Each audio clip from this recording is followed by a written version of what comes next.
Hello, everyone, and welcome back to my channel. This is Lady Freedom here, coming at you with another raw narrative. Today is Christmas Eve, and so I hope everyone is having a wonderful Christmas. It looks like Hey Jude wrote in and for the live, and she said, "Hey, beautiful, I'll be here. Merry Christmas, everyone. Please hit that like button as you enter." Thank you so much, Hey Jude. That is so sweet. You're beautiful too. Thank you. And Donna L says, Merry Christmas. Merry Christmas, everyone. Hey, Justice Jane, Merry Christmas. Feliz Navidad.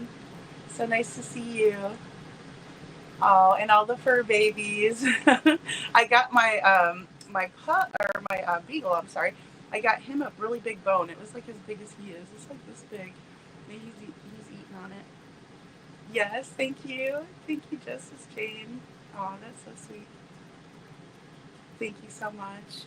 I hope my audio is okay tonight. I don't know, guys, if it's all right. I hope it is. It changes up on me all the time. So, but it's good to see everyone. I have some clips prepared for you guys. I have, let's see, probably three or four from the live with Elevated Truth, and then I downloaded a couple of clips from Jennifer Coffindaffer. I think she uses very high resolution because it took me like a little bit for me to download them, and I had to download them in smaller bits because they wouldn't fit into the spot, but it had too many. So, oh, that's so sweet. So I'll just wait for a couple more people to come in. I don't know how many people we'll have today since it's Christmas Eve, but I try to go later just so that way we'd have a few people come in. Merry Christmas, hey Jude. Nice to see you. Nice to see you. Yeah, so it should be interesting. There's a lot going on, especially the Jennifer Coffindaffer interview was really good. Well, I guess it wasn't an interview; it was just her speaking and making it easier for us to understand what it is like the perspective from an FBI agent. So I thought that was really neat, and I think you guys will enjoy it. So if you want to pop over there and watch the whole entire video, feel free to do that. I'll link it in the description. I meant to link it in there, but I think I might have not linked it in there, so we'll double check and make sure it's definitely in there later on after the live. And then, of course, Elevated Truth, same thing. He had the interview with Chris, and that's the first one that we'll watch tonight. So, yeah, and I'm glad you all are here with me. Let's see here. I'm going to go ahead and we'll start these videos really quick just to kind of get these longer ones out of the way. And this is Elevated Truth with Chris Proudfoot and a panel of guests. I Well, here's just don't. here's the things that I wish that people would ask about. Ask about Sebastian. his quirkiness. Yep. Well, Ask about how he gets proud when he accomplishes something that he hasn't been able to do. Ask about how he is excited when he goes to a hockey game, a football game. How What was smart his he is. favorite sport? What was Sebastian's favorite sport, Chris? He loves all sports. He was a All hockey sports. fan though. He liked hockey. I took I You took him to so a Predators game. well. I wasn't able to attend. I bought tickets, and I had Katie, Sebastian, my aunt, my uncle go to a hockey game. It was a Predators game because I told him, it's like, oh man, you go there and you have a good time. You got fang fingers and you do all this Yeah. fun stuff. And Throw the fish on the ice, right? well, they didn't do it that time, but Oh, okay. man, I wish we could have. Yeah. But it's just giving him an opportunity to experience things, and he gets so excited. He gets into like the crowd cheering. You know, it's funny because like in certain cheers, well, they'll scream like "You suck." He'll get to that part and he goes "You," and then he stops on that suck part. He won't Because he say it. doesn't want. because he Because doesn't want it's to be usually. mean. I'm a big hockey. I go to hockey games every week, and it's usually you're yelling at the goalie. And he probably felt bad. He didn't want to make the goalie feel bad, right? Like a sensitive guy that way. I I get mean, it. I took him to it was a college bowl game out in California. I believe it was Michigan State, and I forgot who they were playing. Um, but he had a blast. Baseball games, football games, all sports, lacrosse. I mean, he has a blast. He loves that stuff. Chris, SF has a question. SF Investigates says, what is your favorite memory of Sebastian?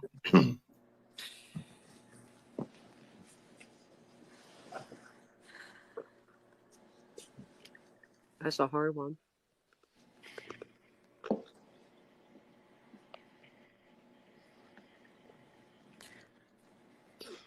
So they released the pictures of it. Sebastian,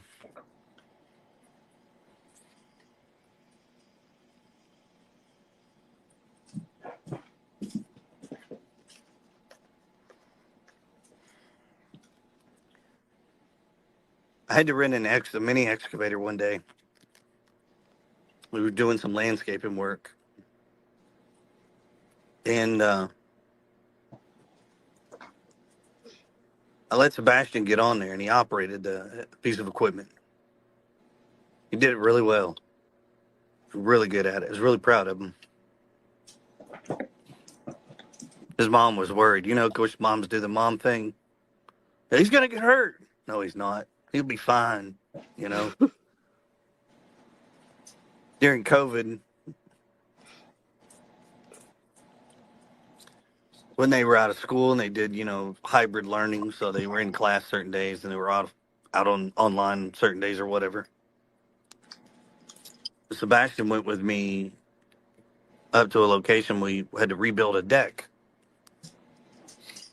and Sebastian, they never had the opportunities to do certain things, so why not? You know, I gave him an opportunity to use a nail gun, um, a circular saw, drill.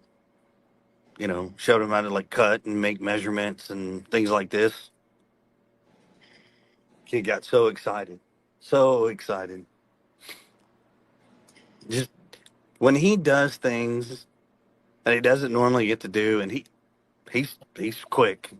He's quick to pick up things and excel in things. So he's intelligent.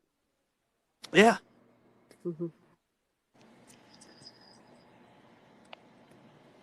Well, And I those think are. go ahead. Oh no, go ahead. Go ahead. Well, I think that once again, this goes back to what I said before of rehumanizing Sebastian and to understand that he is a person. He is a child. He is someone who has a family, has a life, and to rehumanize him is important. I think it's also important to rehumanize the parents as well. We're not always going to agree on different things or how things should be done, but I really do feel like over the last 10 months, the names are being used left, right, up, and down, but the understanding of that, the fact that there are real people behind those names has been lost. So I know that there are some people that feel like, you know, this live isn't good or it's somehow going to paint Chris or Katie in a certain light. I don't think that's the case at all. And I'm basing it off messages that I'm getting right now. And I think what y'all need to understand is sometimes the greatest understanding of a person is just blunt honesty in the midst of pressure. And, you know, I think Chris has come up here and held his own. I think that, you know, anybody that says that Chris won't go head up with a man is wrong because obviously he jumped up here on my panel and was able to do it in a respectful manner. You know, it doesn't mean that what I think or you think may change, but I do believe that this conversation has caused a couple of y'all in the chat, because you've said it, to reassess the way you were thinking about things. And if one person was able to reassess and change from attacking, then this live did exactly what it should have done. Yeah. Chris, you mentioned pressure, or Truth just said pressures, and there's been a lot of conversation around this. Was it set in stone that Sebastian was absolutely the start online school? I know Seth had mentioned that he had him enrolled for full time in the fall at Clarksville. Was that happening? Could that have been a pressure point for Sebastian, given that he did love socializing and learning, was a quick learner? Could that have been a you know, a point of tension for him, if you will, a worry for him. Is it Possibly. true? Possibly could have been a worry for him. Okay, I so do it is know true. that I do know that Sebastian voiced his opinion. You know, all three parents were having a discussion, including Sebastian. He voiced his opinion. Um, yes, Seth was going to Sebastian. So at the end of the school year, Sebastian was supposed to go live at his dad's for the summer, and he was going to start school up there. Um, Whether it's online or at the school, I don't exactly remember which one, but Well, if it was he, summertime, well, he was when what? summer was over, he was going to start school. Okay, He was supposed to start school up there with his dad. So, yes, at some point he was supposed to go to his dad's house and start school up there. I don't know. I don't know if that was a pressure point or not. I don't. okay. If we're going to go with the idea that maybe he took off, I have to ask this question, and you don't have to answer. But the night that he went missing, the 25th into the 26th, you and Katie were on the phone for 3 hours, reportedly. Were you guys talking about his living situation that night? Did he possibly overhear it and get upset? Not to my knowledge. You don't remember talking to her about it that night? I don't believe that's what we were talking about. Okay. So, yes, we were on the phone. Our conversation, what we were discussing, law enforcement knows the discussion of what we were talking about. It has nothing to do with any of Okay. that. Okay. I'm just trying to figure out, like, did he Right. hear No, no, no. something or, Everybody's trying to figure out, like, could yeah. it, did he hear something he didn't like? Was there Yeah. a Was he thing that could upset? have triggered him? Right. Trust me, every single parent bangs their head on the idea of trying to figure out what could have caused Sebastian to leave. Mm-hmm. And we don't know. Once again, there's nothing. Merry Christmas to all of you guys. Dreams Island, everyone that came in. Merry Christmas Eve. Um, so in this interview, they're kind of talk about a couple of different things. I posted one of Justice Jane's comments here. We, the people or court of opinions, shouldn't have to tell the mother of a missing child to advocate for her adolescent son, but we do. Yes, absolutely. I agree with that. Um, so it looks like in this part of the interview, they are talking a lot about um, Sebastian going to live with his dad. So it is confirmed that he was supposed to go live with his dad after the school year right away this summer and then go live with his dad.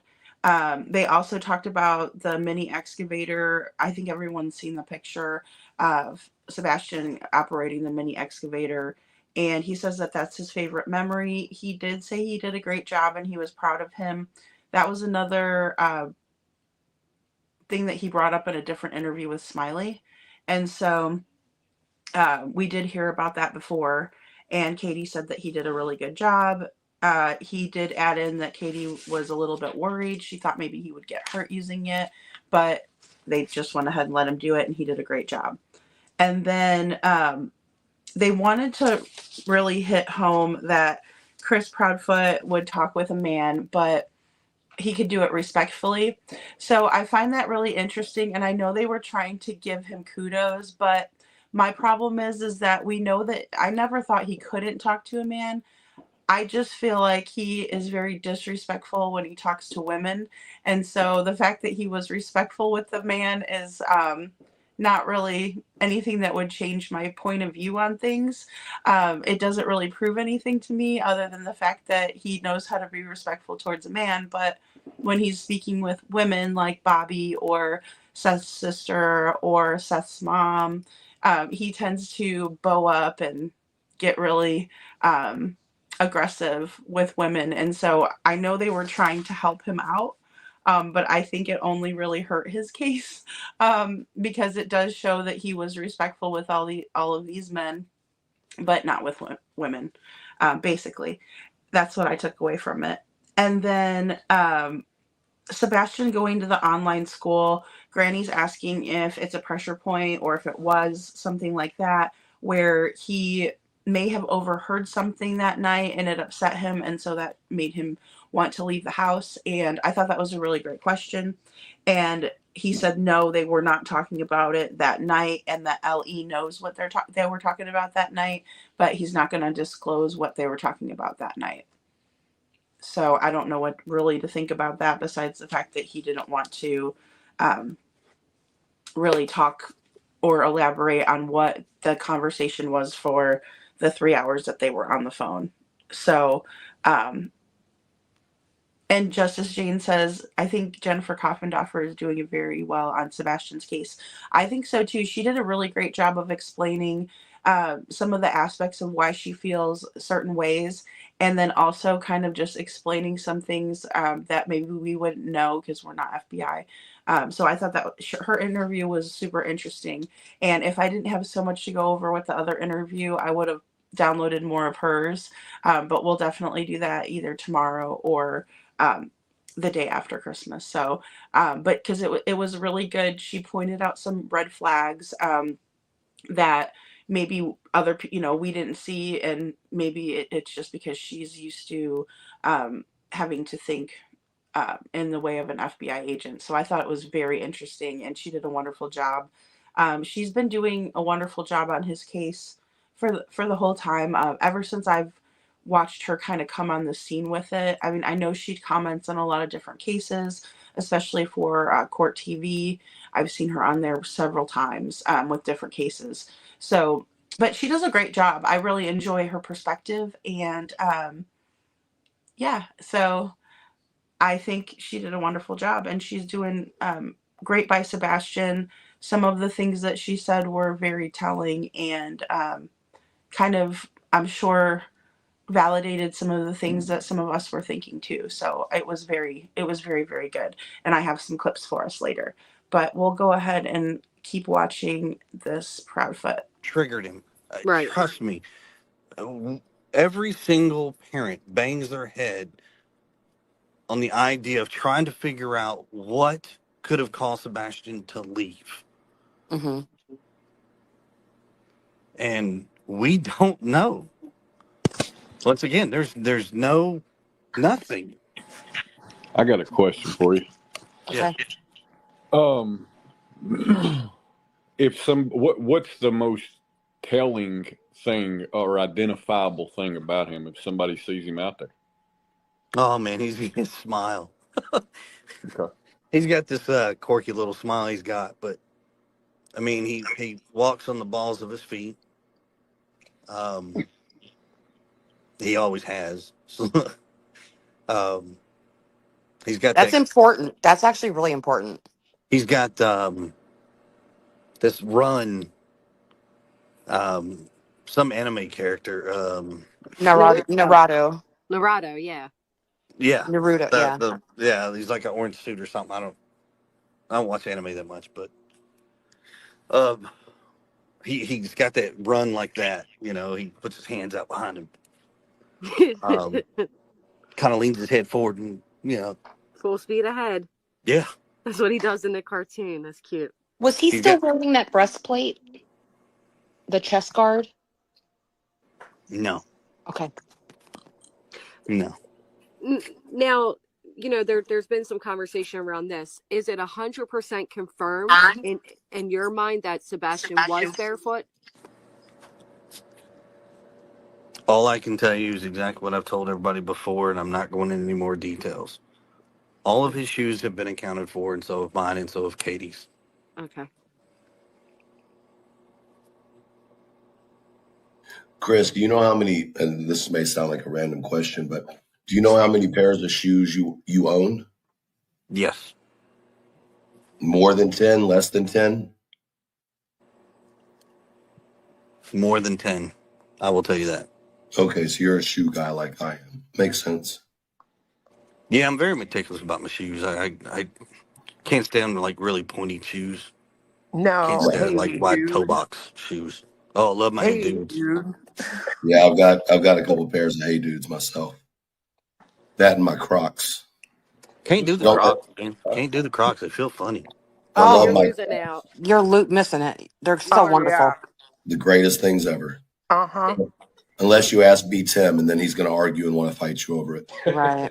He I just can't see want to Chris admit it. in Crocs. I'm sorry, but I cannot see Chris in Crocs. I just can't. I couldn't. I think some pink ones with snow shovels on the front of it, personally. Hey, now I will tell you this: if you got pink with the breast cancer awareness ribbon, I will sport those in support of breast cancer awareness. I will do All that. right. Oh, speaking of that, a photo's going around of Katie wearing a bracelet that basically, I believe it says, not everything that is lost.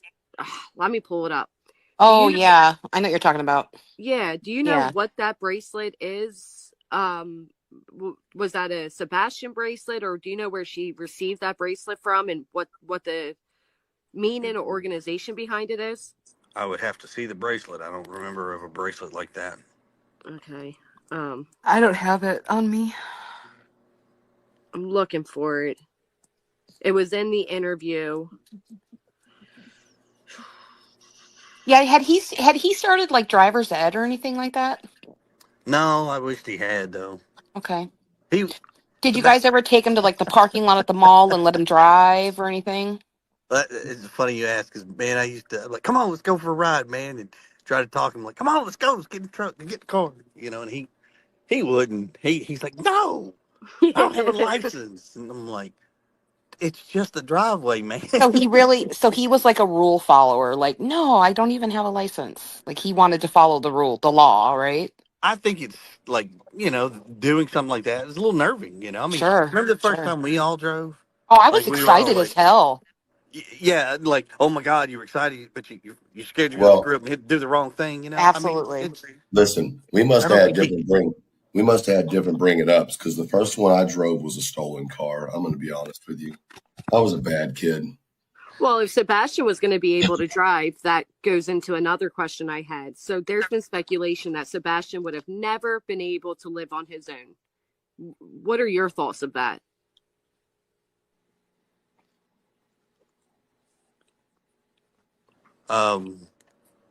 one, we're not there at that point in time in life, so I can't really answer that. Okay. I mean, he's Sebastian's capable of taking care of himself. Now, do I think he's ready to be out there in his own world doing his own decisions right now? Lord, no. No, yeah, no, Right. not at all.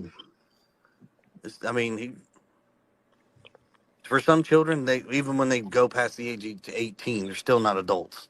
They're still learning. No, I get it. I just mean, what do you believe that in his future he basically he's not so disabled that he wouldn't be, you just said it, he's capable of taking care of himself. He was going to be capable of driving a car, so he would have been. That's one of those things. Like we won't know until time comes. And I mean, when Sebastian comes home, you know, Take it from there. yeah, one day at a time. Listen, I do appreciate everybody coming up on the panel. We've been on for a little over 4 hours now, and I wasn't even planning on being on more than an hour. I'm sorry. No. Don't be. I appreciate you coming up and talking. I Chris, can I still, ask one question before we go? sure. Thank you. I'm so sorry. I feel like I have to get it all out. You know what I mean? The flashlight, the alleged flashlight that is possibly missing with Sebastian. Can you describe that? Was it like one of those whatever magnolites, like a big flashlight, a medium size? Was it its keychain? What type of flashlight do you all possibly believe it was? From the way it was described to me, it's like a smaller pocket style flashlight, a little yellow Okay. one. Okay. I, I Thank you. I don't have any more description to give. Honestly, I'm sorry, but Right, but it would fit in a pocket. That helps a lot. Thank you. And I'm sorry, Truth. Thank you. No, you're good. I know that you want. I mean, people want to take the opportunity to ask the questions they can. Um, I want to slip in here real fast. I appreciate you letting me up. I don't really have a whole lot to say. I'm just kind of taking it all in, Chris. I appreciate you coming up. I'm just kind of sitting back. That's all. I appreciate like everything that all the creators do.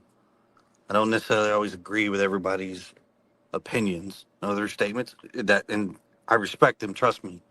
But we do appreciate y'all keeping his name out there, doing what you can. Thank y'all. I mean, there's really not much we can more to say or do on that. Just thank you. Well, thank you. Thank you for sharing about Sebastian. And Yeah, I got to learn a lot today about Sebastian, and I'm grateful for that. So thank you.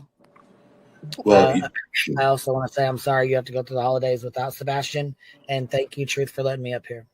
for sure, no problem. Thank you for coming up. I want to say a couple things before we get off here. When I started this live, I was a little aggressive, and I stand by my aggression because here's the thing: if you don't have emotion when it comes to this case, are you really invested in Sebastian? If you haven't lost sleep over this case, are you really invested in Sebastian? Because I can tell you with almost certainty that everybody on this panel has lost sleep thinking about what happened to Sebastian. Would I be right in saying that? Yeah, absolutely. Yes, 100%. All the So time. I'm sure. So, it's one of these things. White boy, I just dropped something for you. It's one of these things where hard questions are not fun. Facing something head on is not always fun. It's not pretty. It doesn't always go as you might plan for it to go. But conversation is what's needed in order for people to progress, right? If you're scared to have conversations because you're afraid of the kickback from other people, get the fuck out of this area of whatever you're doing. Okay, guys. So basically, in this part, they didn't go over a whole lot of that was too interesting, in my opinion. I mean, it's pretty much kind of the same things that we've heard about, except for the part where they said that he walks on the balls of his feet. So I don't know why that was something that they didn't come out and just say before, but they didn't, because that would be something that would be an identifying trait or something that people could look out for. And so, I'm not sure why they didn't say that before. I know that Katie was on Reels and she said that he does run like the anime character Naruto. I do not watch anime, so I'm not familiar, but I did look up Naruto and he's just like a little cartoon character and he runs like Chris was describing. So that would be something else that would be identifying. And then his smile would be also an identifying feature for him. And we all know that. I mean, I think that's why we all fell in love with Sebastian was his smile. Um, yeah, I know. Hey, Jude, I think that too. And then also, his teacher Patricia had said that if you saw him walking down the street, you would think that he had no um, deficits at all. So it's kind of weird that that he said that, and then after all of this time, I don't know, I found that to be really interesting and odd also. um let's see, they were asking Chris how many shoes he had, and when they brought up the shoes, he seemed really kind of annoyed, and I don't know why, but it because it's been out there. We went over Sebastian's shoes before, but then they were asking him how many shoes he has. He said that he has more than 10 pairs, and he also said that he likes breast cancer awareness. So I thought that was kind of weird. Um, and then he said Sebastian didn't want to drive. I was thinking that it could have been possibly, yeah, that he didn't want to break the rules. A lot of times kids that are on the spectrum, they're very literal and they don't like to break rules. They like things in order, things like that. But it could have been that he didn't really trust Chris and he didn't want to get in trouble if he was to mess up. And of course, when you're learning something, you're going to mess up. That's part of the learning process. So that was something that I found to be interesting also. And they asked him if they thought that if he thought that Sebastian could make it on his own, and he kind of dodged the question and he didn't really answer it. And then they asked about the flashlight, and he said it was a pocket style flashlight. And in the interview that he did with Duchess for the Missing, they asked, she was the, well, I think it was the chat was asking about the flashlight. And basically,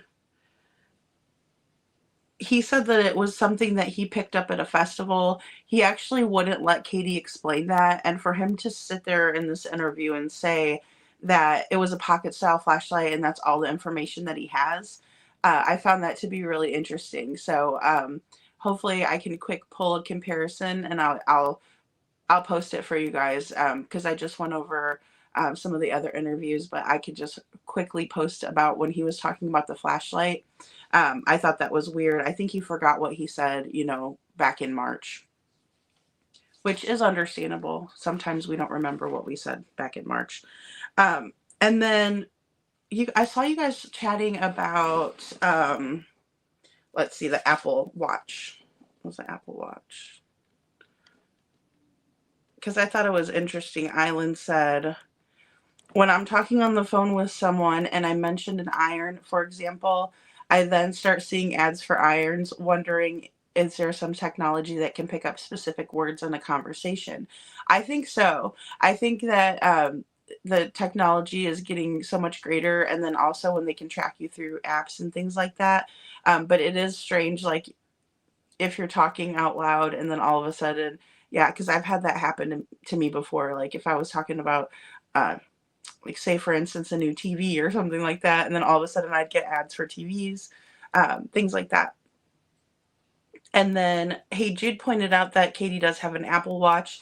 And of course, we see that in the Texas Roadhouse video. She's wearing her Apple Watch. Those things track everything. Like, they track your heart rate, all that. And thank you, Justice Jane, for posting this in the chat. I really appreciate it.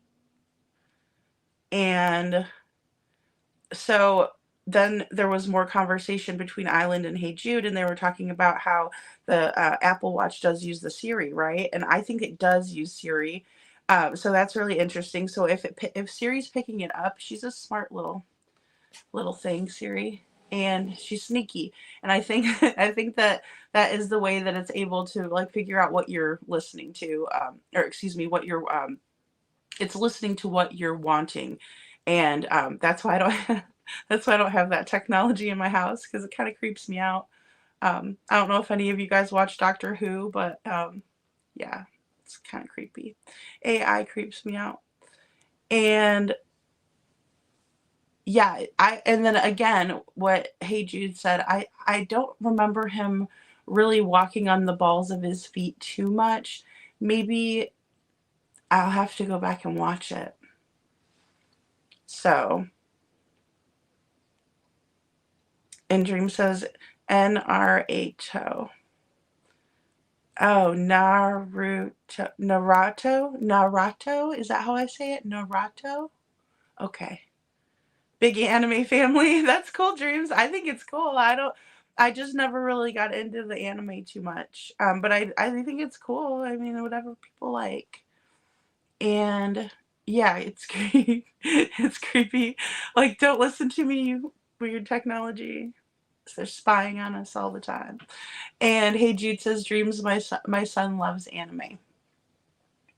And references T-Gats cute. All my bots and friends would do that run. Oh, that's cool. Maybe that's why that's why maybe he does that, is because he sees it on there and he wanted to mimic it or something like that. So that's really cool. Because I know he and Seth watch that and stuff. Oh, hey, Gracie. Good to see you. Hello, hello. Merry Christmas Eve. So yeah, so that's probably that. I mean, that's probably why he likes to do that.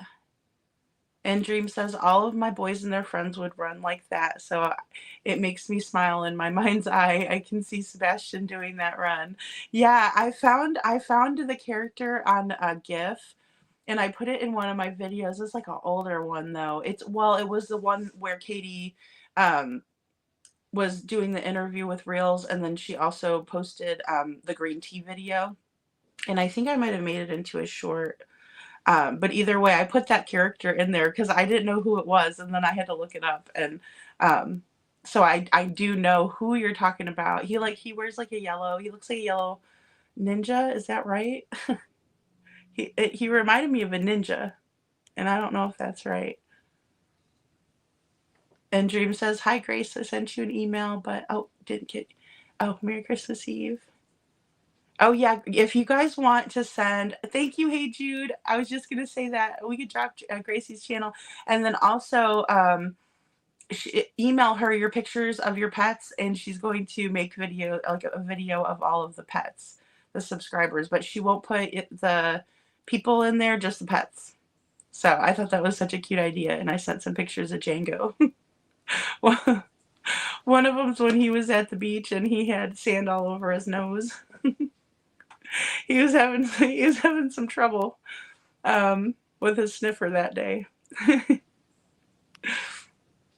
All right, guys, so let's go ahead and watch this next video here. What are we on? Number 3 already. Okay, we'll do 3. I want to get I to am aware that Coffindaffer. this live is going to be taken and twisted all apart, but the important thing is the almost 2,600 people that are in here got to hear it for themselves. You don't have to listen to a third party try to convince you of what Chris meant or what Katie or what Clue meant or what Body meant or what Granny's watching meant. You got to hear it for yourself. And that's what's so important that you don't have to be convinced by someone else that it is something that it's not. Excuse me, hold on. While he's coughing his throat off, if I'm kind of a neutral party, I don't have anything against any other creators. So if anybody wants to reach out to me from like the quote unquote the other side to help facilitate some peace, please don't hesitate. I'm open. I think at the end of the day, the big takeaway I wish would be had is if there wasn't such backlash every time Chris and Katie, or just Chris, whatever, would come on and talk, you guys, it would literally knock your fucking socks off to know just how much you can learn about Sebastian. Amen. Like, It was unbelievable. no, well, it's funny because it's literally the tip of the iceberg. What about the fact that he's like obsessed with water talk? Loves all the flavored waters. They even have a water bar. What about the fact that he loves dance parties? What about the fact that there's literally, his mom is literally every day, bro, every day, even in the middle of a work day, stops on the side of the road, puts out a missing sign. It's like there's this brainwashing that has like come over the internet. Yeah. To where these two people specifically just don't give a shit about this kid. And it's bullshit. I'm sorry. Like what True said, if you don't get emotional, like it's angering to a certain extent, right? Because I've heard stories and they're good stories. And they really do let you in on who he is as a person. What about the fact that literally, I have no doubt in my mind, Katie is watching this. I'm not stupid. Sitting there bawling her fucking eyes out. By her fucking self, bro. By herself. Like, fuck this. Like, this place is crazy. I'm being dead ass when I say this. These motherfuckers out here are fucking psychotic. Well, even Let's go after an innocent fucking creature because it makes certain people look better. Like, I'm so over it. Like, everybody, this live started with, let's cut the bullshit with Chris and Katie and their narrative and what they do. Let's cut the bullshit with all of it. Like, it's fucking crazy to me. Like How Clue, the goddamn conversation. real people are being put at risk, right? Clue, like, Right. Like, that's it. They yeah, fucking put that shit on me. I This know, I motherfucking know. people over here talking about putting shit on my property. I don't understand why that shit is okay, but the fact that Katie won't come out and talk is not, it's a problem. Go to fucking hell with that bullshit, man. Go even fuck right yourself. now, while Chris is sharing a beautiful story about Sebastian, you have people. White boy, are you a noob? You got to mute us. You have people in the chat tearing apart the things that he's saying, like, oh, you said he could have, did it then. It's like you are so determined to hear negativity that you're finding it where it doesn't exist. You have one asshole that's continuously pushing back a live stream because they can't wait to go live and tear this apart. And because of that, you're going to miss all the beauty that was within this stream. And you're going to miss the positivity. And that is why, and that is what Chris is talking about. You all call all of us hate channels. Let me tell you, my heart goes out to all three. And if you're feeling pressure because, like, you signed a contract, maybe, or no, I'm being so for real. I'm being so for real. Reach out to me. I mean, there's ways to get around those things, you guys. Like, please don't hesitate. Like, it's ridiculous. It is like, and I'm sorry, you have to understand my frustration. Like, we have literally put hours out there. I'm talking about in the freezing, 15 degrees, bro, trying to recreate footage to show people, like, look, this is not what it is. This is literally a narrative, and it's been pushed. And every time, I swear to God, every time I do a live and I say something, there's an immediate, like, that girl bad. Oh, she's so vile. She's so nasty. Her mouth. Why do I make you so mad? Why do I make you so mad? Well, I and that's just need part a of the drop. I problem, need a Clue. drop. That's part of the problem because Katie cannot come out and speak, and we don't hear from Chris often. They take what you're saying. They're like, oh, well, she's just saying that because she's, white knighting for them or she's paid by them. And unfortunately, we don't get to hear from them enough, like you said. I mean, hell, I'm thinking I'm cursing you out tomorrow, Chris. You know what I mean? Okay. Just because that's how we got you on a panel. Like, come out more often. There's a lot more people that support you all than you all realize. And at the end of the day, it is the stories about Sebastian that people need to hear to cut out all the other nonsense. And I know I'm guilty of it. I've torn Seth to bits. I have. I haven't defamed him, haven't accused him of a crime, but I certainly don't like the guy. But this is why, because I feel like we are here because of that doing. And if you all can come together and work together, what a blessing that would be. And then you knock all of us out of the water. None of us have content. I think it would be fantastic. If you and I start, hope Seth considers it. Yep. I think that'd be really good because I really do believe in my heart of hearts that getting to know Sebastian is going to help find him. I really do. And we can't really get to know him right now. And some updated photos would really help as well. Well, don't we have the most updated photos though? Yes. Well, we have the footage now as well, but Katie shared. Yes, what is out there is the most up to date. There's nothing more that we can give. I mean, Sebastian walks in our front door, we'll take a picture and send it to you, but right now we don't have our son, and that's what we need. Yeah, I agree. I just think being realistic about, Sebastian being a 15-year-old growing a mustache, these constant baby photos that are going around, they're not helping. We have to remember this is a 15-year-old child. He's not 8.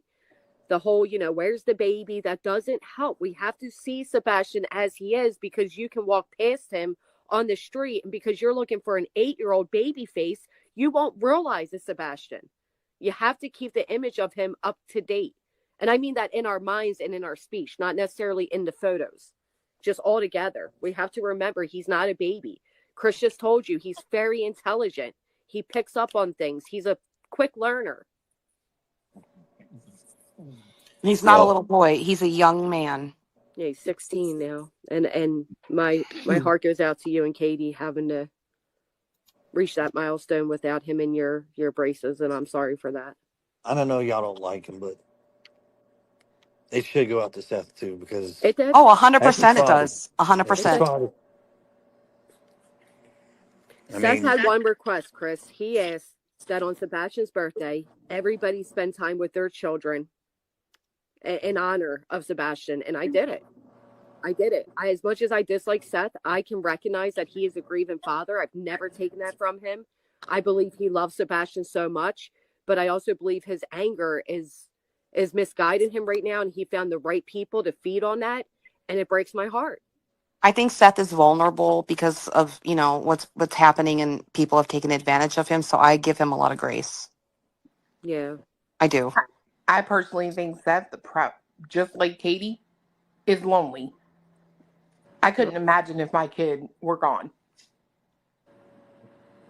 Mm. I can't imagine. I mean, it's his kid too, right? Like I can't Right. imagine what he's going through. And I get angry. Admittedly, I do get angry at people who I feel are taking advantage of him. And he's a big boy. He can take care of himself, but I do feel, sad for him. I really do. I'm happy that he's offline and not doing the podcast like he used to. And I do. I am I'm too. just still upset that he's wrapped up with the wrong people. And I hope he realizes their intentions are not good with you or your son. And you'll see me say that in court.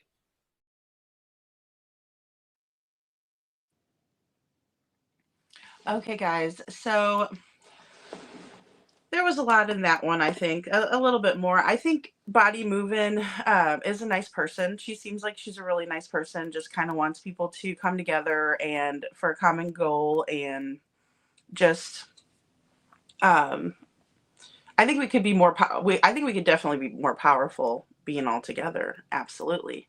I don't know that it's going to work out because of what happened before, and I think that that has a lot to do with Merry Christmas, Santa Claus. Thanks for being in here. And, that sort of thing. So, I mean, we could always hope for the best, I guess. But she seemed like she wanted to be pretty peaceful. She wants things on the YouTube verse to be nice and happy. So she also says that um, she thinks that Seth is being taken advantage of and things like that. So she definitely feels for him. Um, I don't know what to think about that really. I don't like to really speculate. I think the best thing that I can do is support what Seth is going to be doing. Um, he's a grown man. I'm not really going to say too much about what he should be doing. And yeah, Gracie, so he's 16 now. Sorry guys, I wanted to put up that one instead. So I did agree with Granny. Look at me agreeing with Granny. But yeah, she said that she thinks that the up-to-date pictures are the best ones to be out there, and I agree with her on that. I think we should have the best, most up-to-date recent pictures of Sebastian, the ones of his face where you can see his facial features, and things like that. Not really as many baby photos, but I also believe that it's nice to see when he was little, he's a cutie pie, and then also I think that's kind of the ones that Seth likes to show. It seems like that anyway. So whatever's helping him through this, I want to be supportive. And couponing says, does anyone know what size boots CP wears? And Gracie says that she heard it's about a 10 and a half, and I heard the same thing, that they're about this. Actually, it was speculated that he and Sebastian wore about the same size shoes. So a 10, a half a size, you can kind of get away with that, and fit those. So, um, Mary Yule,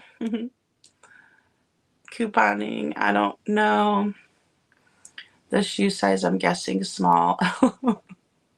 Hey, Jude. I'm sorry. Oh, that's funny. I didn't realize that was going to be so funny until I read it. And Gracie said, I heard he wore the same size as Sebastian. Thanks, Gracie. 10 and a half. Okay.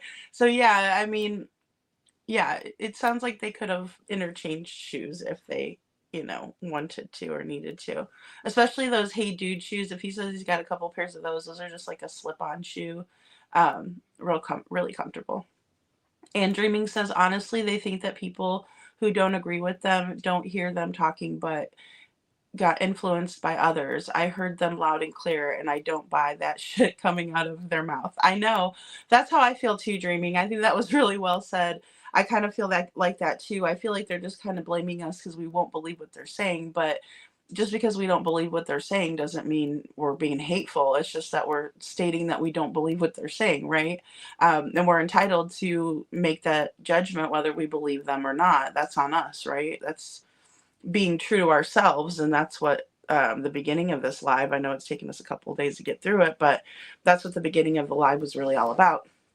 Being true to yourself, and not worrying about what other people are doing, and worrying about what you're doing in the situation.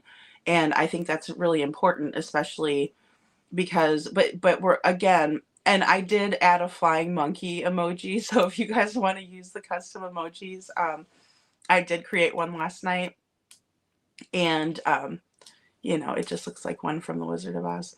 But I don't ever think that I just don't ever think that he's going to look internally, introspectively, and realize what his part is in all of this. Some people don't do that. They're just incapable of doing that. Their ego doesn't allow for it. And we talked a lot about that last night. So I don't want to get too far into it tonight, because it's not that someone's a lost cause. There are tons sigh. There are tons of people out there that are self-aware narcissists. They do get help. I actually follow a guy that's a self-aware narcissist, and he's really really great, and he'll tell you flat out that they know exactly what they're doing. They're definitely manipulating, things like that. So it's just I hate to think of anybody as being a lost cause, or that there is no redemption for somebody. But if I'm being honest, I just don't think that his ego will never allow him to look within. So that's just my opinion there. And Dreaming says, I told one of them in one live I agree for the first time ever, and said I would agree with them more if it wasn't influenced by other creators. OMG, so ugh. I know, right? I mean, that's the problem. That's a problem. It's like because people don't want to really stir the pot. I understand that too. I try to take a diplomatic approach to things. Of course, I am opinionated. Absolute. Hey, Jude. Absolutely. I want, but I try to keep an open mind about things also. So sometimes that's harder to do, and I have to remind myself to do that. But it's hard when you have people that'll kind of gang up on you because you want to have a difference of opinion, and I just don't think that that's fair. And then also it's just like really closed-minded that you don't want to listen to someone else's point of view. I mean, it's not gonna kill us to listen to somebody else's point of view. So, and then Granny kind of goes off just about a couple of different things. She's kind of very, I don't know whether it's very passionate or she just gets angry really easily, but she just really gets out of sorts really quickly, like from zero to nothing. Like something can just upset her. Maybe it was brewing in for a while. I don't know, but she kind of goes on and on about some things. And then Clue says that Katie is definitely watching this and that she's bawling her eyes out. And I don't wish that on anybody. I don't hope for anybody to feel pain or to be sad, especially it's the holidays and things like that. Like we have to be mindful of that and be nice to people, and a little bit maybe nicer than we usually are. It's Christmas. But in the same way, I wish that she would come out and just be genuine with us, and I think it would go a long way. And we talked about that last night too. She was talking about the live with QB and how they were talking about how they have a water bar, and her and Sebastian like to choose different flavors. They were also talking about trying different fruits, and that he liked the star fruit, and these different things. So it is it is nice listening to stories about Sebastian. I agree. I just think that everyone's frustrated with where he is, and it would be a lot more productive for people if we could have some straight answers out of the last person who was with him. And I think that that's fair enough as well, because they said stuff was fair enough. Well, I think that's fair enough as well, especially if you're going to go on all of these channels and act like you really want him to be found. And that's just my opinion. And then Clue goes off about why people don't like her. Um, you know, and she did say that Seth and Katie are very lonely right now because it's Christmas time, and I can't argue with that. And again, I said this last night. I'll say it again. It's not that I don't like I have no malicious intent. I don't have a hatred for Clue. I just don't. She's not my cup of tea. You know, it's nothing personal. It's just I I I t- I don't like to listen about other people's sex lives, and I don't like to listen about when it comes to a missing child's case, and I don't like all of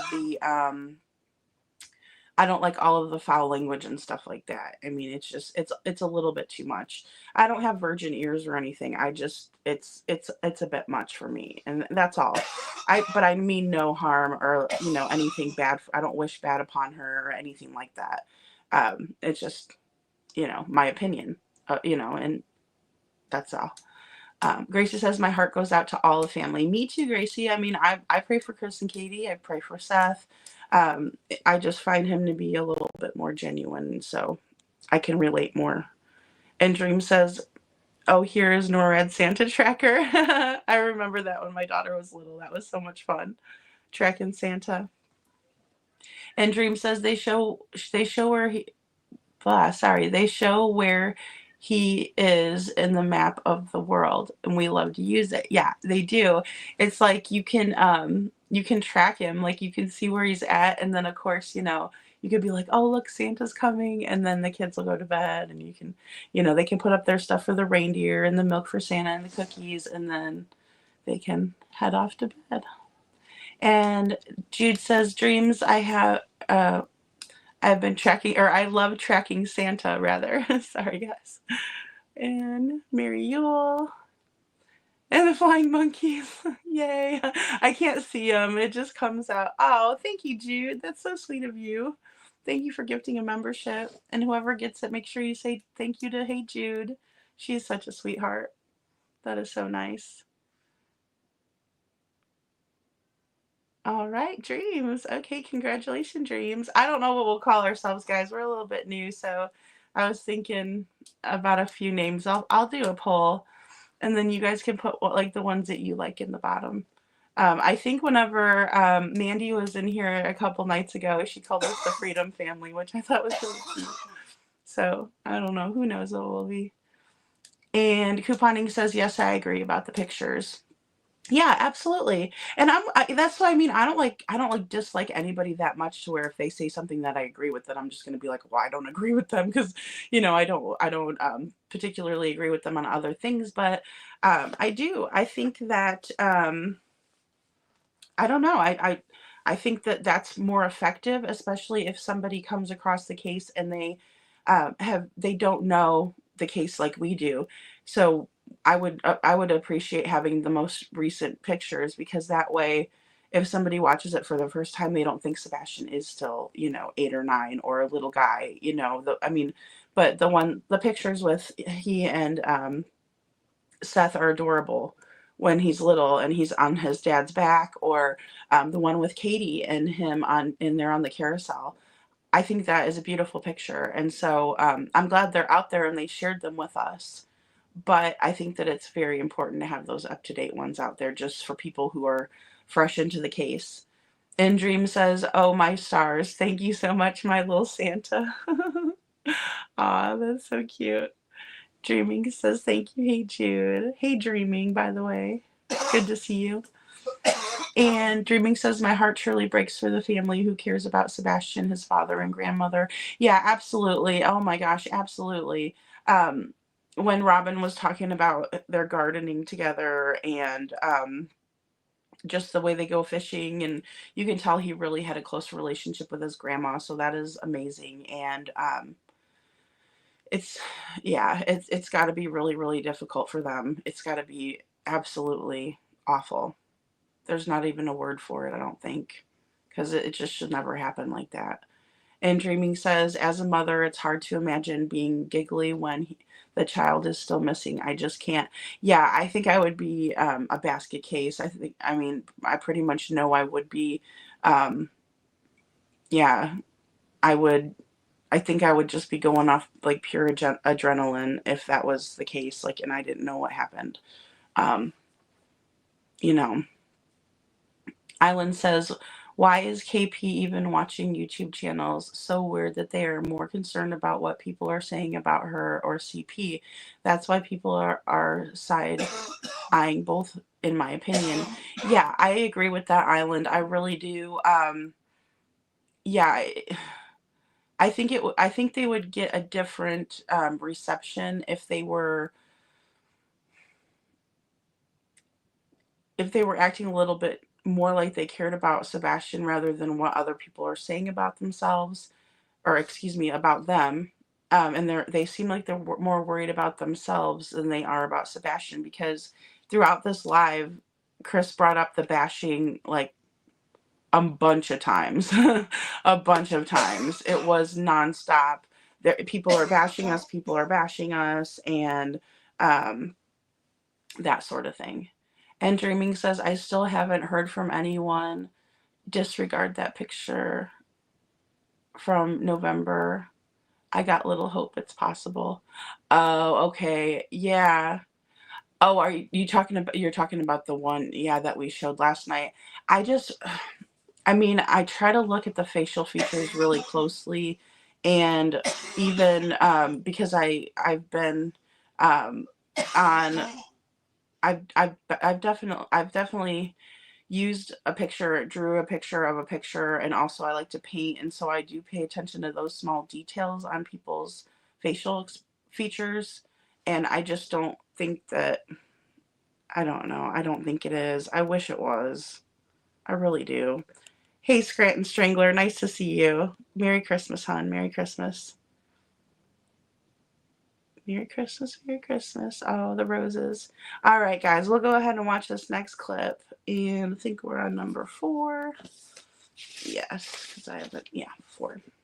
I think that the general consensus here, without doubt, is that it's time for Sebastian to come home. I'm going to continue to do things that I feel are necessary. And if that means protecting Sebastian's name, I'm going to do that. If that means calling out bullshit when I see it, I'm going to do that as well. But none of it's to be done out of anger or out of spite or out of some type of malice intent. It's because without transparency, it makes it so much harder to find somebody. And I think that ultimately, at the end of the day, all of this bullshit of this happened, that happened, this didn't happen, this did happen, it's not getting us anywhere. One of the things that was said by Chris was, instead of ask this, that, or the other, ask about things Sebastian liked. Respectfully, I understand that that's a conversation that brings respect to Sebastian. However, I don't think that those things specifically would help find Sebastian.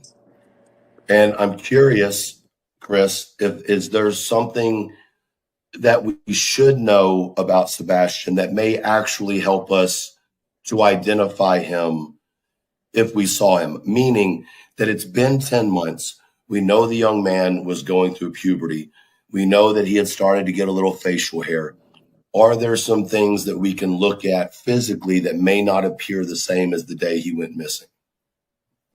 Right. Like, is there a cowlick in his hair? Does he have a birthmark somewhere? Is his hair blonde in the summer but brown in the winter? Give us something like that. Yeah. He has a he's got this gnarly cowlick when he gets his hair cut and stuff like that. We always have to make sure we either get that one trimmed or we have to leave it lay long. I mean, it stands up pretty gnarly if you don't put product or stuff in his hair. He's got some freckles on his neck, very predominant freckles. There we go. Thank you. Sorry, I was muted. Freckles on the back of his neck, the side of his neck, or all the way around? Main like if you're looking at like you'd be able to see him like on the front of his neck, and if I think it'd be more like predominant to the. It would be if you're looking at him, his left side, his right side. If you're looking at him, his left side. Okay. So, Chris, I'm going to ask a question that's probably going to be uncomfortable, and it's going to be the last question that we're going to ask tonight, respectfully to the panel. There's a picture that's been highly discussed, and it appears to wait a second. White boy, I'll drop it again. I don't know how you fell, bro. Is that picture something you want to comment on? Do you know what picture I'm talking about? I have no idea. There's a picture where it appears that Sebastian has a bruise on his neck. And it's obviously been circling. I think it was one of the ones that may have been on the poster or on the. It's the TBI. It's the optimism TBI. sweatshirt. Yeah, Yeah. here's the optimism. Is there a story behind that bruise, or is it something you would rather not speak about, or you just don't know? I can't Or speak did on the something I internet don't create know. Okay. Like, when you look at the original photo, do you see a bruise? Because the internet did this with Summer Wells. They created bruises that weren't there. So maybe- I think you're talking about the one he's in a white shirt, right? And it says like optimism on it. Yes. Okay. Somebody had to point that out because honestly, if you look at that photo, it looks like it's a hickey. Mm. It's what it looks like, and I'm not saying that's what it is, Right. but it's like, what in the world? I didn't notice until somebody pointed something out about it, and I'm not going to speak on something I don't know anything about. Now, did he have any little girlfriends? Because, I mean, let's be honest, at 15, we could get hickeys. Or boyfriends. That's Or don't boyfriends. be, Right. it is what I it is. apologize. Not that we are aware of. Okay. Sebastian didn't show the interest. Now he's 15. He's becoming a young man in puberty and all this. I don't know. Well, he had a crush on Taylor Swift. I remember Katie sharing. Well, yeah. I mean, don't take this the wrong way. Most teenage boys do. I mean, right. Travis Kelce got one on her. I mean, he's dating her. That was a contract. What? No, it is not. Oh my god. Y'all didn't see the contract? Come on. I saw something someone put out on the internet. Yeah. Well, then it must be true. Didn't you know that? Speaking of being 15, how tall? Like, I know the poster tells us about. He's 16 now, I know. But when he was 15, he was what, 5'2", I believe it said on the poster? Correct me if I'm wrong. Do you know about how quick was Sebastian quickly growing?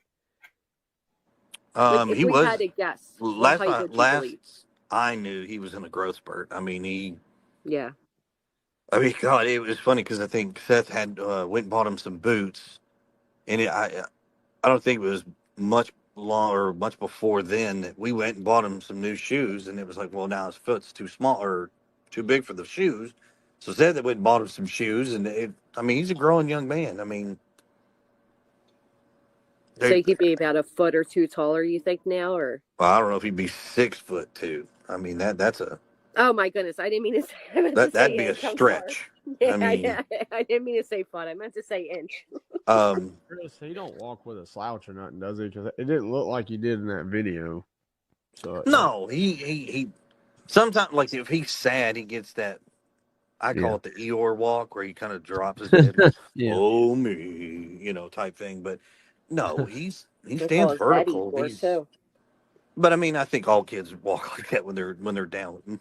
Man, but Shit, I'm a grown man that does That's that. great. Well, you know, but I noticed he stands up and he walks, and I mean, God, he's a good kid though.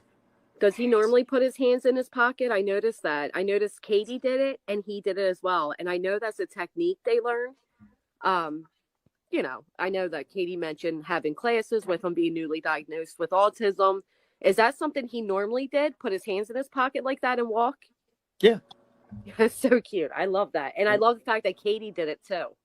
It Oh, just shows and you he you, is a you father. asked. There is one thing that you guys asked about that would like noticeably his feet when he walks. Yes, he walks on the balls of his feet, but he also not pigeon toed, but he does have where they slightly turn inward a little bit. Maybe one's more so than the other. I do Okay. remember that. Oh, really? Yeah. Okay. That's So interesting. that is interesting. Okay. Oh, I if believe I he was 5'5" when he went missing. 5'5". I believe. Right. I can look it up. That just brought me to. So, do you know if there's any truth? And I'm sorry to barbe you with so many questions, but recently people have been replaying the neighbor Bobby's interview, and in that she makes a statement that one of the cameras caught Sebastian looking through the window. Now she didn't say Sebastian, but she pointed out it would have been his bedroom. Do you know if there's any truth to that? Do you know if Sebastian was caught on somebody's camera that night in that type of format, or identified to be Sebastian? I'm not going to talk on that. That's part of an ongoing investigation. That if it is or if it isn't true, I mean it. And how would Bobby know? Right. That's Okay. a better question that maybe some people should ask. How does Hmm. somebody who thinks that they know as much as they know? I just don't feel that she knows as much as she thinks she knows. Right. And he was 5'5". 5'5's the height on the. Okay, so that's good. Hey, Okay, guys. So they talked a little bit more. Hey, Glenda, nice to see you. They talked a little bit more about Sebastian's identifiers in this part of the interview. And they also spoke about the bruise on Sebastian's neck. So the photo where he's wearing the Optimism t-shirt, it's the one that's in the TBI flyer. Or excuse me, FBI flyer. And in this one, it looks like they added a bit of a shadow, so you can't really see it. But there was a bruise on his neck in the photo. You can still see it when you look really closely. But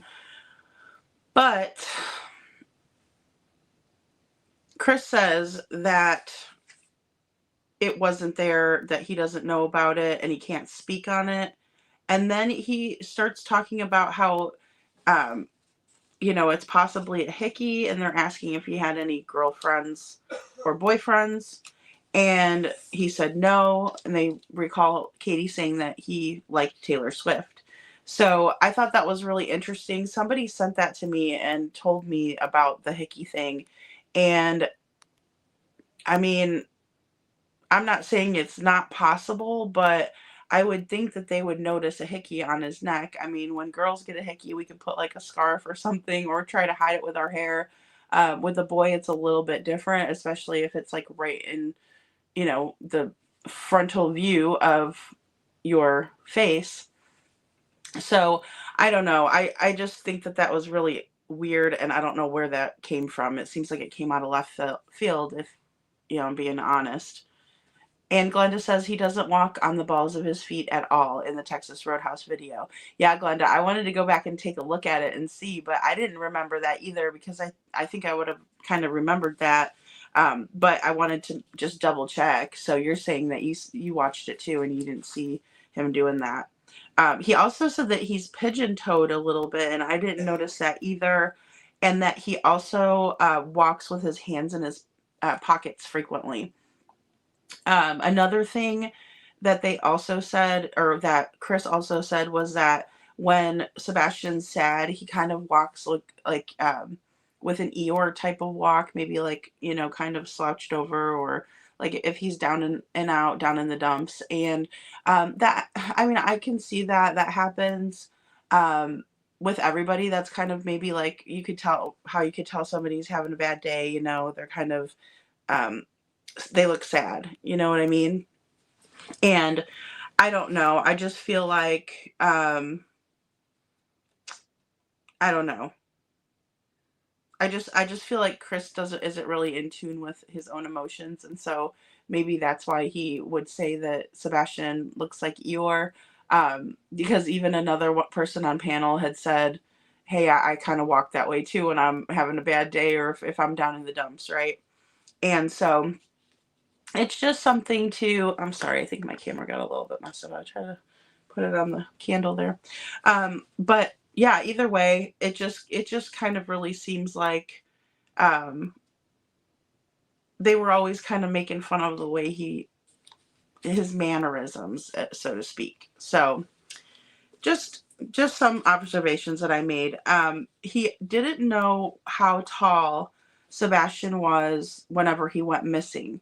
He said he was 5'2". We all know that he was 5'5". That's what it says on the um, just all of the flyers. That's been pretty standard throughout all of the flyers. And I did a comparison video on it with the differences between the information on the flyers. And so um, that's just something that has been consistent. His weight has changed. And then, of course, like his hair color also was different, what he was wearing. He does talk about the same growth spurt that Katie was talking about the last time she came out to speak in May. And he tells the same story about them buying Sebastian a pair of shoes, and then very quickly after they bought them, he grew his shoe size and they needed to buy him some new shoes. And then he said that Seth did indeed buy him a pair of boots. So those were some kind of consistent statements that I noticed. But then he does discredit Bobby. So I believe what the question was, from my perspective, was that they were asking if Seth knew if there was footage of Sebastian standing in his window, like the silhouette that Bobby was talking about. Now, Bobby did speak to the person who had the footage, and that's how she would know, because he asks, well, I think it's a better question. And he got very, like really huffy puffy about it. Basically like, oh, well, how would she know anyway? And, how he, typical Chris form. And so I think that's how exactly she knew, was because she spoke with the neighbor that had the Ring doorbell footage, and they went over it and that sort of thing. And Dreaming says, and I believe CP and KP know much more, but truth will come out. God, take over, please. Protect Sebastian now and always. Amen. Amen, Dreaming. And that's who's really important. I mean, all I know is that it seems like Chris reiterated a lot of different things. He is he's stating some of the things that they've said in other interviews, just like the older memory, just like talking about the hockey game, how we saw the Incluminati where they showed the hockey game, and he was doing the thing and he was doing the chant, and then he's like, you, and he wouldn't say suck. And, it was super cute. We didn't really get a good audio on it, but that was what it was. And then in the video, when Katie shared about the bowling alley, when he was in the bowling alley and he told his mom she's going to get wrecked, and that sort of thing, which I thought was also cute. But it's just, he was basically just regurgitating things from older interviews. But at least he was consistent, so I guess I can give him that much. But I'm not convinced with any of the things that he's really said. It's just kind of basically a replay of what they said. And Dreaming says, I can say a lot about those two liars, but I'm really holding down yeah, karma. Yeah, it's all right, Dreaming. I completely understand. There's so many things like I don't believe a word they say. I mean, like I said, I don't know if it was something where he prepared for this. It seemed like it was an impromptu thing where he got up. But again, that's why I had the Polished Turd series, is because I felt like people were really doing a good job and really working hard at making these two look better than what they are.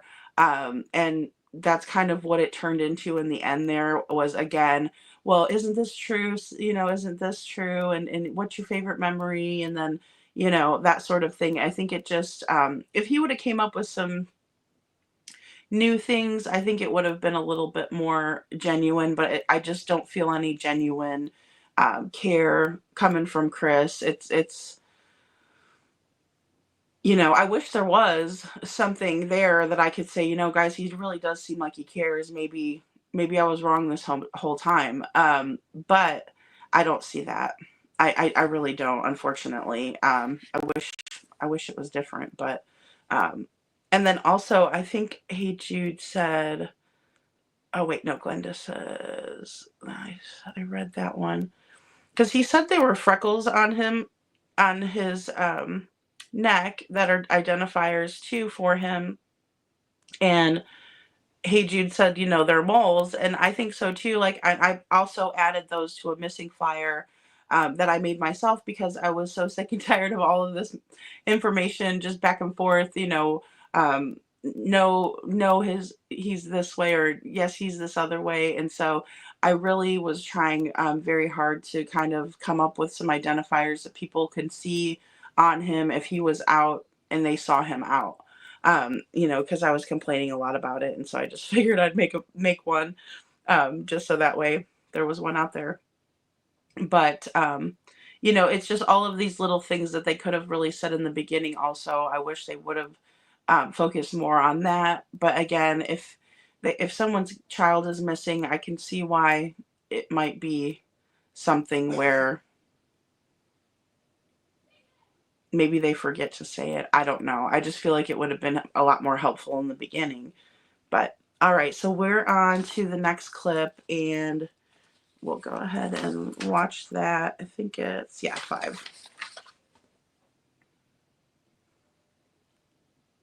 Hey, Chris. Yes, sir. But, hey, so obviously, I don't know. I wasn't on here earlier, and I don't know if Truth had asked, because I'm sure you're aware of what's going on in the news in Sumner County right now with the janitor.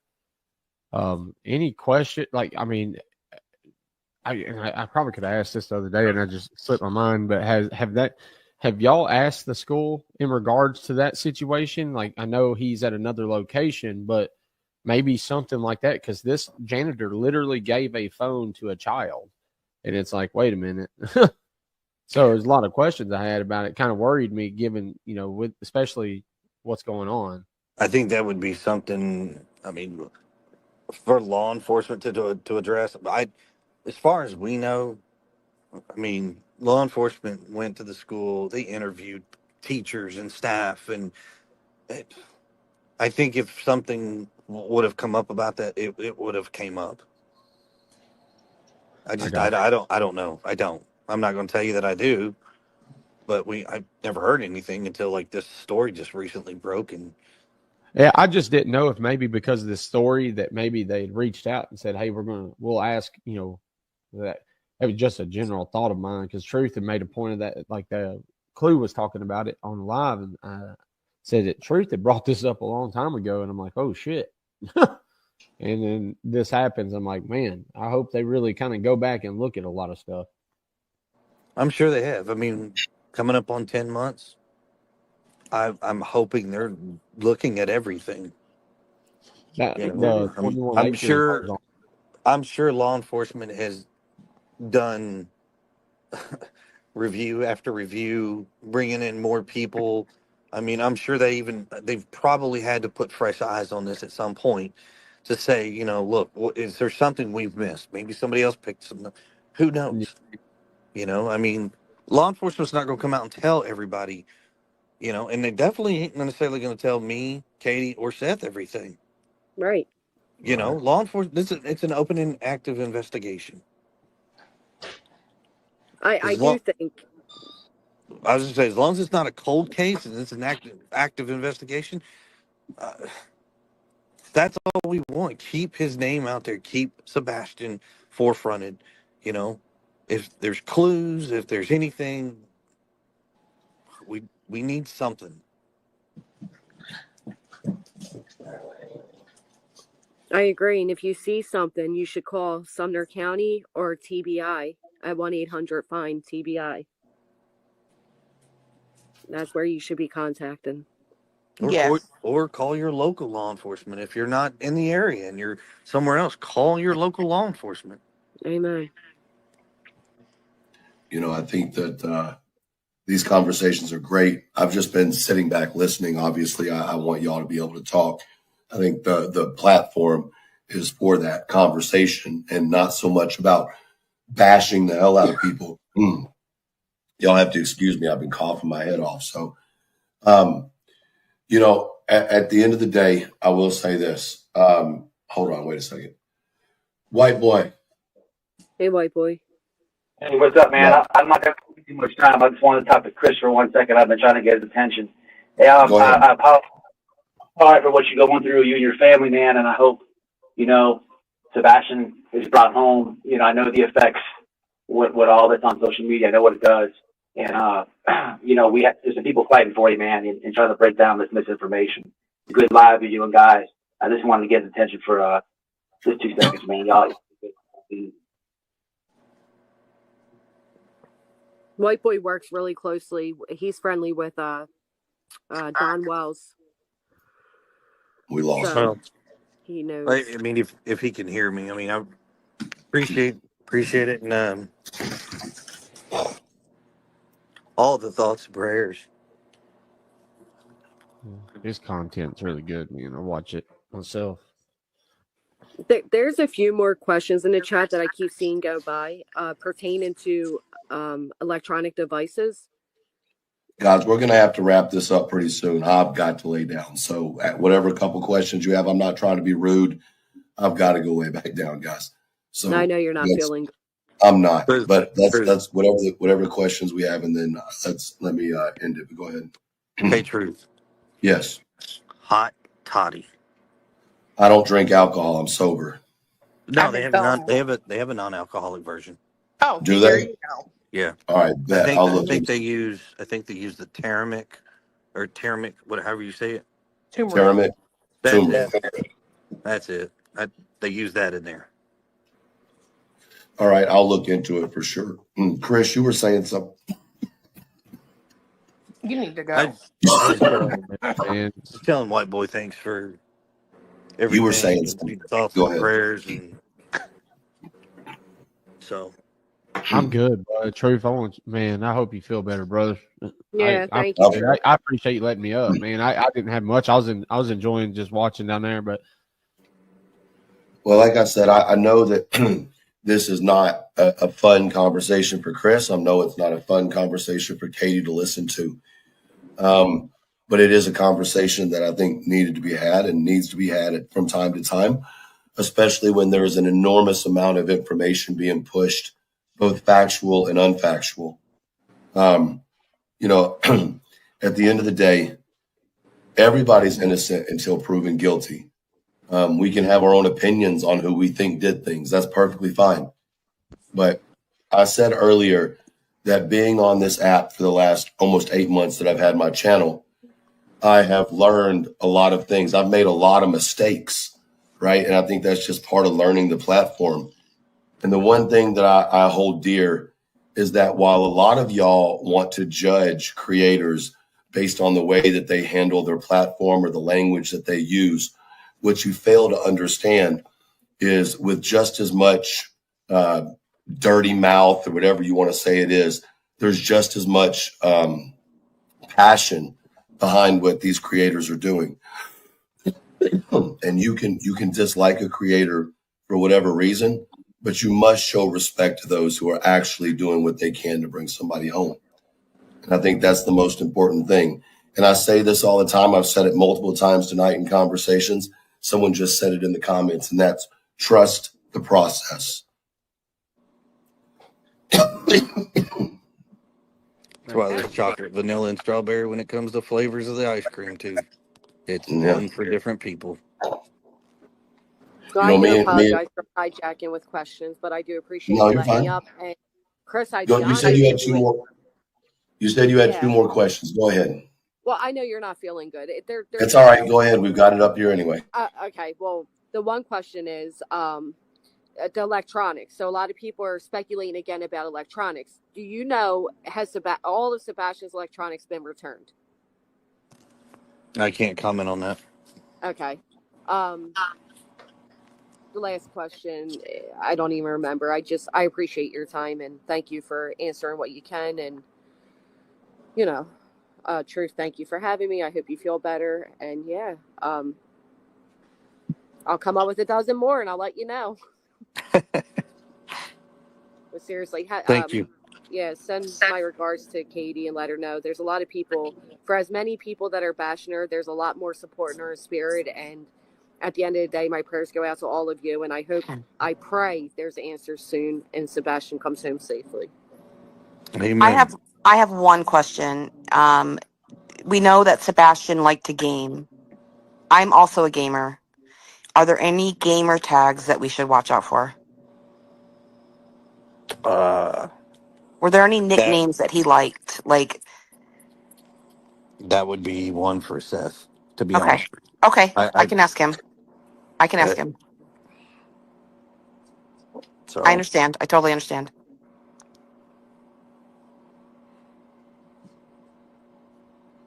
but well, thank y'all, everybody. I'm gonna jump down. Appreciate all the questions and thanks, Truth. Conversation's always wonderful, man. Yeah, thank you for answering questions about Sebastian. I appreciate it. Yeah, for real. You know, Chris, we're gonna butt heads, and that's one of the reasons why we're able to talk the way that we are. And I want to also say something because I know this is going to be twisted, and this will be the end of it. Chris and I went at it in the beginning of this over things that were said behind the scenes. I don't need anybody taking that as though they were things that were nefarious, right? Once again, things that have to do with Sebastian and his age are things that don't need to be spoke about on social media.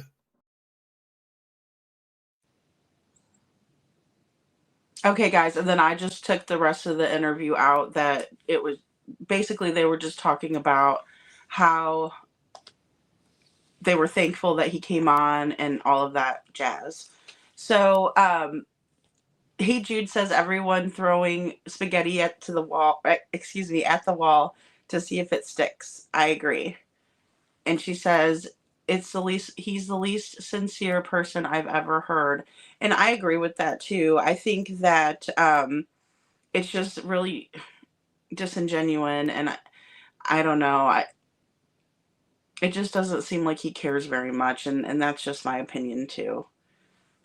And Glenda says this shit is propaganda YouTube style. Yeah, it became that. In the beginning it was a little bit different, but then it became just well, basically, yeah, propaganda, making Chris seem like he's a really good guy and that sort of thing. I know that he was in his element with a lot of supporters and that on that channel. So, you know, it is what it is there. And Dreaming says, so he is there again, not to advocate for a missing child, but to reclaim the victim act as a grieving parent. The only victim here is Sebastian. His father, Seth, is advocating for him, in my opinion. I agree with that too. I can't imagine, or Dream says, I can't imagine Sebastian wanting to go back to school after his personal business was out. Children can be so mean. Absolutely. Yeah, and I don't think it was fair that he was ousted like that. And Dream says Seth needs his own advocate to help him navigate around the court system so he knows what to do. As an advocate, you can act for the missing child, but also you can help the parents. Yeah, absolutely. I know. I don't know where all these missing advocates are. I mean, um, it would be nice if he had extra resources. I think that he could really use them. Absolutely, absolutely. And Dream says there are a lot of resources that he has not been given, and it bothers me so much. Yeah, I mean, and we were talking about that too. I just think that maybe there aren't as many as we think there are, but I would think that there would be people from like the Center for Missing and Exploited Children that would come and reach out and try to help them out with that situation. But I don't know. Um, it would be nice. And Dreaming agrees. And Island says, "Oh, I'm sorry. I just hope that he takes that advice." Yeah, it would be nice, Island. I know it's like I bet you he has so many people coming to him from so many different directions. So I bet you it's hard to really know which avenue to go down when it comes to that. And Dreaming says, Glenda, what the heck? Oh, I would be careful saying. Oh, I know. I don't know. I don't know about that. That's why I didn't post it up there. I'm sorry, guys. I shouldn't probably post that. In my opinion, I think E.T. seen that Texas Roadhouse video, it shook him. Yeah, it shook me too. I mean, it was bone chilling. Like that video is still, I still think about that because I feel like it's very important. And then also, um, Jennifer Coffindaffer gets into it. I'm sorry, Coffindaffer gets into it as well. And like I said, I have 3 clips from her too. So, and I don't know about what was going on with that, you guys. Hey Jude says, Glenda, it's possible and likely Seth addresses issues privately behind the scenes. Well, that's a good point. I mean, I didn't hear anything about it, so I don't know. Um, all I know is that sometimes when there's trauma, there's different ways of coping with it.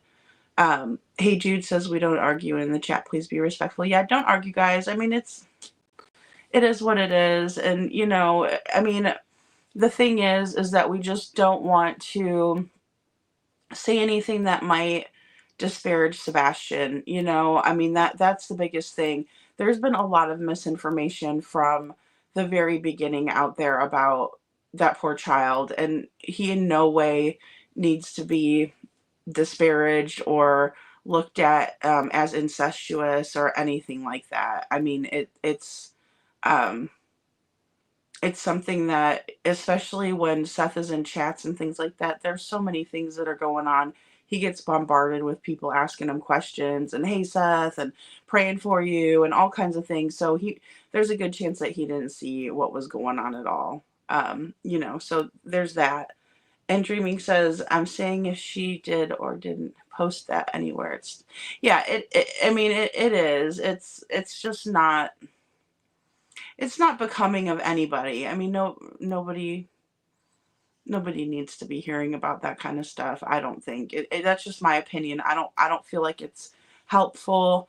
I think if anything, it just causes a greater divide. And with this live, I don't think that was his intention. Again, I don't know this person. I've not watched a lot of his videos. This is the one of the ones that I have watched all the way through. It's the only one I really watched all the way through. And that doesn't mean anything. I don't have the time to sit there really and watch a whole lot of these lives and things, but I thought it was important because the father, or excuse me, the stepfather was out speaking about what was going on. So, and well, um, another thing too, I think that when it comes to the way creators have handled it, everyone's doing it in their own way, in their own fashion. I can't really say heads or tails how people should conduct themselves on their channel. But what I can do is just make sure that we don't do that here. And then also just make sure that we don't say bad things about Sebastian because he doesn't deserve it. He's already had way too much personal information leaked out. He's already had way too much um, disparaging comments, in my opinion. And we have to remember that we're dealing with a child who's differently abled here. We're dealing with a child who has had a significant amount of trauma at a very young age. And when that occurs, sometimes these children don't know how to cope with the situation. That's why I have a hard time believing that he was ODD or oppositional defiant disorder. For those of you guys, who aren't familiar with it, it's basically saying that the child is deliberately acting out and being defiant. So kind of doing it on purpose and things like that. To me, I think that a lot of it had to do with the trauma that he endured. And I just don't want to speculate too harshly on that. And that goes for what Katie endured as well. I don't do that over here either because I don't think it's fair. Hey, Freebird, Merry Christmas, girl. Merry Christmas. But yeah, I don't do that here because I know that I can speak about my own trauma and that's okay.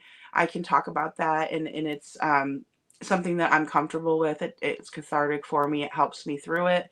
It helps me to help other people, that sort of thing. But when it comes to speaking about something that someone else went through, I don't feel comfortable with sharing that information with just the whole entire, and discussing it, especially when it's a child. And in all fairness, that did happen when Katie was a child. So I don't want to go into it and that sort of thing. Hey, Sandy, nice to see you. I'm glad you're here. Don't be sorry. I'm glad you're here now. And, ooh, chocolate eclairs. Oh, yeah. No, there's nothing wrong with those. There is nothing wrong with those. Those are delightful. Nice cup of coffee and an eclair.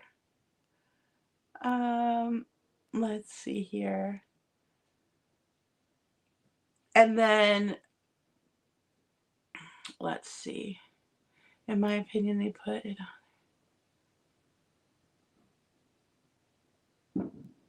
Yeah, I agree with that island. Absolutely. I'm sorry, guys. I'm trying not to be a Ron Burgundy, and I'm really bad about being a Ron Burgundy. I just read whatever's on the prompter, right?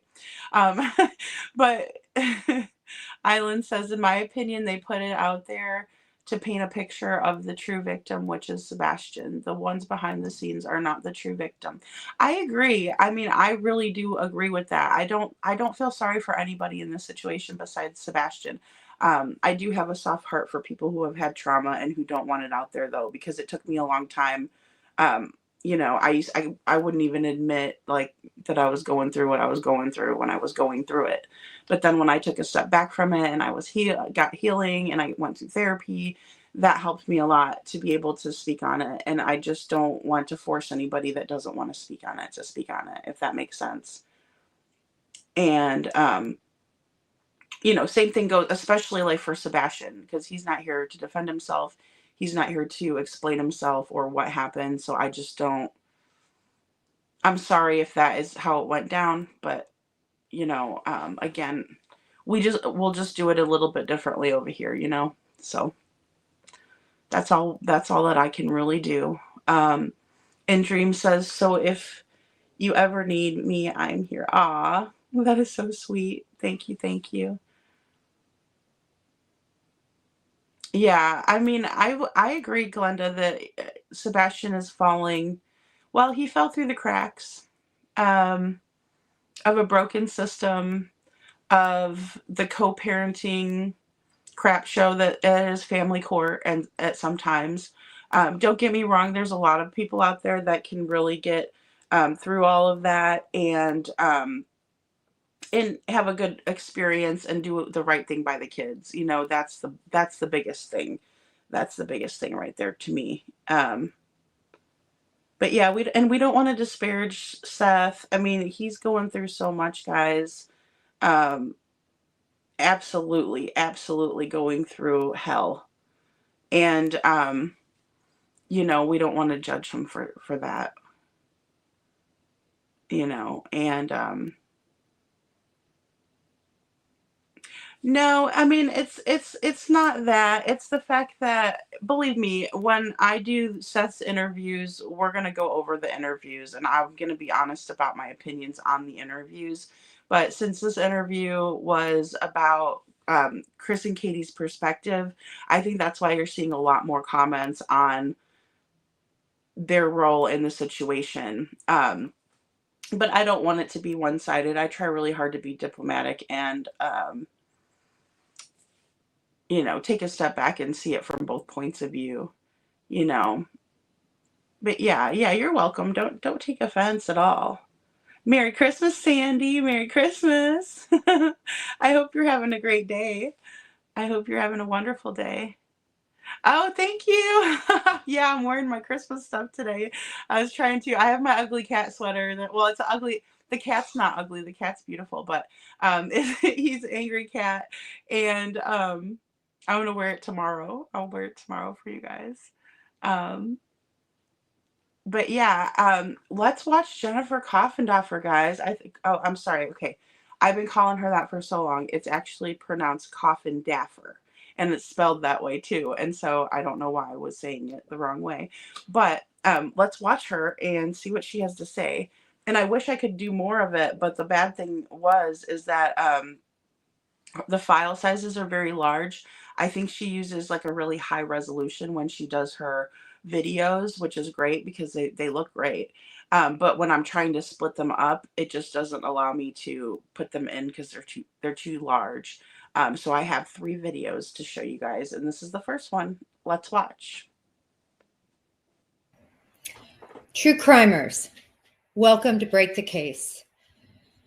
I'm Jen Coffindaffer, and normally I know when I open up the show, I have so much excitement and exuberance. I'm so excited to welcome everybody to talk about the true crime subject that we have on hand.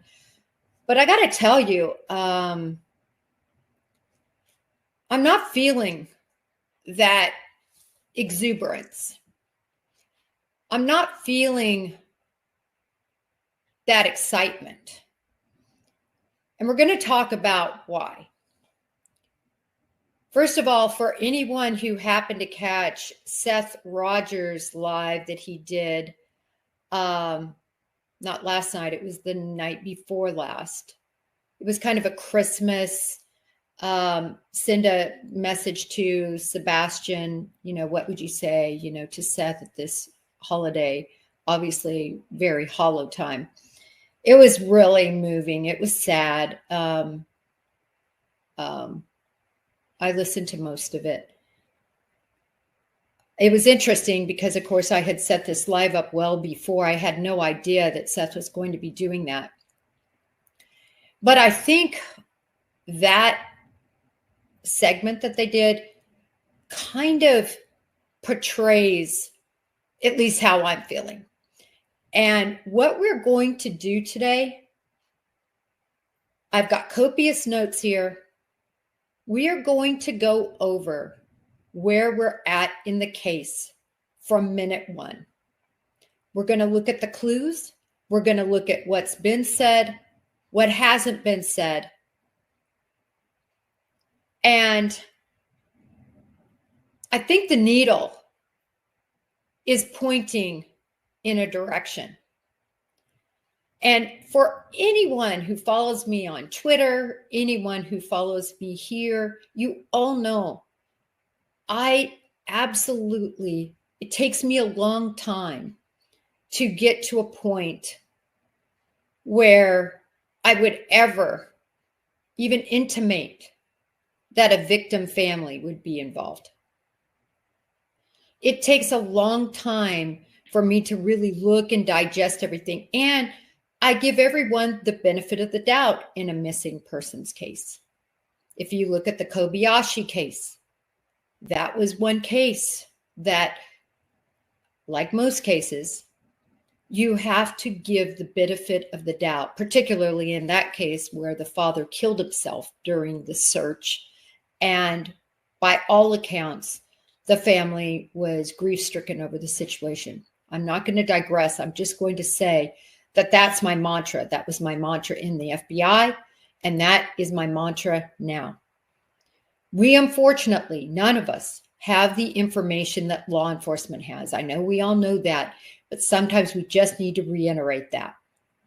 They have so much more that none of us have. But you know what? In this case, we have a lot. We have a lot to work with. I also want to say that in 28 years of investigating federally and in the private sector now, I am not a PI. I work as an expert witness. Occam's razor is about probably 99% true in my experience. Typically, these cases aren't the result of some huge, lavish conspiracy. They're not, they're typically pretty simple in terms of figuring out who had motive, who had opportunity, who had means, and where the facts particularly point. This case is no different. I want to start out, as I said, from the beginning, and I'm going to do a lot of reading of a lot of different things. One of the things I want to read here, this is the missing poster from the FBI. And I have a lot of faith in the FBI. Is the FBI perfect? No. Have there been bad actors in the FBI? Yes. Is the top management in the FBI over the last, I don't know exactly how many years, but has it become more politicized? 100%. Am I so angry to see some of the things I see being done in the Bureau and individual actors, some of the things? Yes. Having said that, again, the huge 98 percentile, high percentage of the FBI, they are just street agents. This is what they do. They investigate. They're not for sale. And they put everything they have into cases like this.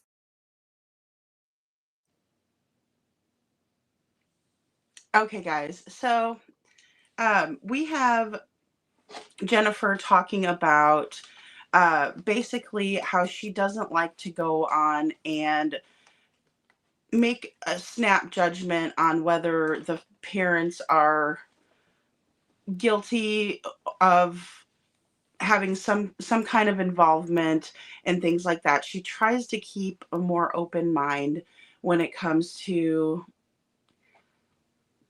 basically when it comes to the parents and the family members in a case. And she does reference Hannah Kobayashi's case, and we did go over that case a little bit.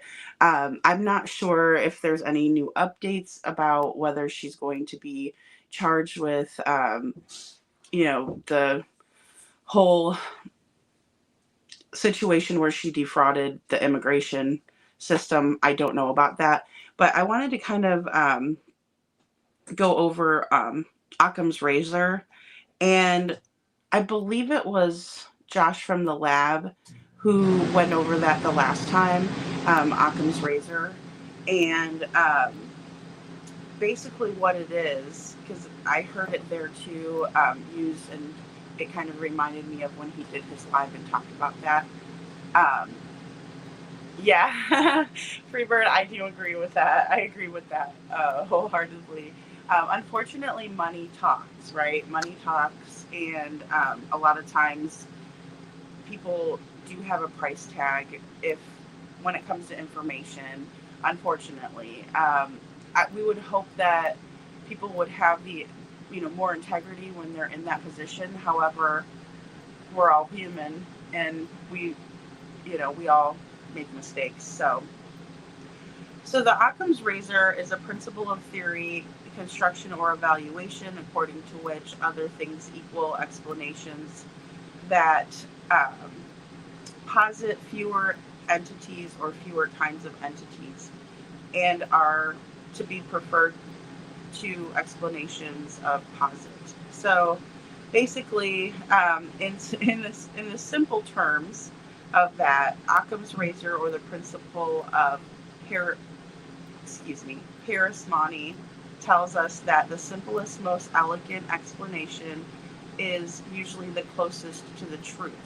So it's basically saying that we don't really have to look far to find the truth. It's usually the most easy path, right? And so I found that to be very interesting. And also, it was interesting when Josh brought it up on his live too. So I just kind of wanted to go over that little tidbit. I do agree, Freebird. I think that there are a lot of bad actors everywhere, within all entities. I mean, it's just people. So whatever people are going to do is what they're going to do. Oh, is there a lot of static? I'm sorry. Hold on. Let me move that over. Oh, I know what it is. It's probably my book that I push over here. Okay. Is that better, guys? Is that better with the mic? I apologize. If it gets too close to the headset my earbuds it does those weird things. It gives feedback. Let me see if that one. I try to keep them away from each other, or at least it's okay if they're near, but if they're touching, it seems like it does give a little bit more feedback.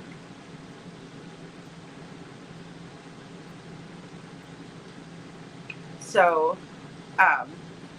either way, I think that the knowledge that Jennifer has, I think what she's trying to get at is that it's not as complicated as it may appear to be. And so let's go ahead and watch her next clip. I think I also shared, and I'll make this quick, one of the last cases I worked on, I was a supervisor and oversaw a large part of this investigation, going into the house where the child went missing, trying to climb through the window that purportedly had gone through, being involved from A to Z in terms of what was going to happen, who was going to be interviewed, getting dive teams, where everybody was going, blah, blah, blah, blah, blah. I learned a big lesson in that case. It was an autistic child. The autistic child was living in complete and absolute squalor, not like the case here. The mother failed the polygraph on a particular question about whether she knew what had happened. Well, we found the child deceased in a body of water very nearby. The mother had failed because this particular autistic child loved to roam, and they put locks up on the doors and the windows, and she was remiss and had not appropriately locked up everything, and she knew it.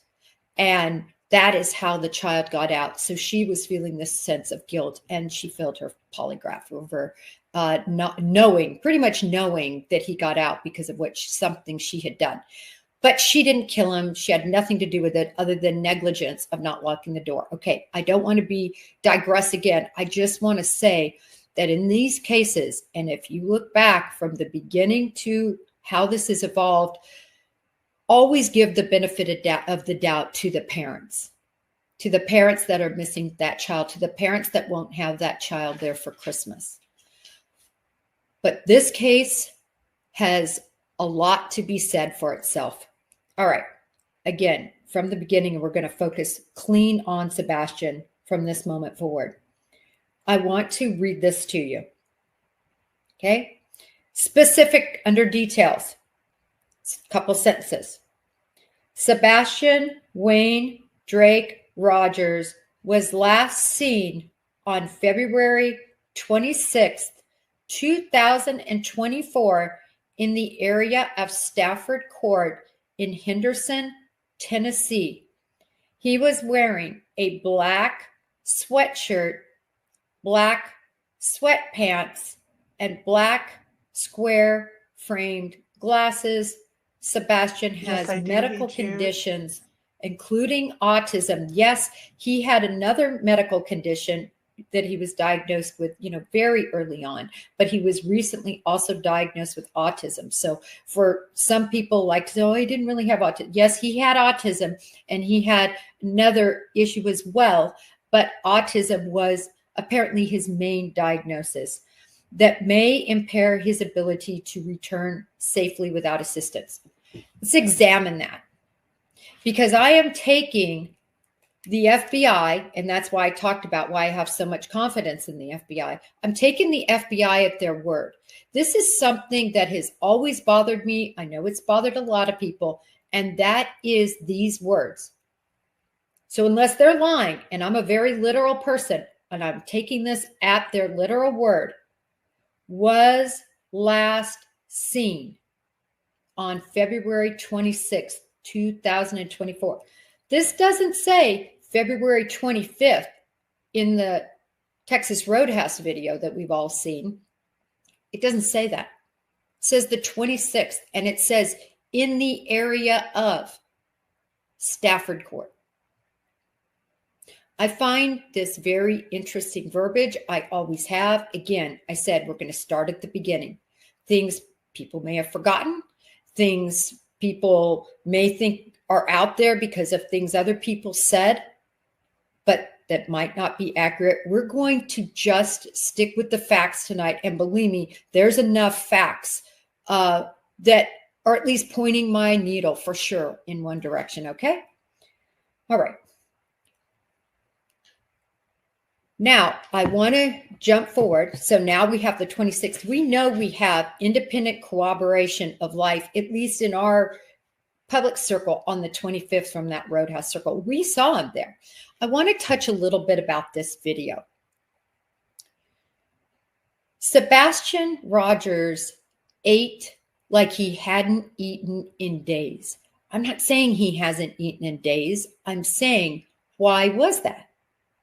One of the reasons could have been because he was off his medication.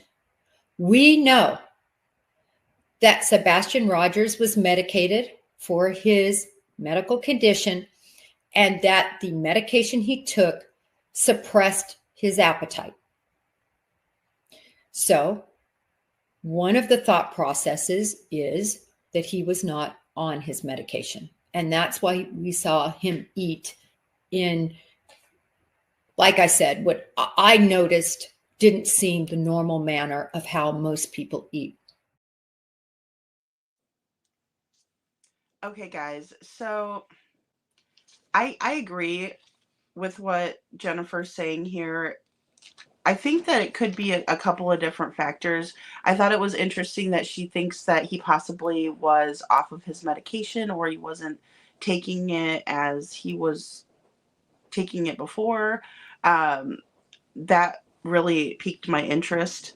And then also another little point that she made, which I have talked about it a little bit, was when they say that he was last seen in the area of Stafford Court. So I find that to be very interesting, that it does state that on the flyers that he was in the area. It says that consistently across the flyers. I never understood why they didn't say that he was seen last in his home. Next comes taxes, Sandy. But yeah, so I found that to be very odd. And the fact that she's pointing it out means that maybe there are some kind of signs of life after the Texas Roadhouse. I would love to know more about it in that regard. And yes, you guys, my air kicked on. I didn't think about that when you were saying there was static. It was because the air kicked on. I need to figure out how to do like a Bluetooth with my wireless earbuds to the soundboard, because I know there's a capability to do it. But thank you for letting me know too. I appreciate it, because I don't know what it sounds like. And then let's see here. I think one of the bigger takeaways from that, though, would be the way that Sebastian was eating his food, and if maybe he was off of his medications, because we won't probably get into more of her theories until next time. But I did find those 2 points to be the most interesting points, and just kind of from her perspective, I found it to be really interesting. The taxes and Island, I'm glad that it's going to be a new year and a new beginning too. It'll be very nice. Very, very nice. Last year was something. And Dreaming says, Sandy, yes, it's Christmas, no taxes talk. Yeah, and it's definitely Christmas on the East Coast, because people are like blowing off fireworks in the background. So if you guys hear the fireworks in the background, these people over here love to party. Like, they really do, which they're really fun. So, but I can hear all the little kids outside and stuff like that, like they're celebrating right now. So it's pretty cool. All right, guys, and then we'll go on to this next clip.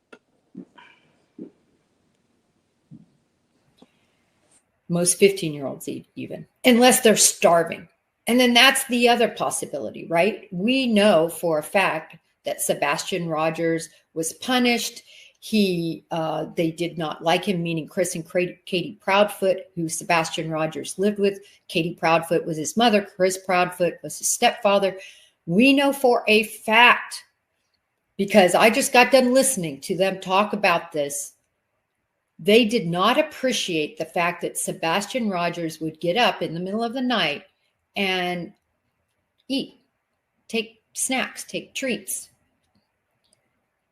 Now, Sebastian Rogers was not fat. He wasn't overweight. He wasn't at all on that side. I personally think he was very thin.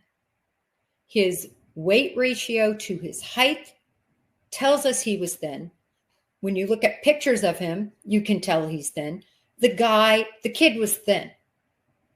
Now, the Proudfoots say they didn't let him, they didn't want him in the kitchen because he would get up in the middle of the night and he would eat snacks that weren't healthy for him, sweets.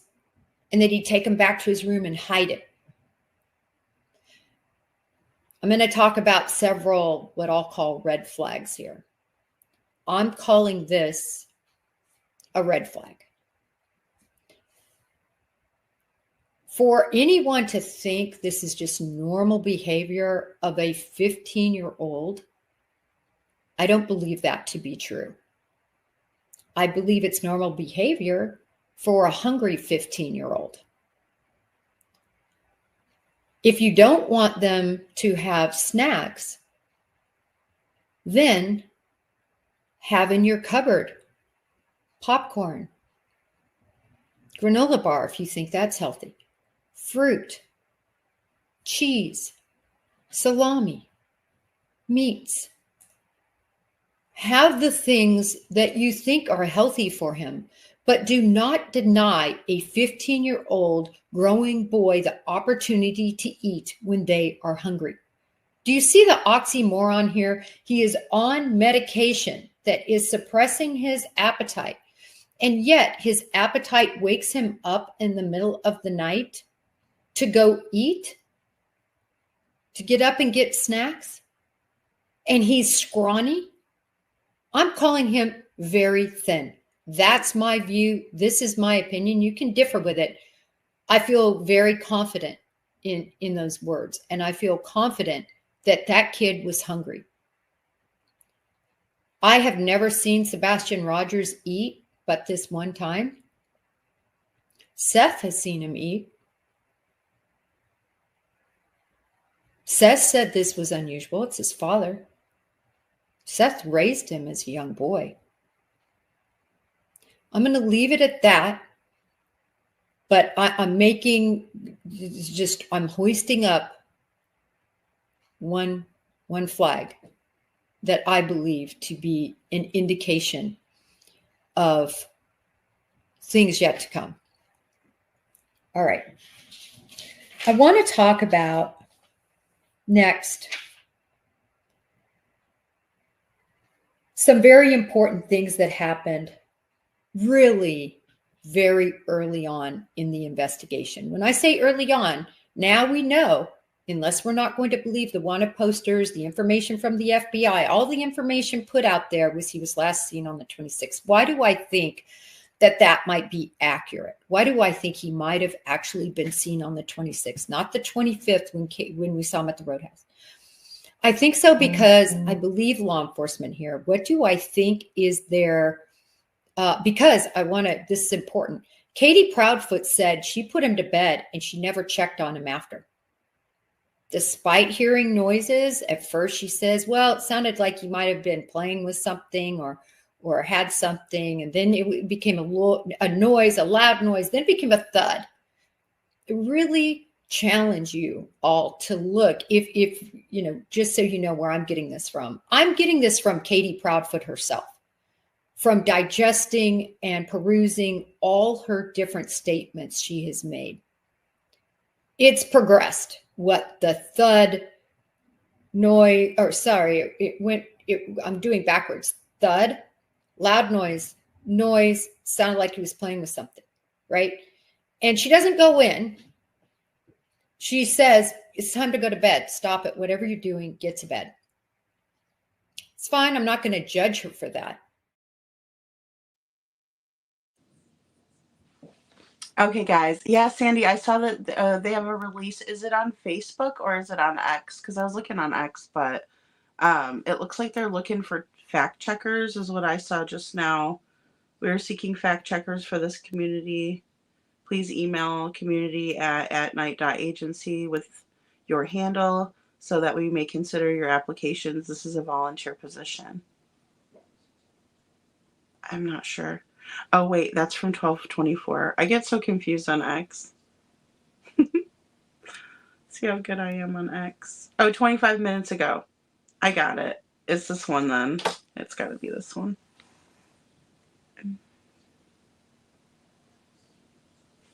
So it says for immediate release, December 24th, 2024. At Night reaffirms commitment to finding 16-year-old Sebastian missing since February, cites stepfamily's search as a diversion. Ooh. I'll read that again. At Night reaffirms, and it's pinned, commitment to finding 16-year-old missing since February, cites stepfamily's, quote, search as a diversion.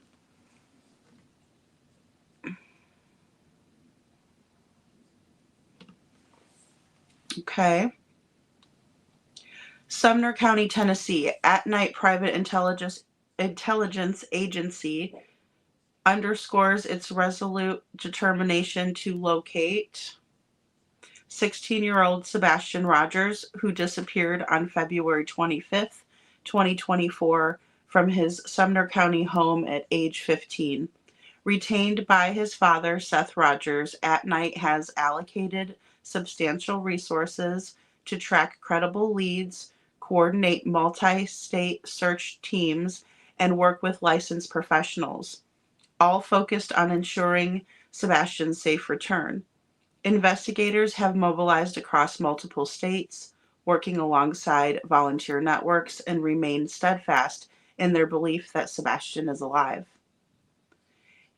In a disturbing turn of events, Christopher and Katie Proudfoot, Sebastian's stepfather and mother, have recently conducted local searches, in air quotes, treating Sebastian as though he were hit by a car or abandoned, despite zero evidence pointing to such a tragedy.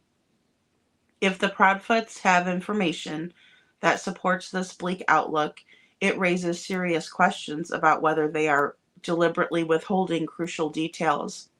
Notably, they have refused genuine assistance from At Night while conducting a search in a wooded area that has already been thoroughly searched by thousands of law enforcement officers, a move that At Night believes is a disingenuous distraction that undermines credible leads suggesting Sebastian is alive. According to At Night investigations, there is no bias for a local hit-and-run scenario, nor have the Proudfoots exhibited meaningful urgency since Sebastian vanished. And here's another missing poster. And let me go ahead.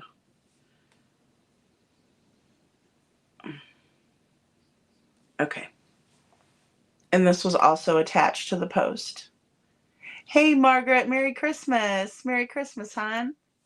No, thank you, Sandy. I'm so glad you told me about it. I have some pictures of the search, and I was going to share them. But if At Night is putting out some information, I'm so grateful that you shared it with me, so that way I can show those too. So, for immediate release, At Night intensifies nationwide search for missing 16-year-old. Counters false claims from stepfather. All right, now let me get this a little bit bigger so my eyes can see it. Subject At Night reaffirms commitment to finding 16-year-old missing since February, cites family's search as a diversion. Okay, this is the same. This is just their like professional letterhead that's stating it, right? Ooh, I don't know if you guys can see that, if it's focused in or not. Okay, so I had someone send me these earlier in my Facebook. Let's see. Oh, I might have to go into my other Facebook. Dang it. I don't know if I'm going to be able to do that. Ruh-roh, Shaggy. Let's see. It's on my personal one. And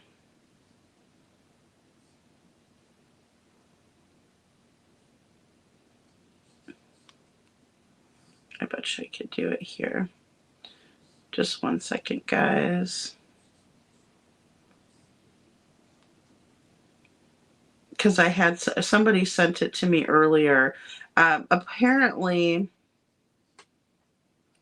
the Proudfeet were, well, Chris Proudfoot was searching with Cletus, Cluminante's fiance, and with Stephen Crabtree, and they had posted some photos, or I think it was more, actually it wasn't posted photos, it was some video of them doing the search. And so I wanted to share those with you guys, and I thought I sent them over, but maybe not. But I'll just try to log in from over here. Oh, okay, yeah. And there we go, okay.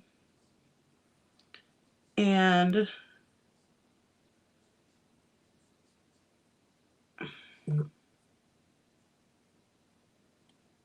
yes, I did. In Tampa, yes, I did. Okay. That is a long beard. But there's Cletus, and it looks like Chris. And then, let me do that.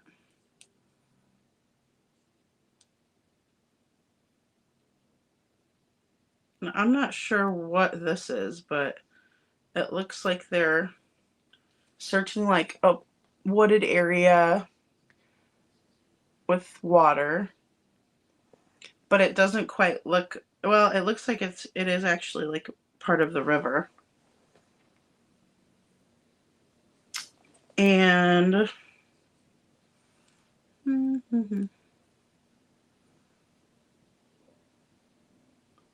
yeah, so it was on Stephen Crabtree's channel that they were searching the area. So I'm guessing that they maybe saw this live or saw the information. Somebody might have sent it over, and that's what they're speaking of in that post. So that was really interesting. Let me see what you guys have to say here. Okay. Margaret, good to see you. No, you didn't interrupt at all, Sandy. I appreciate you sending it or like letting me know about it. And Sandy says, I heard CP was searching. I think they are working on an alternate defense. Yeah, it seems like that too. Ever since the SF Investigates stuff came out, the 4 photos, it seems like they've been trying to do something there.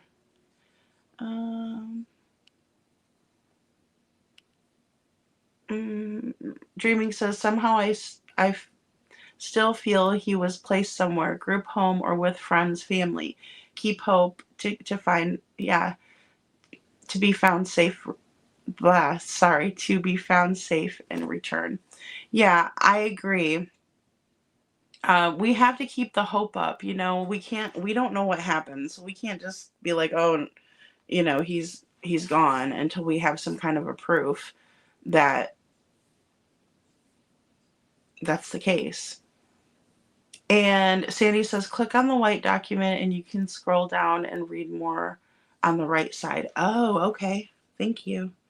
Let me see. Let me see here.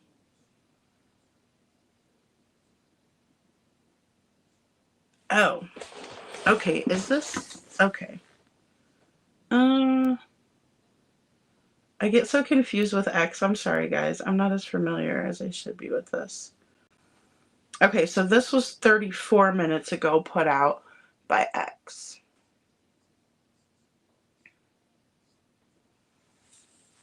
And it says, throughout the month, Sebastian's disappearance. Or wait, was I supposed to? All right, hold on. Oh, I see it now. I'm sorry, Sandy. I did the opposite of what you told me to do. I scrolled down on that. Okay. So this is the second page right here with the official letterhead from the At Night. And it says, if the Proudfoots possess information justifying this grim outlook, okay, I'm sorry.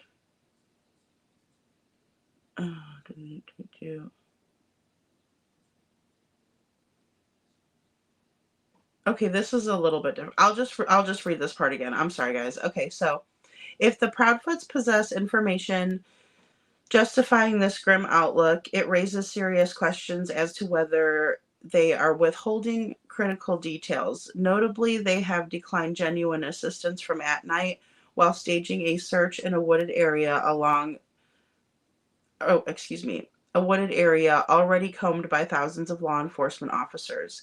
At Night deems a disingenuous distraction that undermines the credibility leads spanning multiple states, such as misguided or malicious search, can potentially shield wrongdoing, which carries criminal implications. By contrast, At Night urges the public to engage only in legitimate efforts aimed at bringing Sebastian home safely. According to At Night's investigators, there is no bias for a local hit-and-run scenario, nor have the Proudfoots exhibited meaningful urgency since Sebastian vanished. A timeline of concern and disruption. So 1, initial disappearance, February 25th, 2024. Sebastian vanishes from the Proudfoots' home under circumstances the family has yet to fully explain. Seth Rogers, alarmed by his son's abrupt absence, immediately mobilizes a private search, tirelessly dedicating personal resources and traveling cross-country to track potential sightings. Refusal of professional aid. Despite overtures from At Night and other well-known investigative figures such as Dog the Bounty Hunter, Christopher and Katie Proudfoot declined offers of professional assistance, insisting local law enforcement had the matter in hand. At Night enters the search September 3rd, 2024, publicly announcing its partnership with Seth Rogers. At Night leverages cutting-edge investigative tools and broad network of licensed experts to ramp up search efforts. Most immediately, the Proudfoots are their social, almost immediately, the Proudfoots and their social media allies launch a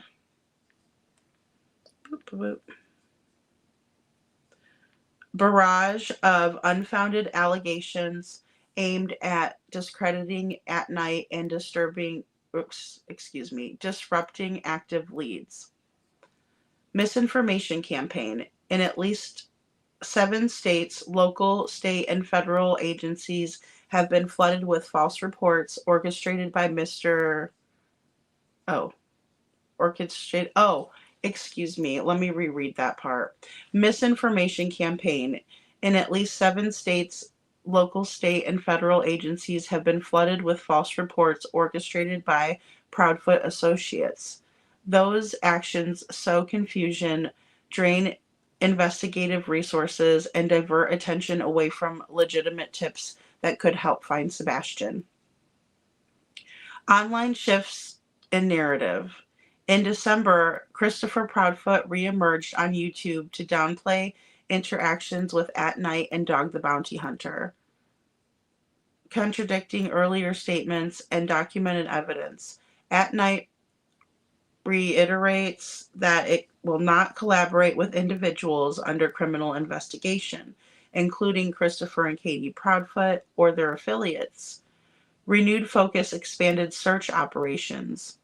On December 21st, At Night announced expanded sweeps in multiple regions.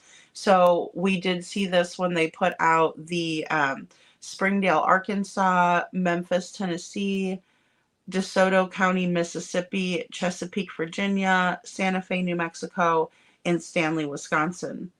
Professional investigators licensed in Arkansas, Tennessee, Mississippi, Virginia, New Mexico, Wisconsin, and Oregon, plus volunteers in surrounding areas are invited to bolster the search teams currently stationed in Memphis, Tennessee, and neighboring regions. At Night's approach prioritizes safeguarding potential evidence and preserving the integrity of any legitimate lead. We firmly believe Sebastian is alive, says one of At Night's lead investigators. Despite the Proudfoot's recent theatrics, the most credible leads point to areas beyond Sumner County. We will not waste resources on staged media events. Our aim is to locate Sebastian and return him to his father safely. So, wow, that's a lot of information, guys. I mean, I can't say I disagree with it. That they've been distracting from the real issues in the case. They've been distracting from finding Sebastian, in my opinion. And so seeing this come out is kind of refreshing to read it. And that's kind of my first judgment on it. And it goes on to say, debunking the wooded area diversion. On September 29th, 2024, Christopher Proudfoot, joined by self-proclaimed private eyes and online personalities, ventured into a wooded area, theorizing that Sebastian could have been hit by a vehicle and abandoned among the brush. According to At Night's analysis and law enforcement records, these areas were already thoroughly searched for weeks after Sebastian's disappearance, producing no valid evidence. This area was swept by law enforcement teams armed with canine units, drones, and volunteer lines. The investigator continued, revisiting these woods months later with a camera crew doesn't move us any closer to finding Sebastian. Evidence of disengagement. Throughout the months following Sebastian's disappearance, Christopher and Katie Proudfoot have traveled extensively for non-search related purposes.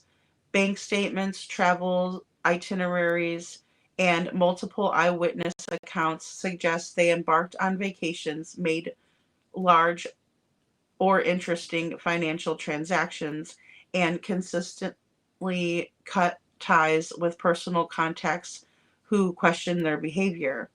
In stark contrast, Seth Rogers has missed workdays, driven cross state on minimal notice, and canvassed neighborhoods to chase every tip.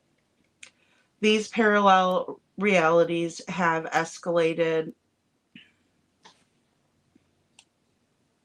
public concern over who is genuinely committed to Sebastian's safe return. About At Night Private Intelligence Agency. At Night Private Intelligence Agency specials in high-risk efforts and consultation services, mobilizing a global network of licensed professionals, advanced investigative technology, and legal counsel. The firm's mission is to protect the vulnerable, provide accurate insights for clients in crisis, and ensure no stone is left unturned in complex investigations. For further information, media requests, or details about volunteers, opportunities, you can contact At Night Volunteer Relations at Opportunity at Night Agency, or you can call them 844-922-3236. Official updates and development can be found on the website or verified social media channels. If you have any information concerning the whereabouts of Sebastian Wayne Drake Rogers, please contact the Sumner County Sheriff's Office at 615-451-3838 and or the Tennessee Bureau of Investigation at 1-800-TBI-FIND, or via email to tips, TBI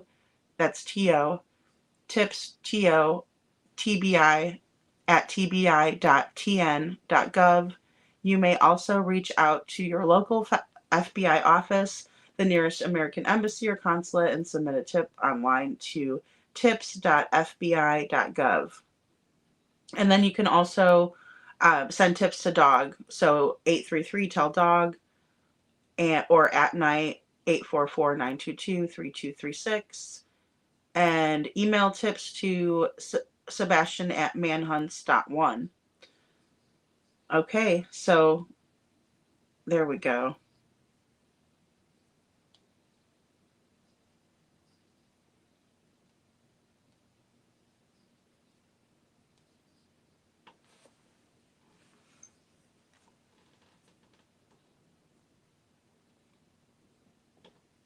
So that was a lot of information. Okay, so basically they still have some locations of interest. It looks like based on what tips have come in and what tips they have found.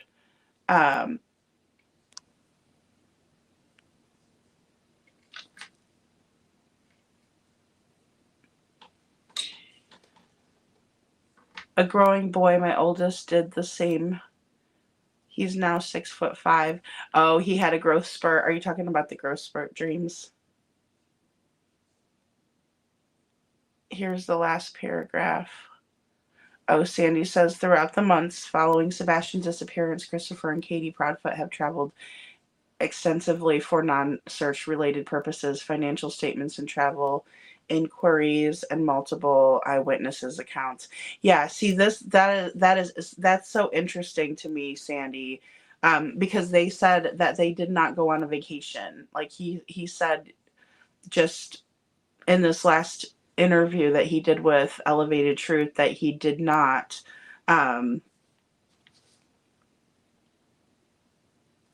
well, he just said they didn't go on vacation. I don't think that he elaborated very much, but he said that they didn't go on vacation when clearly they did.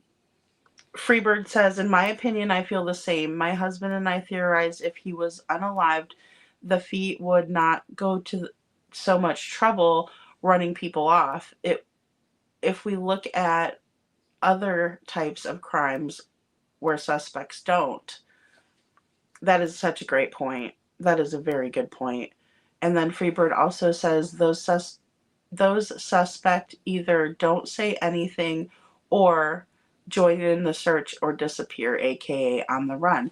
Yeah, and it kind of felt like they did that. It kind of felt like they decided to take off. And then also there was the South Carolina trip that I believe they took.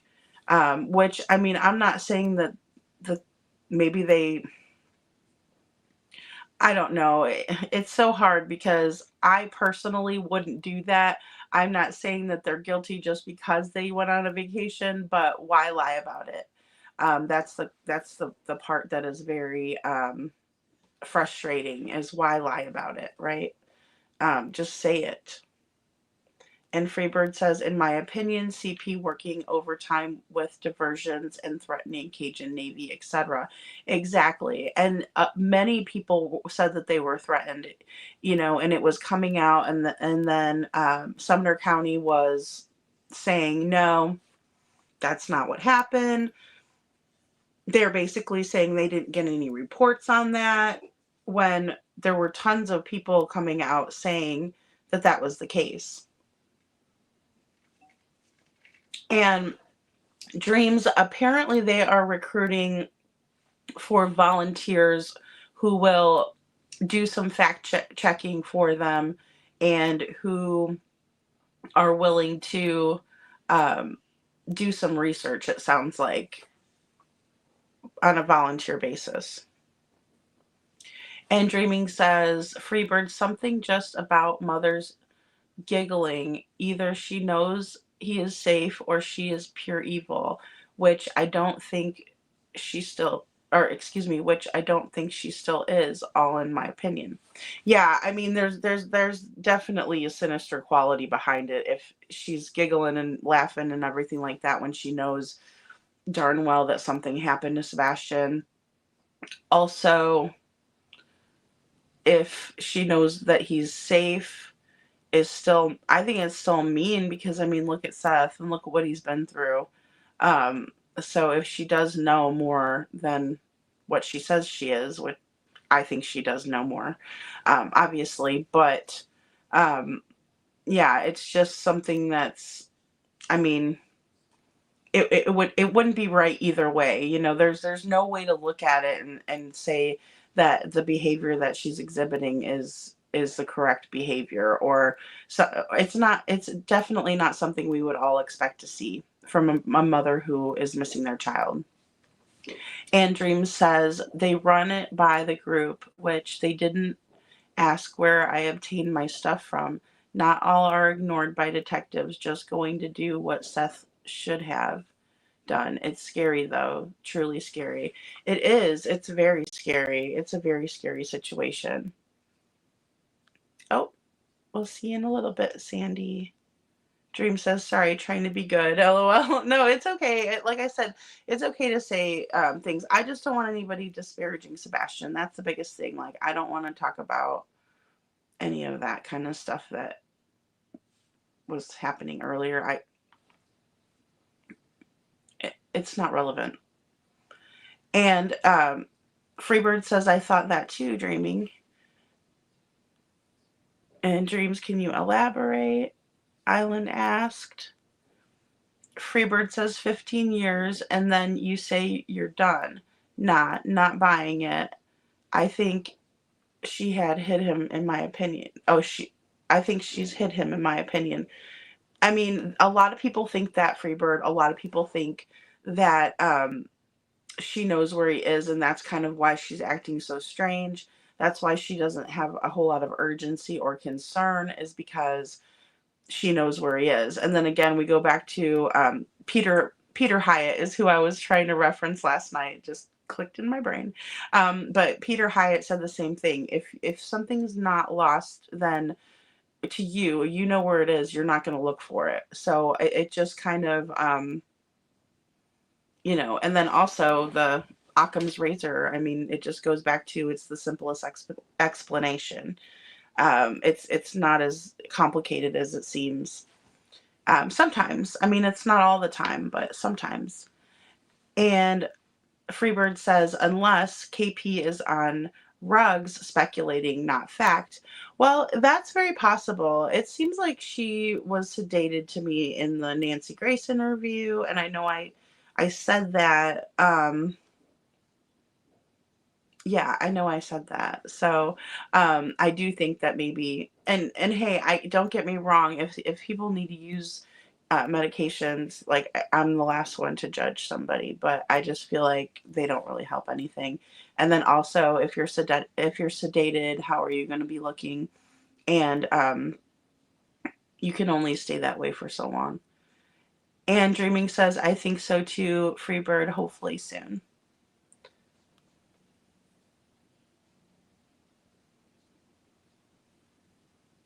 Oh, that made you tear up. I'm sorry. I know it's so grim. And then also, I think it's weird. I didn't know they were theorizing that Sebastian got hit by a car. I mean, again, anything's possible. Whatever people want to do on their own channels is their prerogative. But I also think that I don't know what they're doing. I just feel like it is a major distraction. A major distraction. And if they really were trying to find him, they would be working together, and they wouldn't have pulled all the stuff in the beginning with the at the vigils and stuff like that. Yeah, I don't know. Dreaming said, I meant, in my opinion, hidden and will be found safe. Freebird, I wouldn't agree, but I wouldn't agree on that other issue. Too scary to even think about. Then it's really, really bad. Yeah. Yeah, absolutely.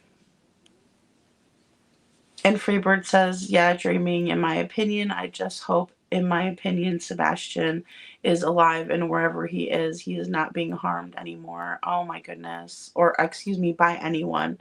She said she hopes he's not being harmed by anyone. And I hope the same thing too. I mean, that's the scariest part, right? Is because we don't know. And Margaret says, why lie about a lot of things? I know, Margaret, it just seems like they're constantly lying about these things that are not even very important. It's why lie just to lie? And then it just makes it so they're just so uncredible. I mean, if we even look at court cases where someone takes the stand, it only takes the one time, the one lie to discredit the testimony of the person that's on the stand by the jury. I mean, if they're lied to, they're going to wonder, what else am I being lied to about? Which is a valid question. Dream says, when I said the same thing you did, somebody got mad at here yesterday. I don't base my feelings into this. I go on facts. It's very difficult to keep your personal out of and stick to the facts. It is very hard to do that, Dreams. It is. It's extremely hard to do that, especially because we've been at this now 10 months. Today it's been 10 months. And I think that we're all really emotionally invested, even if we didn't want to be. But it is really important for us to take a step back and look at the facts. I agree that that is very important to do. And I'm sorry if somebody got mad at you. We don't always we don't have to agree to kick it in here, guys. And Dreams says, do the job you were asked and cry later. Yeah, absolutely. Absolutely. Pray and then pray harder. And sometimes that's all we can do. Hi, Sylvester. Good to see you. Nice to see you, hon. Merry Christmas. And Freebird says, former. Oh, okay. Yeah. Rug addict, sober 30 years. Some people do crazy sheet on drugs and they are not sedated. That's true. That is a very true statement. And I'm glad that you were able to overcome that. That is not easy. That is something to be super proud of. Absolutely. And it's true. And you can take your experiences and share them with other people, and it'll give you a completely different perspective than someone who isn't familiar with it. Um, so I really appreciate you sharing that. Oh, you're making sugar cookies for us. Well, thank you, sugar. That's so sweet of you, Sylvester. And Dream says, oh, my stars, I feel so awful for the parents of missing and lost lifting prayers, and may the hand of angels guard and guide them. Lord, give me the strength. Yeah, or Lord, give them strength, excuse me.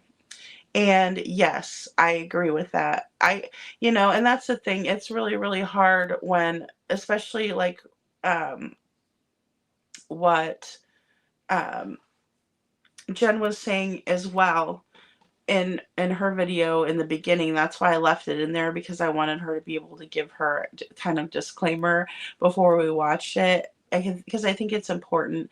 But she says like that this is not something that she has liked to do. She's going almost against her own cardinal rule of not looking at the parents or the family members when something like this happens. And she said that she even would take that approach while she was actively in the FBI. And so, very, very telling of why she feels the way that she feels, and that she doesn't typically like to speculate on the family involvement. And Dream says, congratulations, Freebird. That's beautiful. I don't know you, but I'm so proud of you for finding your way to sobriety and love. Ah, that's so sweet. Thanks, Dreams. That's awesome. And Freebird says, it's why I'm not a police officer or FBI. I would have to hold back when arresting a Chomopedo guy. Yeah, law enforcement have to stay level-headed and hold back their feelings. Oh my gosh, right? And I'm the same way. Like, it reminds me of the Chad Dorman case where he unalived his 3 little boys, execution style, and like the way that those officers handled themselves. I don't know that I would be able to handle myself like that. I might accidentally trip that guy or something. Just saying. I'm not cut out to do that. um, Dreaming says, I agree. You are amazing. Thank you for sharing, Freebird. Yes. Oh, Jesus saved your life, huh? Oh, that's wonderful.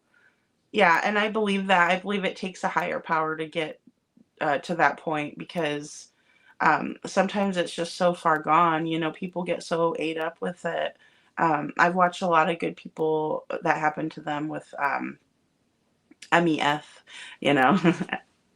I won't say the whole thing, or I won't, I'll try to, I don't know what words we can really say, but it's big in the 417, which is in Springfield and Missouri, and people just get so ate up with it that they're not even right in the head anymore. It's really sad. Island says, Amen.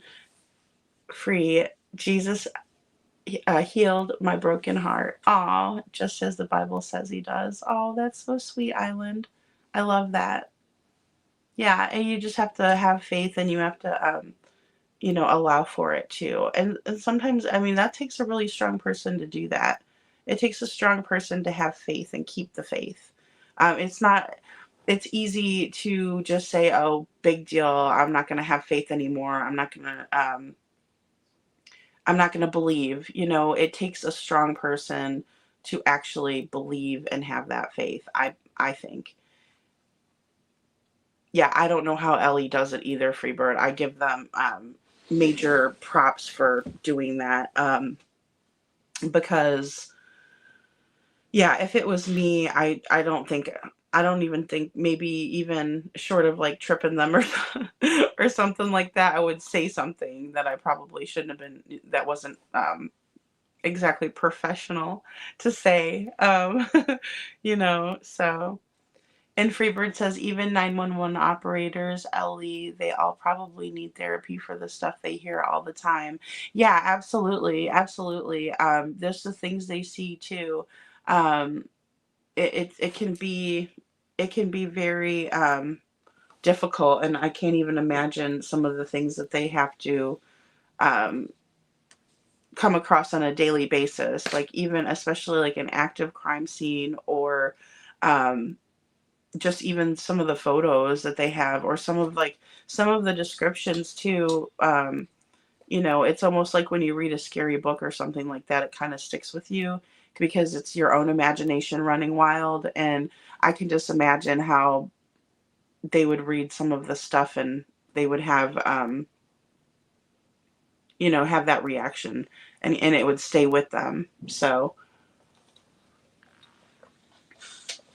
it's absolutely something that's very difficult, I'm sure. And just getting back to this Jennifer Coffindaffer, dang it, I'm sorry, Jennifer, interview. She was talking about the fact that they weren't allowing Sebastian to eat freely. And we talked about this too a little bit. And so I thought it was very interesting that she brought it up. And I noticed in the chat that someone had Island. It was Island. I read your comment, Island. And I think it is such a wonderful thing to take in a child who needs that extra love and attention because they have had such tremendous trauma that they would eat and eat and eat. Let's see. Island says, I pulled my nephew out of the system. He would eat so much he would get sick. That's survival mode. Till this day, he does not waste food. And I am so sorry. I am so sorry that your nephew had to deal with that. I've seen that also where kids that have been starved and things like that, they will definitely sit there and eat until they can't anymore because they were so deprived of it. It is it's absolutely sad. And he was only 1.5 years old. And it that is completely heartbreaking to think that somebody would give food to a little baby like that. Like, that is just absolutely disgusting, in my opinion. And I hope that whoever mistreated him, I hope he got justice.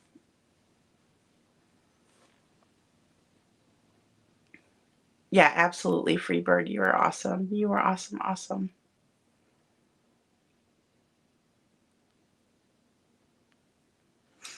Yeah. And it is, that is so sad. And then also, like, I remember them saying that Katie would say that he would sneak snacks. So we know that he was hiding food and he was sneaking food. And that is not normal. That's not normal behavior. Um, Maybe, and then Jennifer also brought up a good point that he wasn't overweight or anything like that. So, like, if it was a situation where a child is overweight and they're like hiding things because they're, the parents are wanting them to eat healthier or things like that, or the doctor has told them, hey, we really need you to slim down and get on a diet or something like that. I can understand why a parent would limit um, some food, but in the same way, she turned around and made a really great point that you don't deny these children food, you just give them healthier options. So you find out what kinds of things that they like in terms of like vegetables, fruit, and if it's something fun.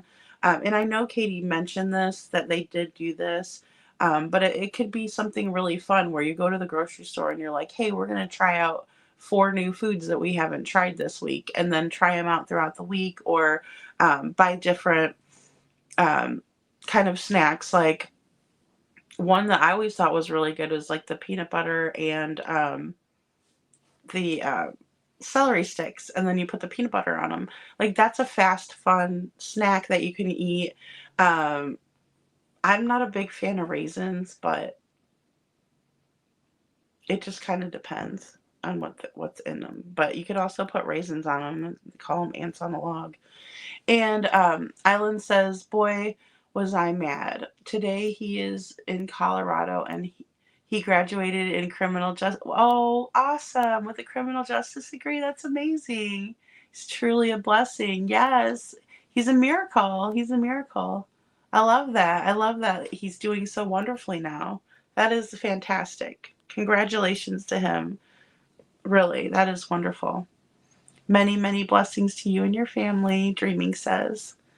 Yeah, that is amazing, Island. He shows me more or affection than his. He shows me more affection than my own kids at times. LOL. Aw. I bet you he's just so grateful, you know. That's understandable, you know, and that's what trauma does too. Kind of makes you cling to the good ones and not wanna lose the good people. Um, because you know how bad the bad people can be. And Dream says, "Good, God bless you. My youngest has eating disorder. Oh, I'm so sorry. And texture issues. Years of food counseling. What I wouldn't give to see him truly eat. Aw, you are a good-hearted, loving person. That's absolutely beautiful. I agree. I totally agree with that, Dreams. And I'm sorry, you know, that your son had to deal with that, like an eating disorder. That is really, really tough, and especially like with the texture issues, that's what makes it harder to find the foods that he's able to eat and things like that. So I can completely see how that would be um, like challenging for you, and then also for him too. Um, yeah, I'll be saying prayers that sooner or later it'll work itself out, because I know the counseling.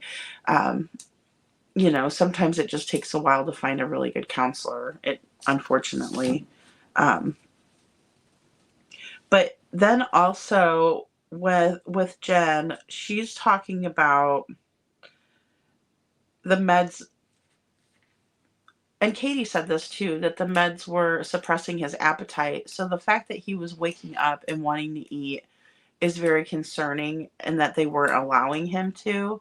And then another thing that she brought up was it seems like she was kind of leaning towards maybe Sebastian had been off of his medications and that's why he was eating more, which would coincide with what Katie said. And I mean, if we're to believe anything that she says, that's what makes it hard. But she did state that this was an issue with the medications, and it suppresses his appetite.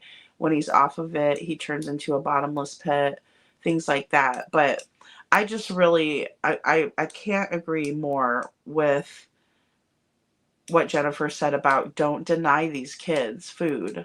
Don't ever deny them food. You give them healthier options, but don't deny them of food. It's just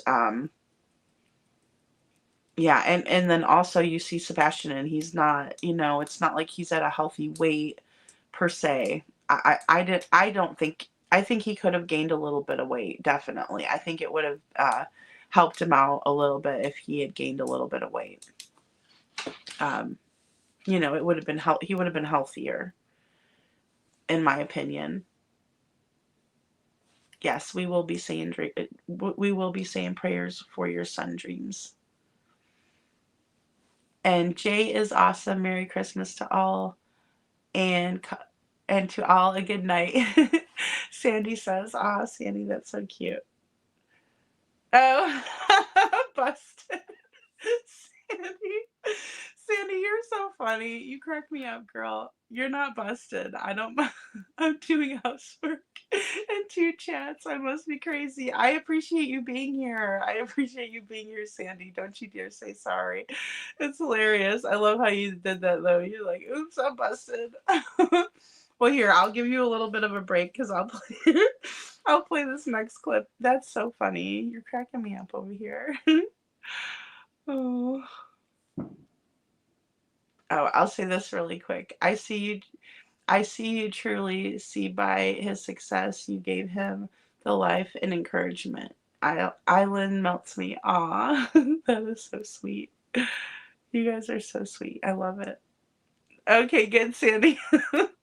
I'm gonna have to go over to Jay's channel now and be like, hey, you can't steal my Sandy. No, I'm just kidding. I'm just playing. Okay, here we go. I'm gonna go ahead and play this next one. Are we on number 8? Which one was I on now? I don't remember. I thought we were. Hold on. I know I had Coffindaffer. All right, that was staff report. Okay, so I think we are on number 3. Yeah, we're on number. Oh, okay. Well, 3 of Coffindaffer. I had 4. I lied. Okay, here we go. Most 15-year-olds even, unless they're starving. And then that's the other possibility, right? We know for a fact that Sebastian Rogers was punished. They did not like him, meaning Chris and Katie Proudfoot, who Sebastian Rogers lived with. Katie Proudfoot was his mother. Chris Proudfoot was his stepfather. We know for a fact, because I just got done listening to them talk about this, they did not appreciate the fact that Sebastian Rogers would get up in the middle of the night and eat, take snacks, take treats. Now, Sebastian Rogers was not fat. He wasn't overweight. He wasn't at all on that side. I personally think he was very thin. His weight ratio to his height tells us he was thin. When you look at pictures of him, you can tell he's thin. The kid was thin. Now, the Proudfoots say they didn't let him, they didn't want him in the kitchen because he would get up in the middle of the night and he would eat snacks that weren't healthy for him, sweets. And then he'd take them back to his room and hide it. I'm going to talk about several what I'll call red flags here. I'm calling this a red flag. For anyone to think this is just normal behavior of a 15-year-old, I don't believe that to be true. I believe it's normal behavior for a hungry 15-year-old. If you don't want, but I find it very interesting, the progression of how she describes this noise. Let me tell you why. And I'm not saying this happened. I'm saying what I have seen in my experience. What I have seen in my experience is that people, when they are involved in a situation where they are either covering or involved in a child being hurt, that oftentimes they will foreshadow and say things like, I heard something. I heard a thud. I heard something noisy. Why? I'm not saying, again, Katie is doing this. I'm saying I've seen it in my experience because they're trying to explain, if that child is found, why they might have bruises, why they might have an injury that could be life-threatening. Oh, that must have been when I heard that thud. That must have been that. So I'm not saying that here. I am just saying I've seen that. Secondarily, I want to say I am raising this as a red flag only in the fact that Katie wasn't consistent from moment one. This is your child that's missing, and you are making statements about it.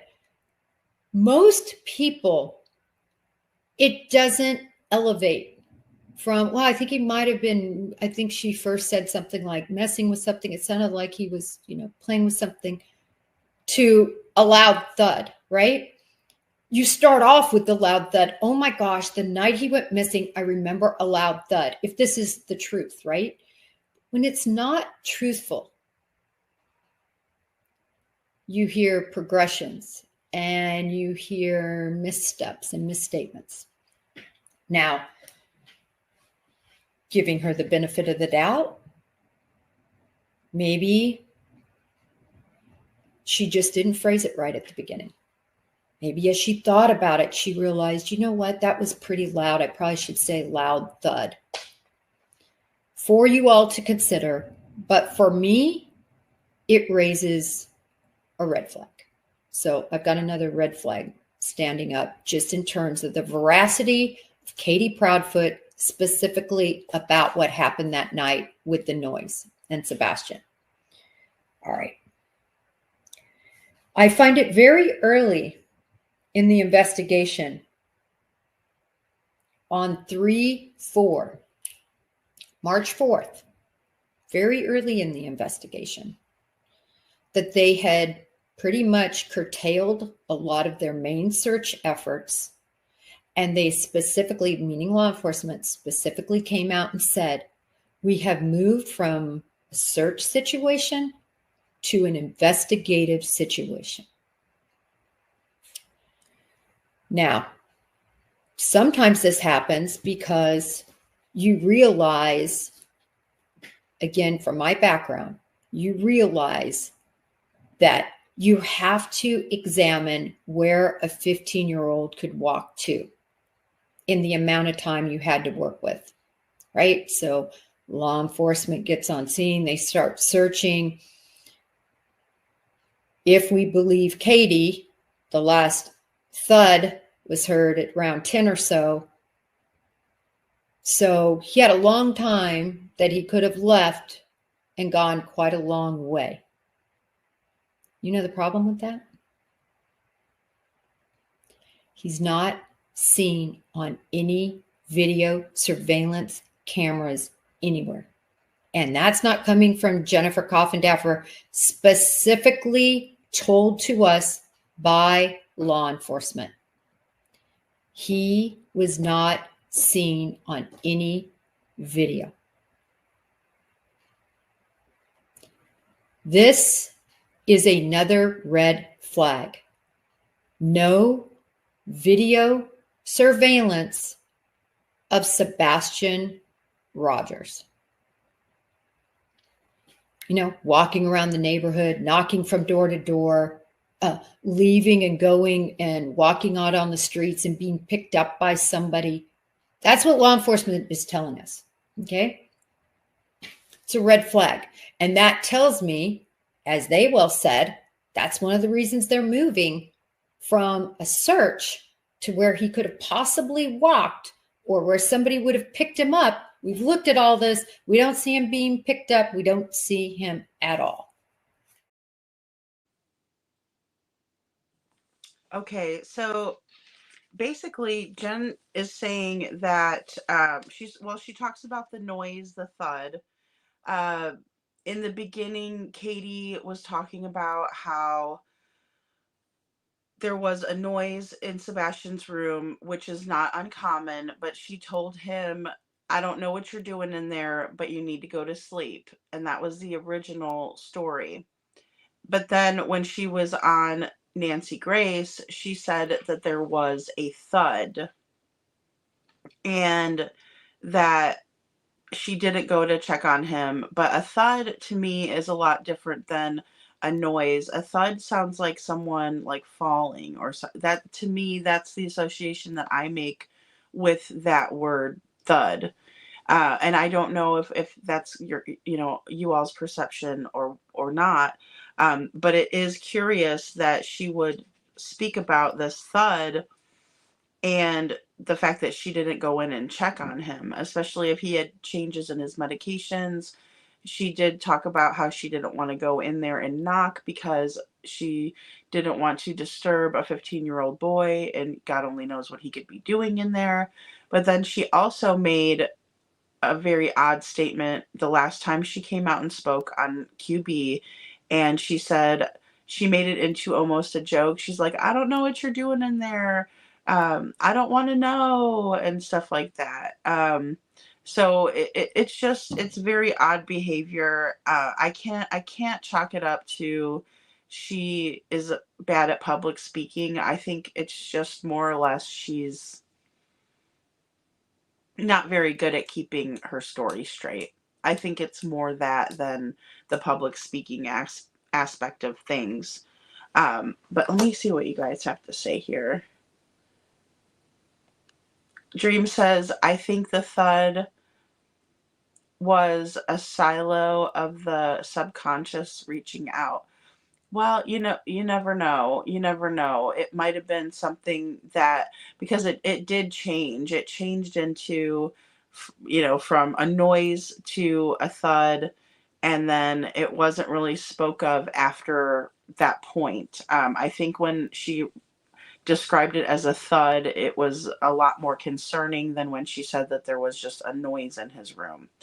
Um, yes, Margaret, you are so sweet, and it is Jesus's birthday, so happy birthday, Jesus. Dream says happy birthday. And Sandy says it's crazy to listen to her. Oops, sorry. It's crazy to listen to her after her first video where she said, quote, KP asked, did he have any shoes on? So I think she's innocent or something like that. We all have been preaching for months. Oh, excuse me. We all have been preaching this for 8 months, and finally others are coming around to join us. Yeah, I agree, Sandy. I mean, that's the thing. We can't change the facts of the matter, right? So I mean, if it's something that was said and it came out of the person's mouth that was last with him, um we have to at least take that for what it's worth, right? Which is, that's his mother. That is the last person he was seen with, that sort of thing. So, and Dreaming says, I think so too, Sandy. Dream says, I would have gone in and she was on the couch taking talking and studying, talking to CP. It is the only thing mentioned that has been consistent. Yeah. Well, and she also, stated in the first interview with Duchess for the Missing, they she stated that she heard, or excuse me, that she went to bed around midnight, but then Chris backtracked and said that she was sitting on the couch and they talked from like 9 until close to midnight. So there was a little bit of a difference in there.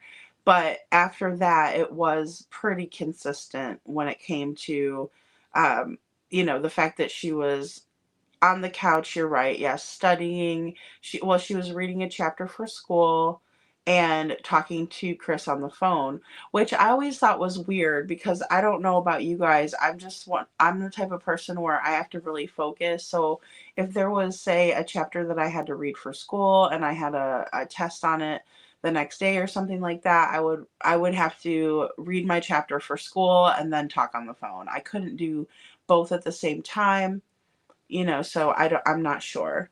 Um, oh, don't be sorry, Dreams. Don't be sorry. You're fine. You are totally fine.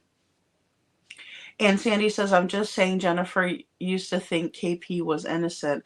Now she's changed her tune. Finally, praise the Lord. Happy birthday, baby Jesus. Sandy, I know, right? I mean, I totally agree with that. I totally agree with that. She was very, and see, and that's the thing where that's what bothers me. And that's what I was talking about last night with Nick the Hat. When he first came on, he was very adamant about the fact that he didn't want to blame either side, that he wanted to examine the facts, and then after that he was going to make some decisions on how he felt about it. And the same thing with Jennifer, she didn't want to make any snap judgments, and she even says that in the beginning as a disclaimer. She doesn't want to be the one to blame the parents, right? She doesn't want to be the one to say, yeah, they had something to do with it unequivocally, because that goes against what she typically does and her mindset going into these cases. But as this evidence has come out more and more, and of course law enforcement has the utmost of information, but then when it comes to someone like Jennifer Coffindaffer, I'm sure there is certain information that's been shared with her that we are not privy to. And so with her coming to this conclusion, I think it's something that needs to be looked at. And you're right. I think that now she's deciding, hey, Star, good to see you. Good to see you. I showed those pictures of the search earlier. So, but yeah, it's just one of those things where um, people were trying to look at it with an unbiased lens, and the facts that come out it just makes it very hard to keep telling yourself, oh no, they didn't have anything to do with it. They didn't have anything to do with it. Nobody likes to have to be the one to point the finger at quote unquote grieving parents, right? Um, I don't like to point the finger at Seth as an example, and we talked a little bit about this earlier. That I don't want to point the finger at him because he's been searching, he's been trying. I just don't want to do that. So I think I would be more apt to feel that way if I saw some effort on their part. But other than distractions from what's really going on, it's very difficult to do that. Dreaming says, but the thud every time has been mentioned. Well, not in the not in the very first interviews. The very first time that they talked about that she mentions the thud. I shouldn't say they because it was Katie. Um, the very first time that Katie mentions the thud is on um, Nancy Grace. She says there was a noise in his room, that she heard a noise, um, that it was not uncommon for her to hear noises coming from his room. And so she just kind of hollered in from the couch, I don't know what you're doing in there, but you're supposed to be asleep. And that was consistent through a couple of times that she told that story. But then on Nancy Grace, she said it was a thud because Nancy specifically asked her what kind of noise was it, and that's when she said just a thud. And so I think that's why people's eyebrows were raised when she said that, because a noise can be anything, but when she specifically said a thud, I think it kind of set people's spidey senses off, if for lack of a better way to say it. Like, okay, well, a thud, that's weird, um, type of a thing. So, well, hey, Julie, how are you doing? And Margaret says you're very welcome. You guys are so sweet. But yeah, so I think that's why dreams. And I did a comparison to video. There's a couple of that because I used to really like to do those, and I would like to do.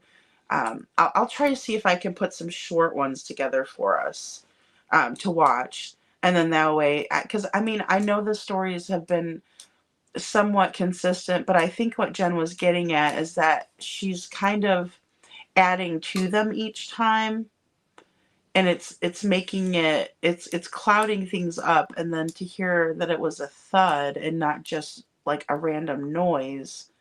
I always think of a thud like a loud boom, but that could just be my perception of it. Um, but yeah, it's very. Oh, no worries. I know it's getting late. It's getting late. And I was trying not to do such a long live like I did last night. But I wanted to get a little bit more through the Coffindaffer interview. It's just um she uses really high resolution. So I was saying earlier that it's kind of hard because um the clips have to be shorter for them to load onto StreamYard. But yeah, I mean it's uh it's confusing, and I understand that we're not always going to say, the exact right thing, especially if we're nervous, if we're on TV and we're not used to being on TV, because of course that would be a very high, or I should say high stress and intense situation to be on national television, especially with Nancy Grace. I mean, I love Nancy Grace, but she is a no nonsense lady, and um, someone that doesn't play. And it looked like they were extremely nervous to be being questioned by Nancy. And Dream says, I thought that Nancy Grace asked that due to her interview that she gave. Thank you for the correction. I've had to look at my notes.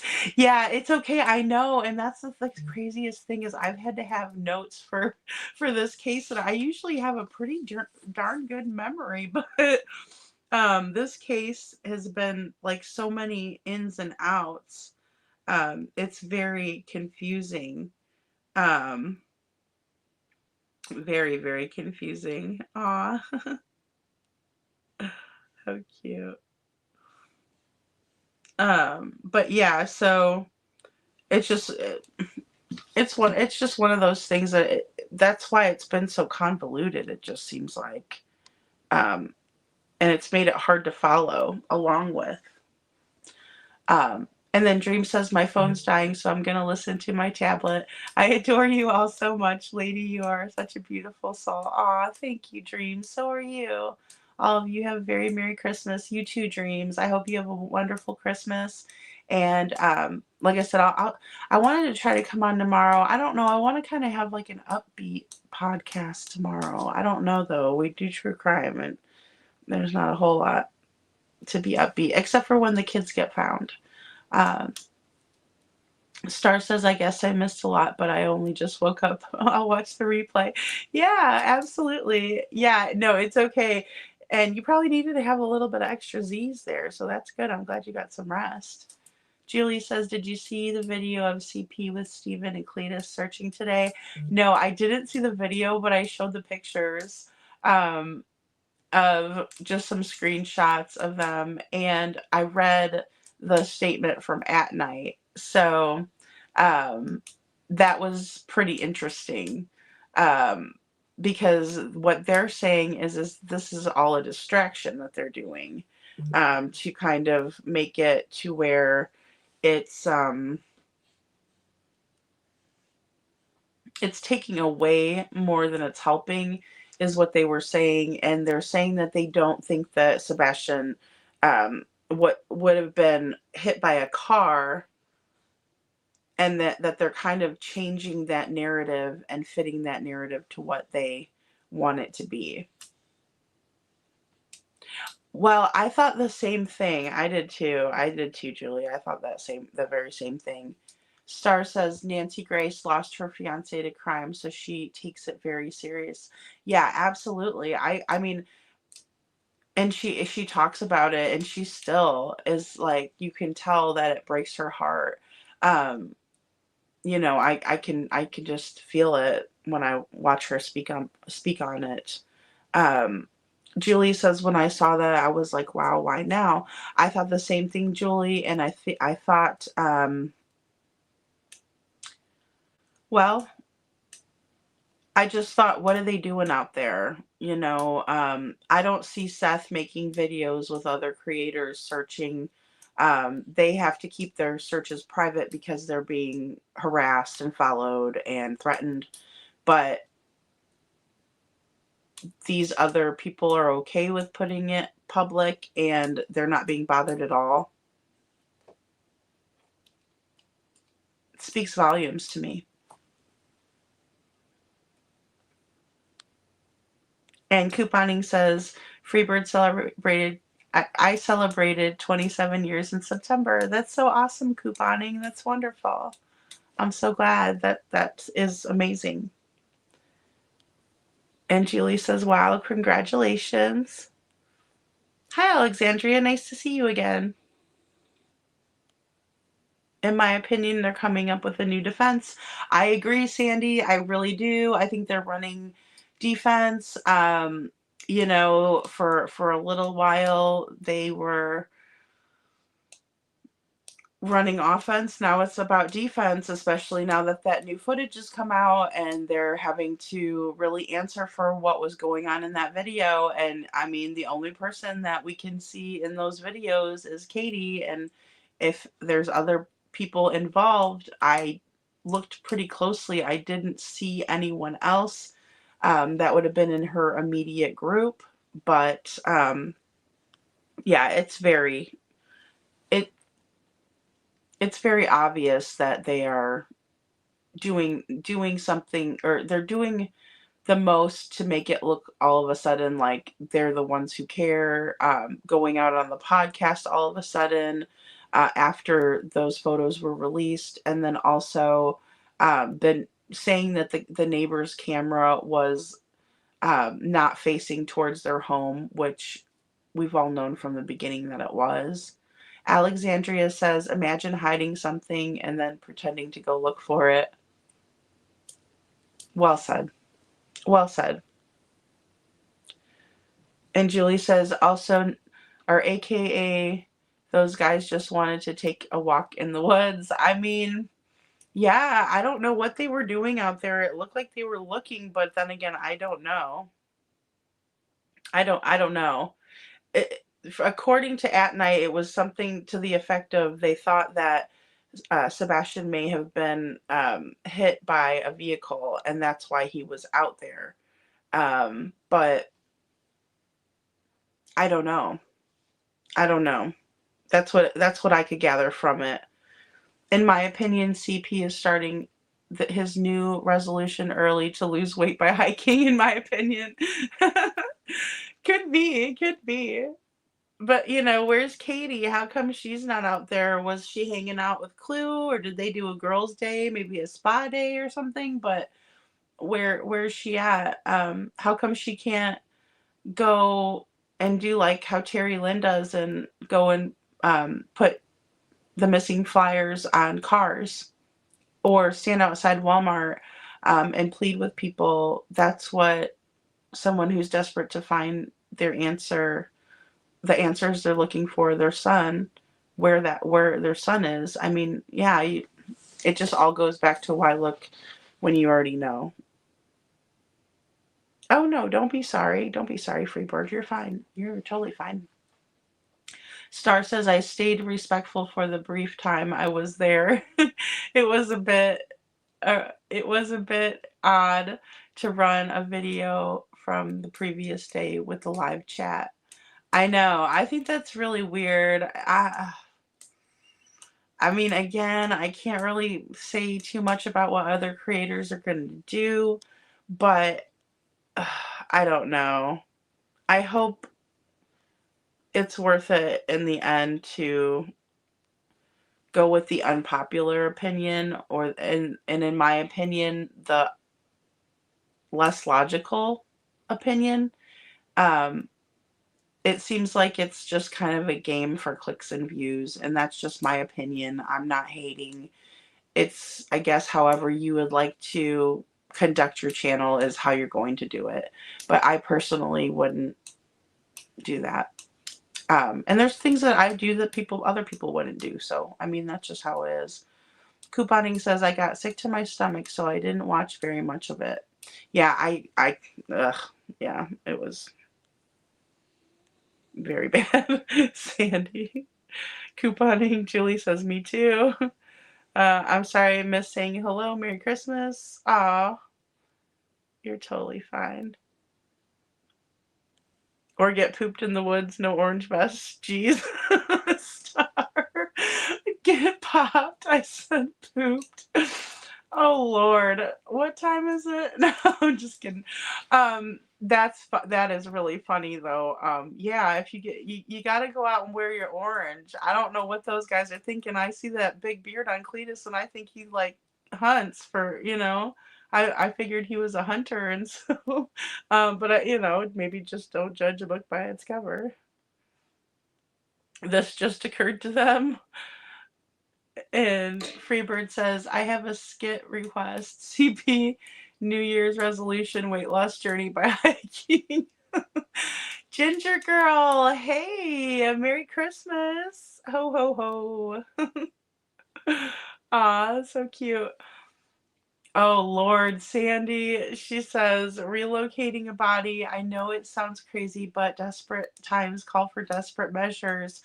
You never know. I mean, I'm sorry, but I never thought there would be people that would be like this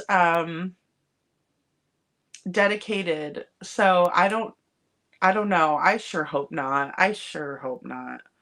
But anything is possible. Yeah. And Julie says, could be. Alexandria says, also, just want to say how much the Texas Roadhouse video makes me angry. They said Sebastian was autistic. fidgety, etc. He was such a well-behaved child in that video. I can't agree more with that statement. I did not see him doing any type of self-stimming behavior.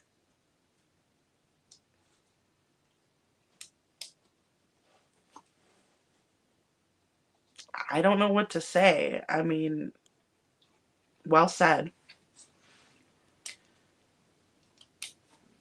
Well said.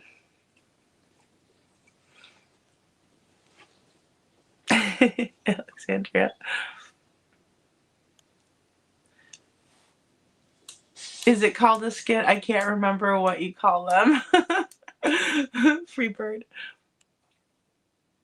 Merry Christmas. Thank you, Alexandria says. And Merry Christmas to Alexandria. Comedy satire skit, yes.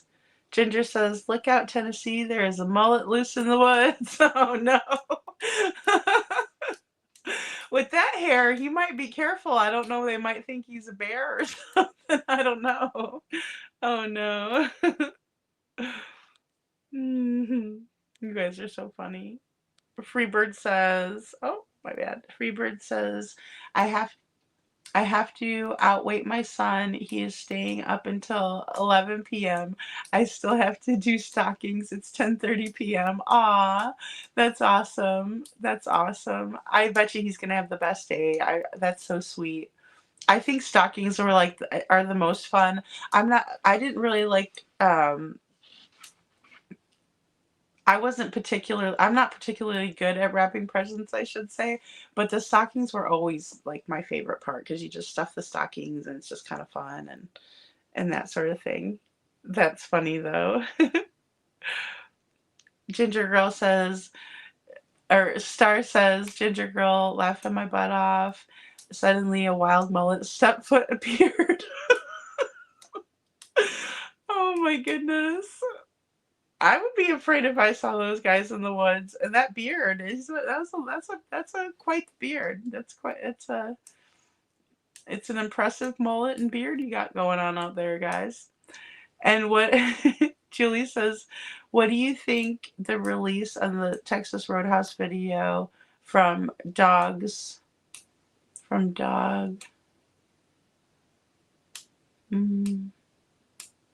I don't know, Julie, could you elaborate? I'm sorry. I don't know what that last one is. And Star says, Freebird in the same time zone as me. Yay! Oh, means. Thank you. I'm sorry. I was like, I don't know. Okay, so what do you think the release of the Texas Roadhouse video from Dog means? I mean, are you talking about was there a new one that was released? I might not have been able to see it. Are you talking about the ones, the 4-minute one and the 7-minute one, or did they put something new out? Because that's possible that I didn't get to see it. And Dreaming says, I'll hold my tongue. My husband has a crazy beard. I'm trying really hard to convince him nobody will notice he is getting older with his little under chin. Aw, that's so funny. I mean, that is I didn't realize his beard was that long. Like, I guess that like in the courtroom, it looked not as long, I guess, when I saw Cletus the last time was when he was in the courtroom. And so, yeah, I was like, wow, okay, your beard is very long, you know?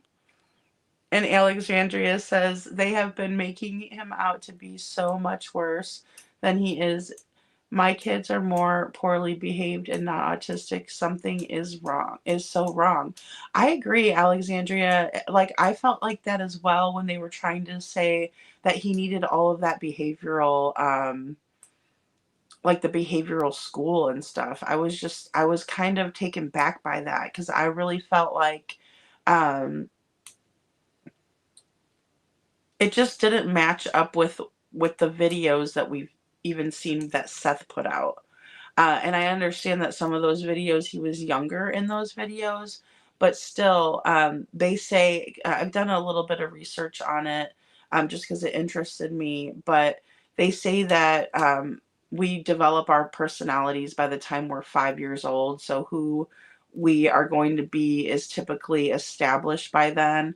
And, you know, of course, life experiences change us and different things like that. You know, I completely think that that is correct.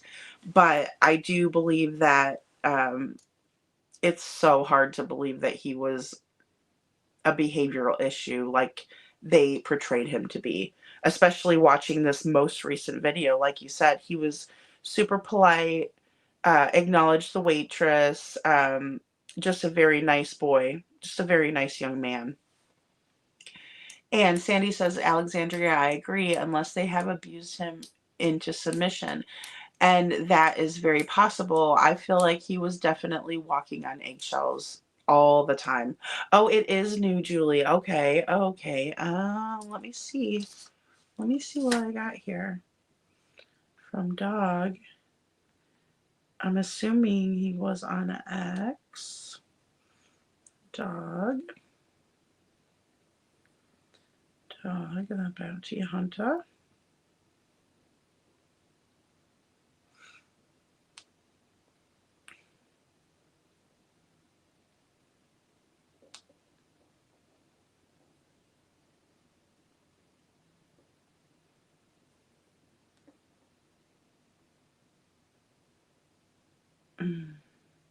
Oh, okay, that is a breaking.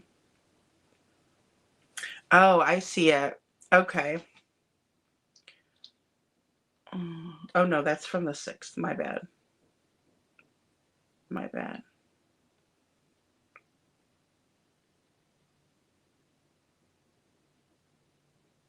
Oh, that's at night. Oh.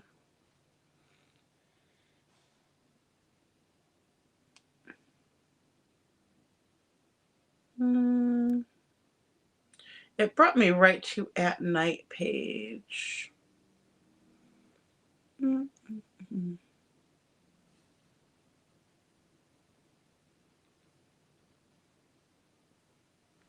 Do you guys have that video by any chance? Ginger says the Sasquatch might think that mullet is sexy. Oh my goodness. And Alexandria says, Sandy, from the beginning we have been getting a different picture of him until Seth came forward. Yeah, I mean, I can agree with that. I can agree with that. That mullet is the reason Sasquatches hide. Star. Oh my goodness. Dog's new channel. Someone sent it to me today. Oh, Dog's new channel. Okay. Is it YouTube? Because I follow him on YouTube.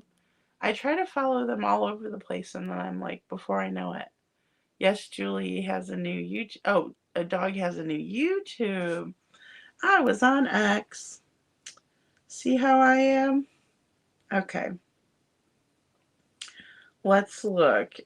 I know I'd be following Dog on here. Dog. No. Boop.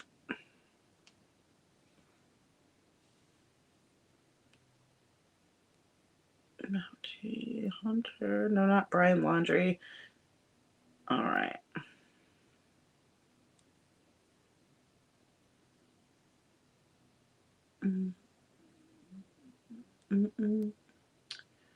Oh. If it's a new channel, I wouldn't be subscribed to it then yet because I have to go in and subscribe. Anyone else see the Outside the Texas Roadhouse video put out today? I did not see it. Let's see here. Star says, I heard Dog has a new channel. I'll have to look into it. Yeah, absolutely. Absolutely. Oh, hi, Jules. Nice to see you. Thank you for subscribing. That's so awesome of you. Thank you. Thank you very much. It's good to see you.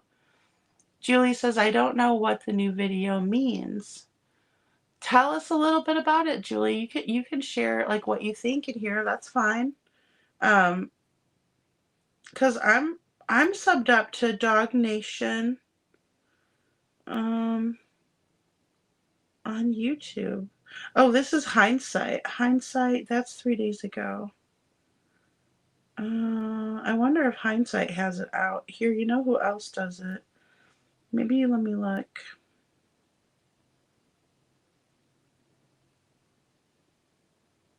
YouTube. It's bringing me to like the A&E stuff, like when he was on A&E. And I don't know why it's doing that. I just don't know what the new video means, she says. Freebird says, I did. All I got was how long Green Hoodie was in the restaurant. The time they were in there, but maybe Mob Crew will dissect it. Yeah, hopefully he will. Hopefully he will. Wow. So it's still they're still talking about the Green Hoodie. That's interesting. That is very interesting. Yes, Merry Christmas, Jules. Merry Christmas. That's super interesting, guys. I feel like um all right, yeah, I'm gonna have to really watch that over. You don't know what it means, Julie, but what do you think of it? Like what do you personally think of it? And Jules says, hi everyone, I'm on my phone so I can't tag. Oh no, that's okay. But hi, she says, Merry Christmas. We're glad to have you here. Alexandria says that from day one, Katie had us thinking to look in the water and small confined spaces that he would have hid there. Texas Roadhouse video shows us he's a normal child. Absolutely, absolutely. Um, yeah, and I know I keep saying this. I've said this like 3 times now, but like his teacher said, if we saw him just out and around the community, then we would think that he had no deficits at all. And so when I saw the Texas Roadhouse video, that's the vibe that I got, was that and his other teacher did say that he enjoyed small spaces and that's why he liked her classroom. But that doesn't mean, yeah, I feel like we were misled on a lot of different aspects of things and everything like that. So, oh, is that the YouTube link for the dog video, Sandy? I'm so bad. I need to figure out what. Oh, that's the video. Okay. Awesome. Thank you for posting it. Yeah, you guys can feel free to go watch it really quick and then come back and tell me what you think. I'm gonna try to find it though. You can tag with @Jules, but it's tedious anyway. I know I'm so bad with tagging. I'm like the worst person. I'll put somebody's name and then a comma, and I'm like, oh, that just shows how tech savvy I am. Okay, yeah. See, on the phone, I do it on my iPhone. I have iPhone. I know those can be kind of different. And Sandy says it's just a Texas Roadhouse video that we've all seen, in my opinion. Okay, so it's not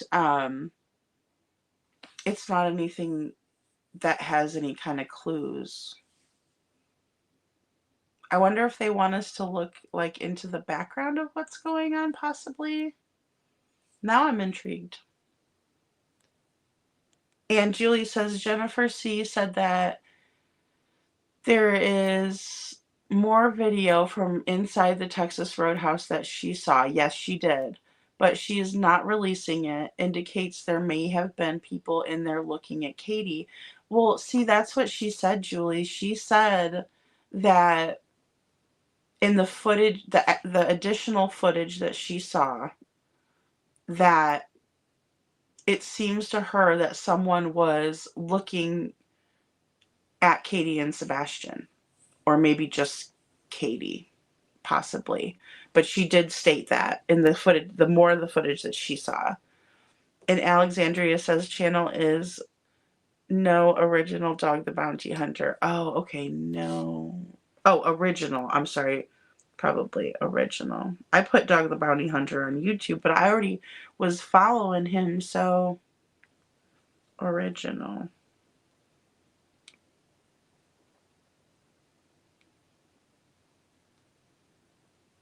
Boop. There we go.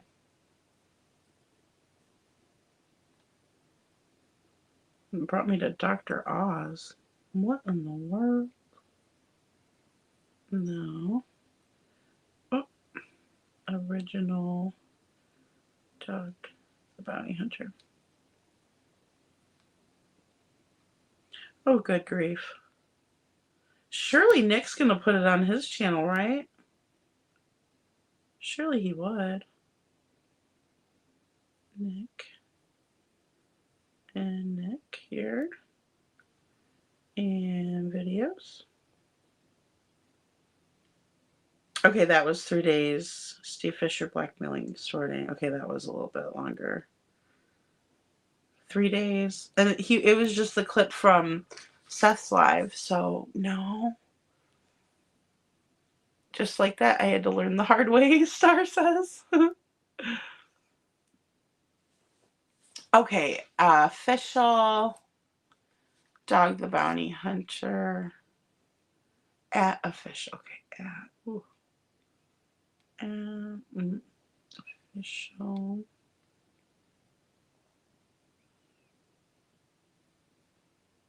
Dog the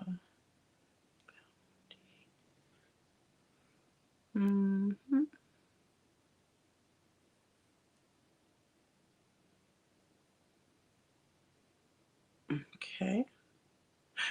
Here we go. Oh, okay, I'm subscribed. I'm subscribed to that. Yeah, I got it. All right, and a video. Oh, 10 hours ago. Okay, here we go.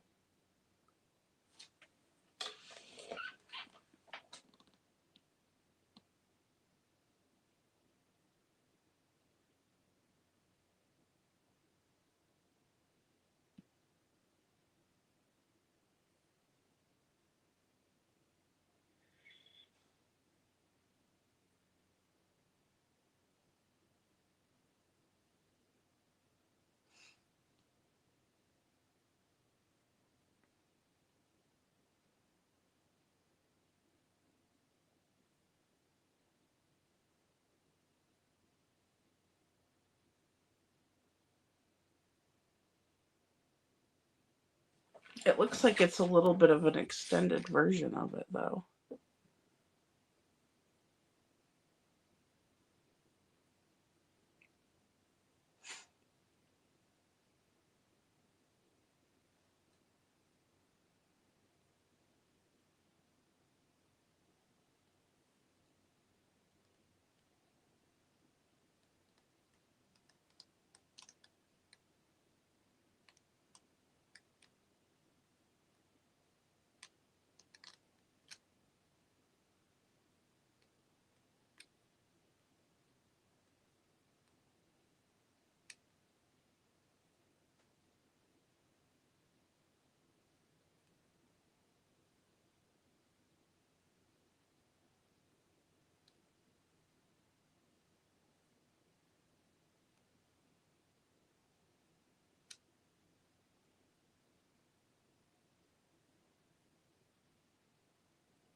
Sorry about that glare, guys.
Thank you, Julie, for that.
Sorry about that glare, guys.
Oh, sorry guys, it still has a little bit longer.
See, and that doesn't look like anything really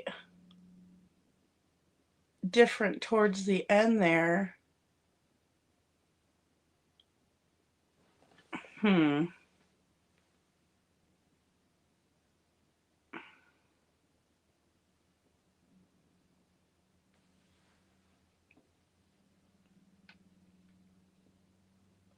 It looks like it's about 6:30 around that time.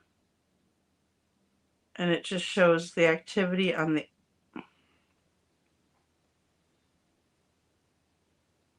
after they leave. Mhm.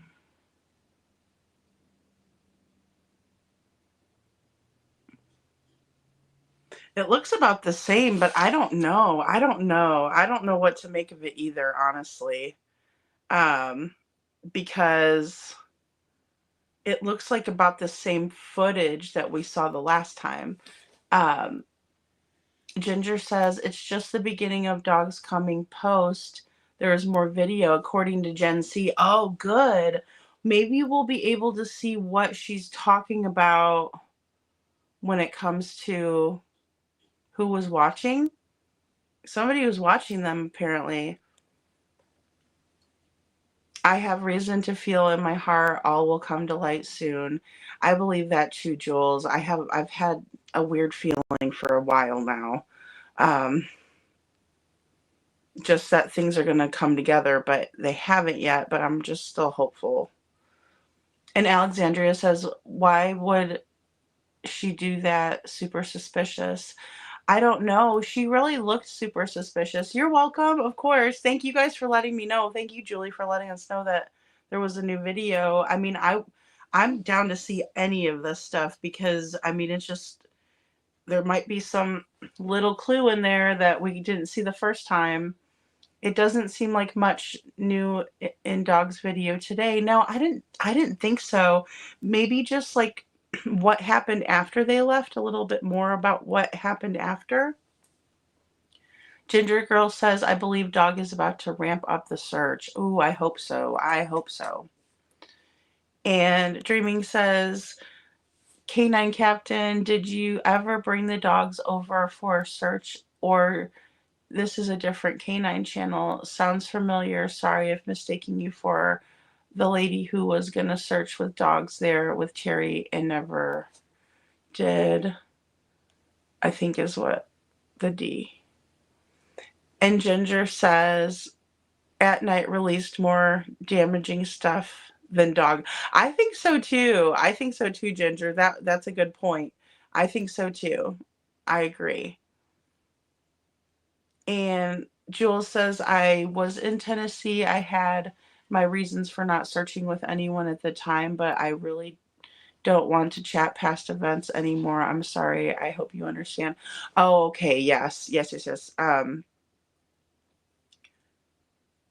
Yeah, I know a lot of people were being we were talking about this just earlier. A lot of people were being threatened while they were searching. They had to privatize searches and things of that nature. So, um, and Jules says, Ginger, unfortunately, the that camp didn't realize you can't just call military installations a lot and lie. Oh no. Oh no. I understand completely. She said, thank you. Thank you, Dreaming. Sorting laundry while I watch. All right, Star, you're being productive. She's being productive over there. Canine Captain says, Dreaming Steph was the fake canine handler. Yes, yes, yes, yes, yes, yes. Who came out of nowhere. I still to this day have no idea where she came from or where she went. I don't either. I don't. She just kind of came on the scene as fast as she came on. She was off of it, is from what I saw. And Freebird says, in my opinion, I got the feeling she was talking to someone in the restaurant and they told her there were cameras on her because she tries not to look directly at the camera when she spins her head around. Yeah, that was really suspicious, Freebird. Like she was kind of like in that way, looking and looking with her peripheral more than just like actually, yeah. and squinting and the squinting. And Sandy says, at Dreaming, Jules did an interview last month, I believe. That explains everything. Can't remember the channel. Oh, okay, I'll have to go check it out. And Ginger says, no one said criminals were intelligent. Yeah, that's true. You know, it's, and even when they do get, oh, it seems like even when they do kind of get away with something, there's always just that little thing that gets them. You know, it's usually not like a huge thing. Sometimes it's a huge mess up, but usually it's just a small one. Oh, okay, Jennifer Coffindaffer's channel. Okay, well, great, because that's what we were going over her interview today a little bit. Yes, Ginger, very true. I see. Thank you. Star, I need to catch up on mine too. Me too. And yes, thank you. Go to Jennifer's channel to learn all about Canine Jules. Cool. Yeah, I'm going to go over there and check it out. I need to catch up on her channel. She's put out a lot of good content, I hear. And Ginger says, yes, that lady spends a long time in the restroom. So you guys are still thinking that it's the green hood, the green hoodie might have a connection? I know it's really hard because law enforcement can kind of fib to us, you know? I mean, I'm not, and I mean that in a respectful way. I need a computer. Yes, I do. Sandy. My problem is like, it's like, do I want to get like all my stuff is iPhone, but then everything that's compatible with these other systems is Windows software and like Android. So I'm still, I know, I need to be less picky and just go grab one. And Ginger Girl says, does anyone think Green Hoodie gave Ellie info?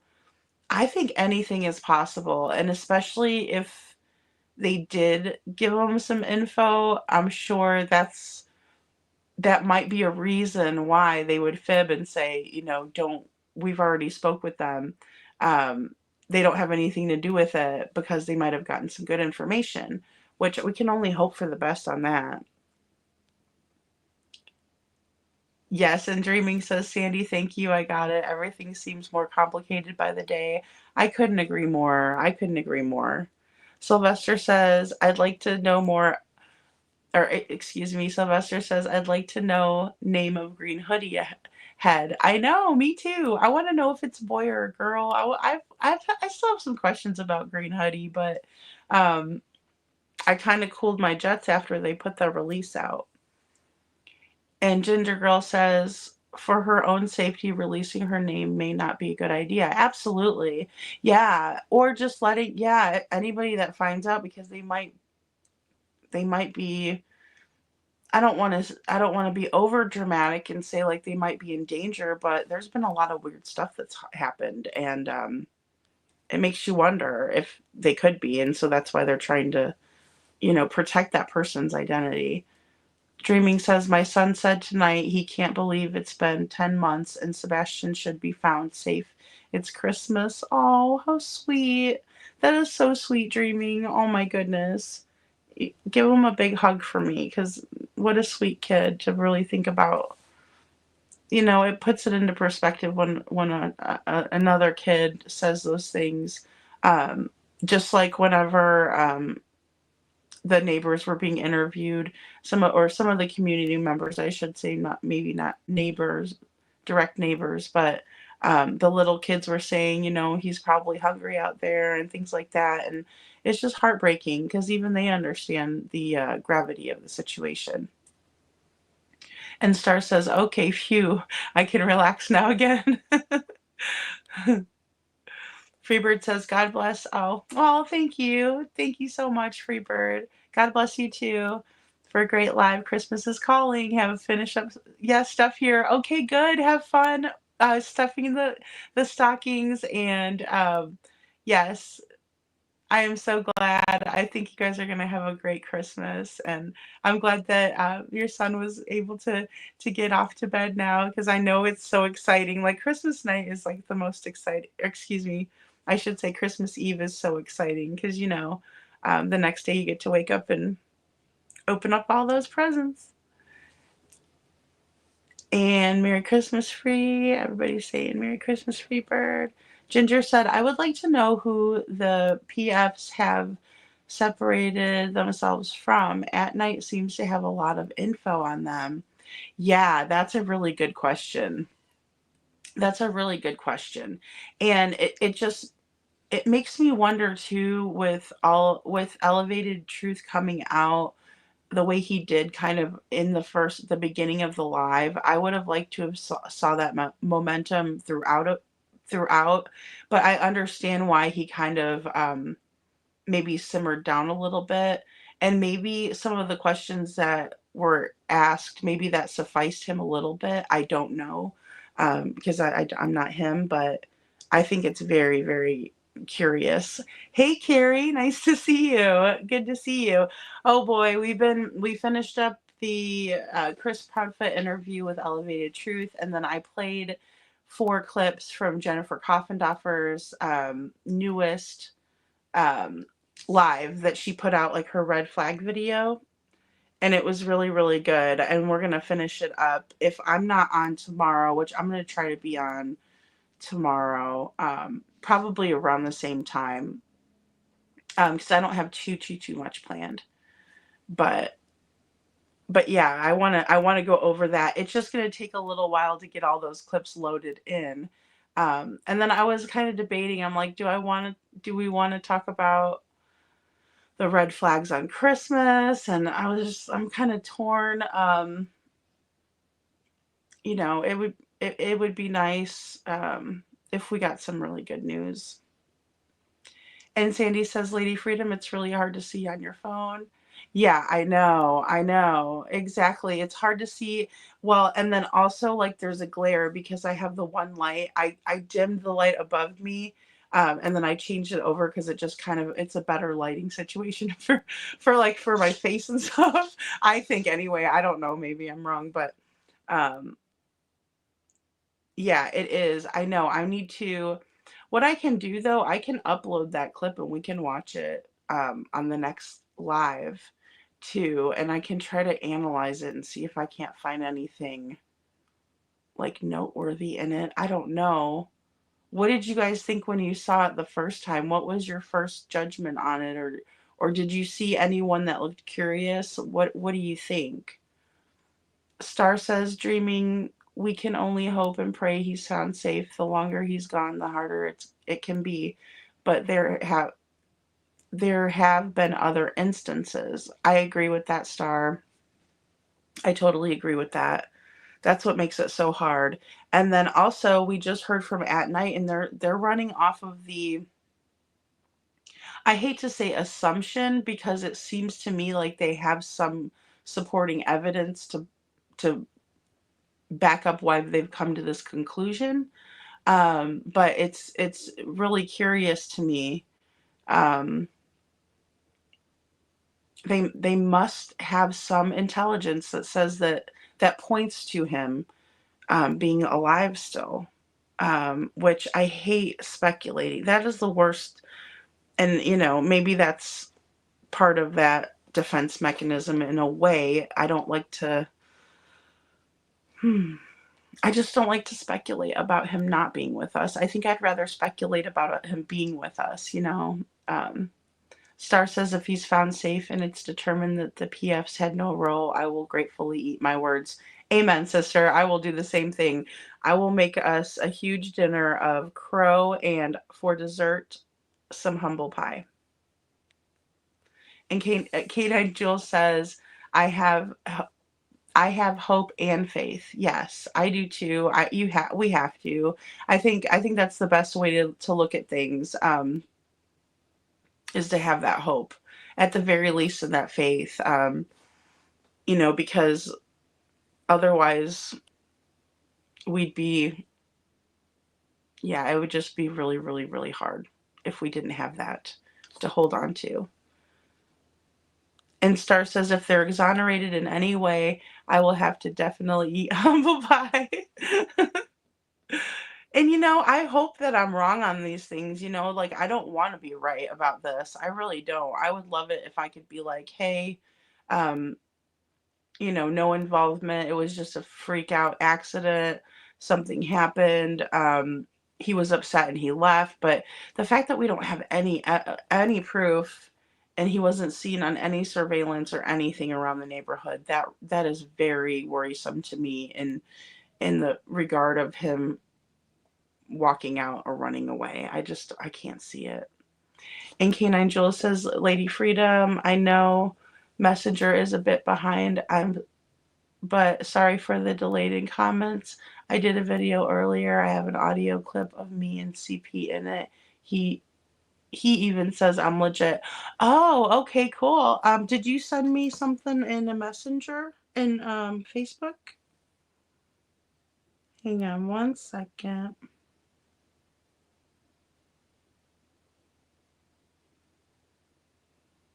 I don't see it on my Lady Freedom account. Or is it maybe on my Trisha Chavez account? Possibly. Yeah, I remember, like Jules, I remember the Steph the dog handler lady, and I knew that she wasn't legitimate.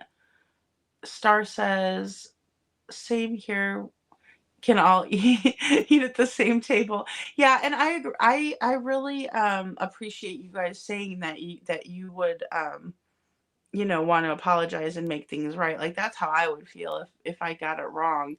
It's just so much leading towards that direction. And I really value what Jen has to say. And so that's again what makes it a little bit difficult for me. And Canine Jules says someone is going to court soon. They're pulling a lot of weird and sneaky stuff, and it's even CP and KP, its creators. Oh, I see. Yay, I can tag now. Back on the computer. I know. It's so much better if you have a computer. I've realized that. It's different if you're making videos, but like um if you're on an actual computer, you can do so much more. Like even on these lives and stuff, I'd be able to live stream stuff and it not buffer and stuff like that, like my old laptop. And Dreaming says, no offense to anyone else. I don't believe nothing CP says. No, I think that's valid. Dreaming, I really do. I think it's valid. I know that um, it makes it so hard to believe him when in the past we've seen just the way that he can very easily lie about little things too. It's not a great big lie or necessarily. I mean, I think I have caught him in some pretty big ones. But it's not always just those whopper of a lies that he's caught in. It's like the little ones where he just lies to lie, and that's where it makes it so difficult for me to believe anything he says either. I mean, you know, not that I'm discrediting what you just said, Jules, at all. Um it's just dealing with CP is hard. I don't believe a thing CP says neither. Yeah, Margaret. I mean, I don't blame you guys. I feel the same way. It is hard. It's hard, and I wish we could believe them because really, those are the people that were the closest to Sebastian that night, and if we're to believe that Chris was in Memphis. But if he wasn't, then he and Katie were the closest ones. I found it really interesting too that they were talking about that mark on his neck that was there the day before in the optimism photo. Chris said he didn't know anything about it. So was Katie doing something to Sebastian? I mean, that's where I'm a little bit stumped. And Star says, Jules, don't sweat it. The internet has a way of dissecting people to the extreme. Yes, they do. With all of the fake people, it can be hard to weed out the legitimate ones. It's hard not to take it personally. Absolutely, it is. It really is. But just saying, I trust K9 Max and I trust the lights. Yeah, absolutely. Yeah, and Max jumping into the water. Um, I mean, I would trust a dog's nose over over anyone's nose any day, and the lights. The lights are definitely a point of Well, a point of, they started out as a point of contention. We didn't know exactly what they were. We still kind of don't, but I think we have a better grasp on what they are. They're definitely something. They're, you can see the two stationary lights, which are floodlights, in my opinion, and then you can see the lights that are moving. And no matter what you do, you're not going to be able to create that effect by moving your phone while you're looking at it, as for example, like Clue um, tried to allude to that, which to me, it doesn't make any sense. And even if you try to recreate that scenario, you're not going to be able to find it. You're not going to, or excuse me, you're not going to be able to do that. And Dreaming says there was also some other people saying that is a lady in the green hoodie. So is it a man or a woman? I know, I'm confused about that too, Dreaming. And I wonder if it's because they don't want to, they're trying to conceal their identity now. I'm not sure.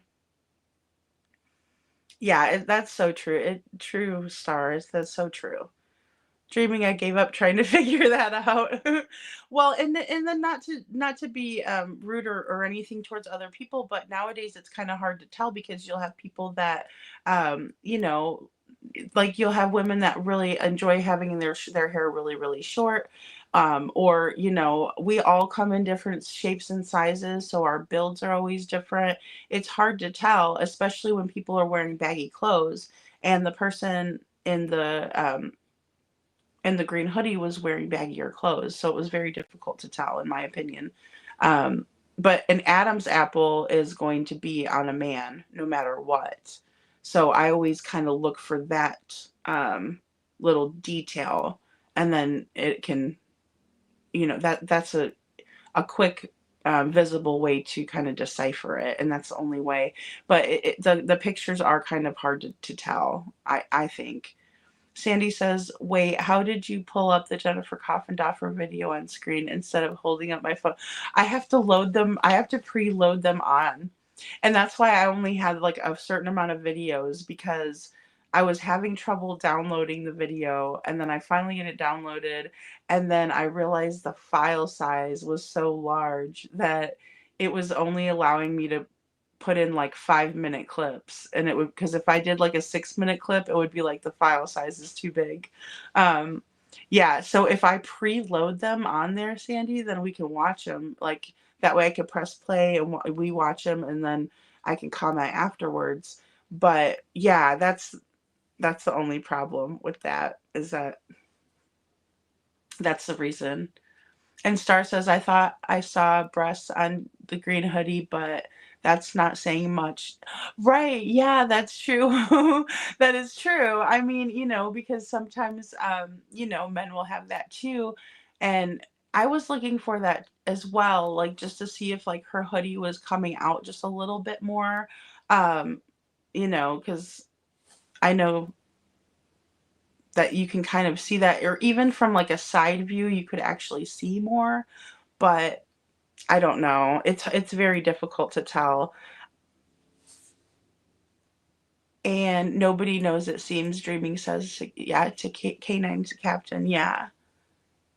And Ginger says, as Star, they could be man boobs. LOL. I think it's a woman, in my opinion. Yeah, see, I would love to know just either way. I mean, I guess it's just like out of curiosity more than anything, or just to see.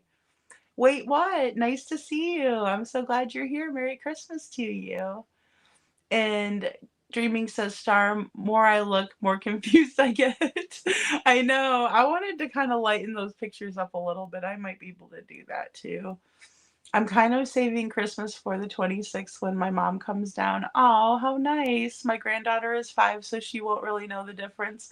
Oh, that is so cute. Oh my gosh. 5 is such a fun age for Christmas. But you guys could always like make Christmas cookies tomorrow, and then yeah, do the big shebang the day after. And Dreaming says, wait, what? Hello, Merry Christmas. Sandy, good to see you again, hon. The mob proved that KP was not honest about no outside lights being on and the neighborhood being too dark for camera footage. Absolutely. I always thought that that was really weird. And I used to tease Katie about that too. Like I said something like, well, yeah, neighborhoods get dark at night because she's like, the neighborhood's super dark at night. And I'm like, well, everywhere is dark at night. I mean, but I guess it's because they don't have street lights that they thought that they were kind of getting away with that. But that's a good point. And Sandy says, Green Hoodie guilty of conspiring with KP. That's what I thought first time I saw it and still do. Well, it's weird because it's such a long period of time to be passing that stranger. So you just figure if you're going one way and the other person's going the other way, it doesn't take very long just to pass them. But it took too long, in my opinion. And that still really is suspicious, in my opinion. I mean, I think it is. I think it's suspicious that just that long of a wait.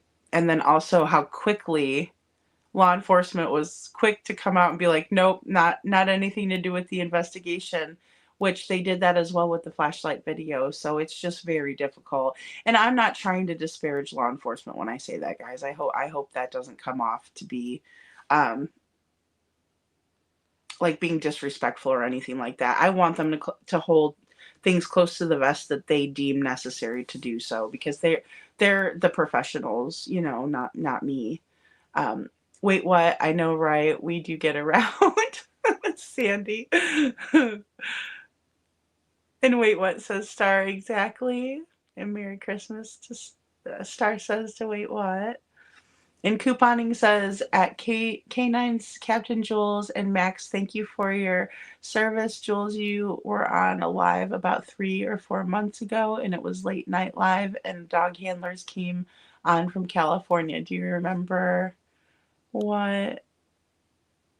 Oh, whose shows that was? Red flags are just so numerous. Yes, they are, Star. Yes, they are. And you have Gator and Ara too, don't you, Jules? Gator and Ara. We'll meet again in the streets. Wait, what?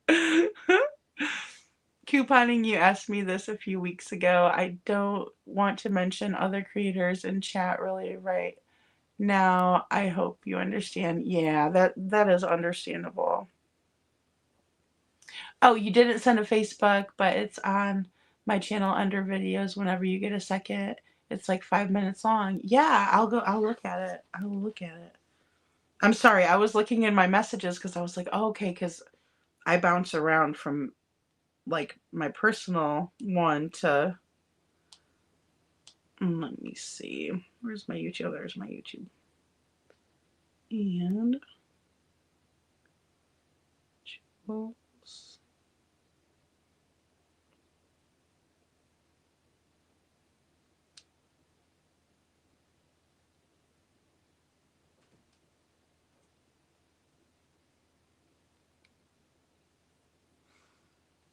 Mm-hmm.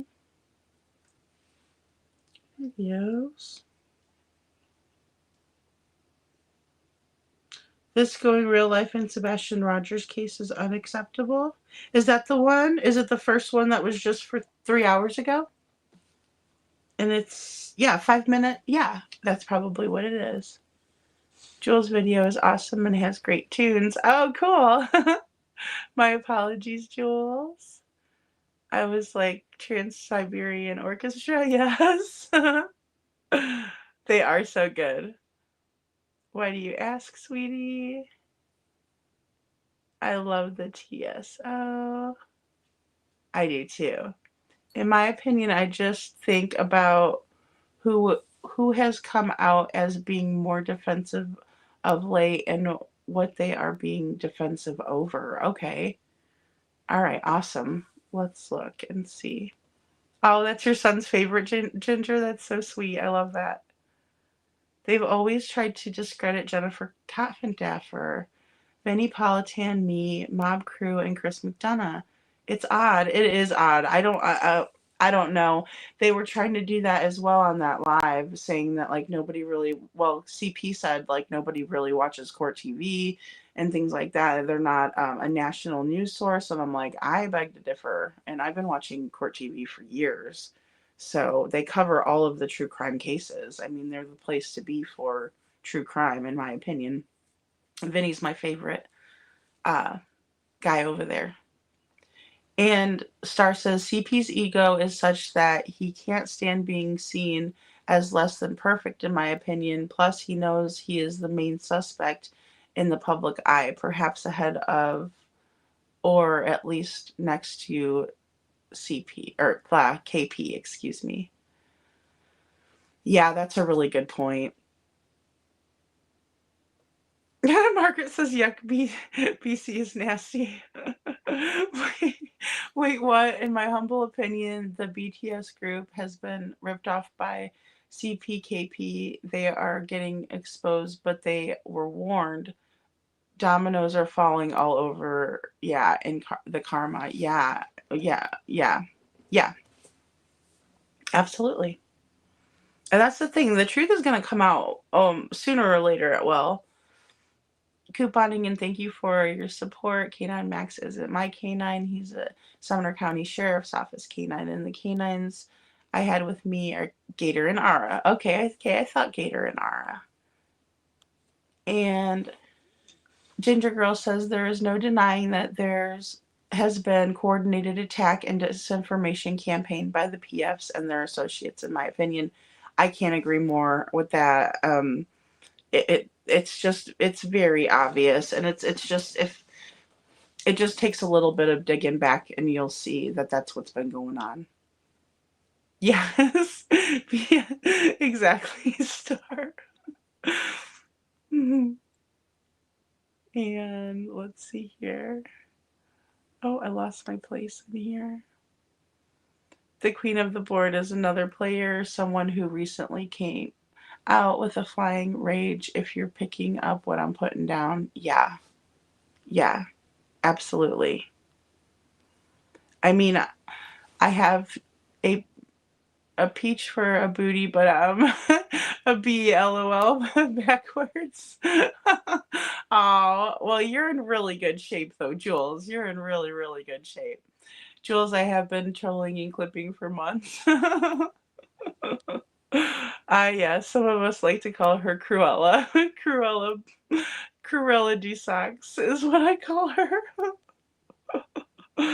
Wait, what? Green hoodie walk quickly, but with mission driven, in my humble opinion. I mean, I can't disagree with that. The green hood, I mean, it's still a point of interest in my opinion. You know what I mean? It really still is a point of interest in my opinion. And I could be wrong. I'm sorry guys, let me grab a drink of water here. I really could be wrong, but I really feel like there is something going on with that green hoodie, even though I put the silly video out there. Wasn't me, being silly with it. But then again, you just don't know. Because if it is a point, if it is a major point of evidence or piece of evidence, then of course they're not going to tell us that. So that's where I'm really hung up on that. And Joel says, my family is all Canadian military. We stand with our allies. Oh, that's awesome. Well, thank you, Ginger Girl. That's amazing. K9 Jules, K9 Captain Joel says, boom, star. Yep. Yeah, that is really cool. Y'all keep confusing green hoodie with gray hues. I know. Yeah, that's easy to do. I can totally see that. I can totally see that in the chats. KP contradicts himself so much, in my opinion, that she wouldn't know if she's wearing pants on her head. I know. That's what's so hard. Like, I try really hard to be subjective, but then it's like, in the last interview that came out, there was a lot of little tidbits in there that really upset me with the way they were talking about Sebastian, you know.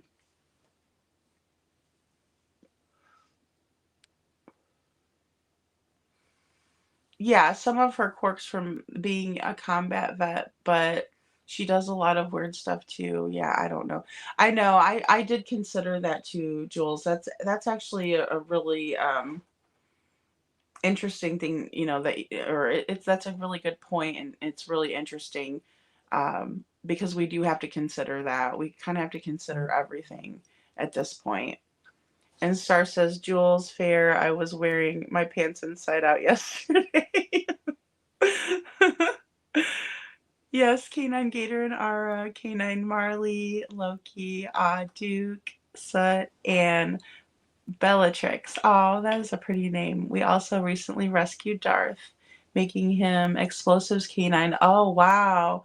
And soon Canine Rex. That is so cool. That is so very, very cool. And Star says, in my defense, I was rushing to go to the bathroom in the dark when I put them on. It happens to the best of us, Star. It happens to the best of us. I was wearing my shirt backwards, so I feel you. And wait, what says green hoodie stalled by KP's car 2 minutes before they came out of the Texas Roadhouse.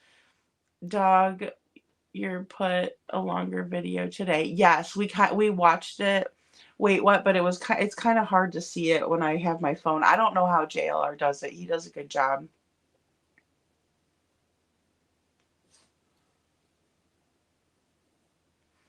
And Star says 2 minutes. Here that's grounds to to suspect a break-in. Wow, I know that's true. Or like scoping out a car for sure. Scent K9's 25% accurate. No, no, no, no, no. I know, and I've heard some conflicting views on that, Jules. But I also think, like, back to my little pug that I had, like if I had his toy and he was in the mood, I could hide his toy anywhere in my apartment and he'd find it. I mean, anywhere. Even if it was like one time he was so hyper that I put it on the refrigerator just to see like what he would do, and he sat by the refrigerator and barked until he got his toy. Like he whined at me, I should say, until he got it. So even a little pug, because they say that they can't, because they're smushed in a little bit, their faces. Um, I mean, he had a sniffer like you wouldn't believe. So I find it hard to believe it that 25%. But I have heard other people mention that, and I don't exactly remember where I heard it. Star, it's certainly sus. Says what? Wait, what? Pumpkin spice, so tasty. It's nice to see you. Good to see you in here. Merry Christmas. And Jules, I found you again. Yay. Says pumpkin spice. Star says, oh my God, my being a night owl came in handy the other night. I busted someone trying to break into a neighbor's vehicles. Oh wow, I was floored when 5 LE SUVs pulled up within minutes of my call. That's rare here. Wow, they were really quick to respond. Good for them. That's amazing. Cruella talks about her granddaughter all of the time, but barely hear about Sebastian. She doesn't have any pictures of him on her Facebook either, which is very odd, in my opinion. I don't know, that really threw me off, because I would think that you would be proud of your grandbabies, all of them, even um, children by marriage, all of the children, especially someone as great as Sebastian. I'm going to send you a video later, lady. Okay, I'll look out for it, Star. And Pumpkin Spice says, Merry Christmas. Or Star says, Pumpkin Spice, Merry Christmas. Jules, I just picked up on the inconsistencies. Must be going around. I wore my sweater backwards yesterday. I'm going to laugh if I do that, guys. I'm going to be like, oh, look at me jumping on the bandwagon. Yes, Pumpkin Spice is right. Haters are saying your enemy, Joe. again tonight. Oh Lord. Oh, Emmy Joe. Okay, Emmy Joe. I don't even know who Emmy Joe is.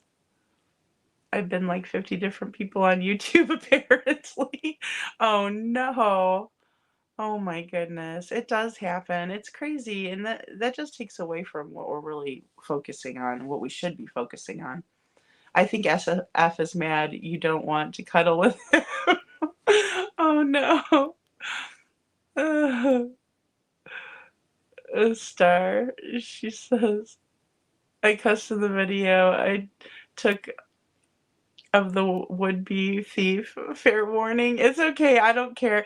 I just, you know what? I cuss like a sailor. I'm not gonna lie, but I try not to on here because, like, I don't know if you guys have like the little ones listening and stuff, and I would hate to be the reason why they repeated a bad word or something like that. But usually, you know, and then I find myself being like, well, golly, and gee willikers, and gee whiz, and like, I'm like, I probably sound like such a nerd, but I just don't want like, I don't want the little ones to, yeah, he holds that phone up forever. I'm like, he's got to have some like some rockin', you know, biceps there to hold the phone like that too.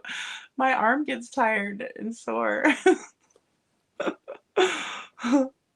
Margaret says I have worn my my clothes inside out even at church. Oh, Margaret. God doesn't mind what you wear as long as you show up. Star says my cat's name is Bellatrix. Oh, I had a German Shepherd Rottweiler named Mr. T-Rex. Oh, that is so cute. And Jules says Canine Max isn't scent specific, which is why technically Ken Widener was not lying when he said they couldn't confirm a scent of Sebastian. Canine Max tracked someone, but we don't know who. Oh, okay, that's interesting. Okay. Okay, so he's not scent specific. I think I remember watching a video of yours on that. Now that I'm thinking back, I remember that. I don't think Ken Widener's a liar. I really don't. I don't think he's a liar. No, no.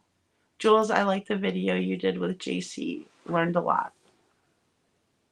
Margaret, ask in front of Jesus, just teasing.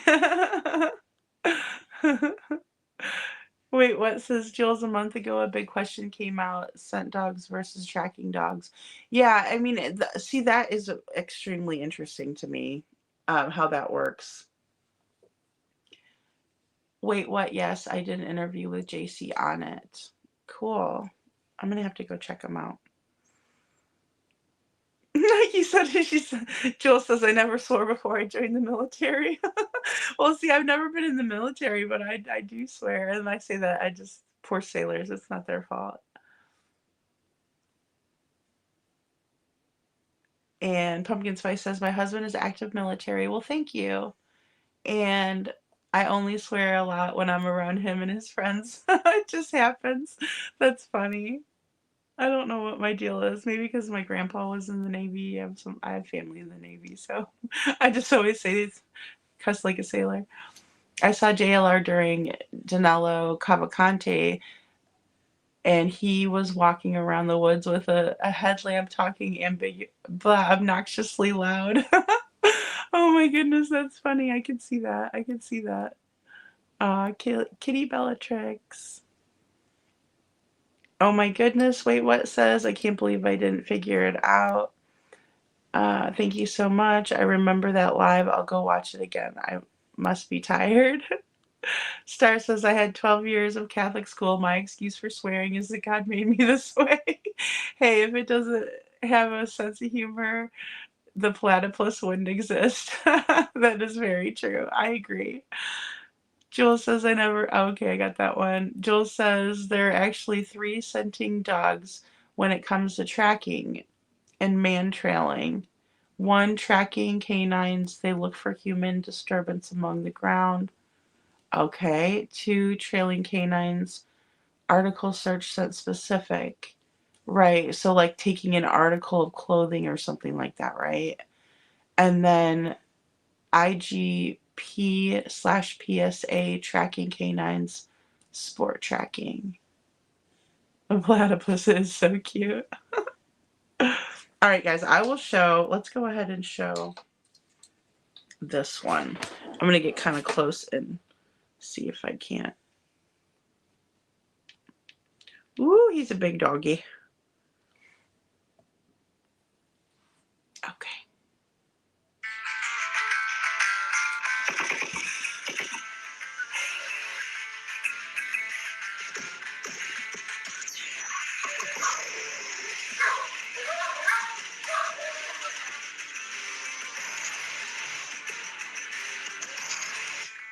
You want it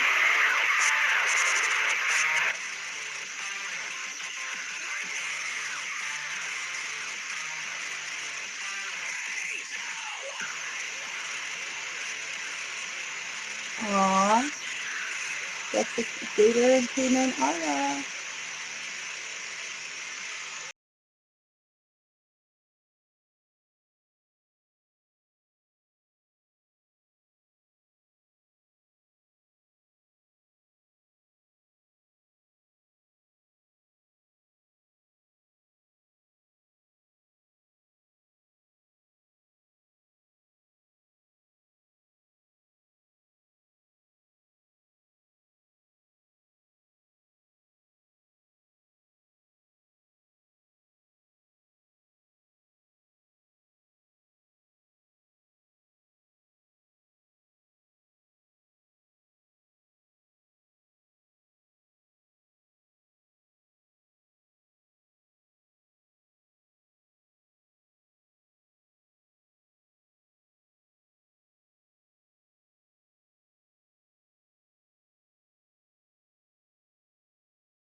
Mm.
And I'll be sure to go back and watch that too. Because I could see parts of it, but I wasn't able to see like what you circled in red and things like that. So absolutely, you're welcome. Thank you for being here, Jules. I appreciate it. I know there was a lot of crap going on too, so I would like to watch that video. Let's see here. And thank you for explaining all of that too. Handsome Woofers star. Oh, snap. Yes, the CP clip. I mean, he's hard to deal with. Carol of the Bells, even perfect. Exactly. He threw Bobby and Carter under the bus. Yeah, and also is like crazy. I don't know. He acts like he's so in it with all of those people, but then again, not so much. Lady Freedoms, I sent you a video. I feel like that some days just telling it off. Okay, let me see. Let me see. Oh, this is the. Imagine being so fired that you burn your holiday party. Oh, Steve Harvey. I love Steve Harvey. I'll play it. I'll play it in a second. I will. And well, now I can't go to bed because Jules' music has me pumped. That's funny. Pumpkin Spice over there headbanging. Jamie says I was gone for a little bit and I'm lost. What was that?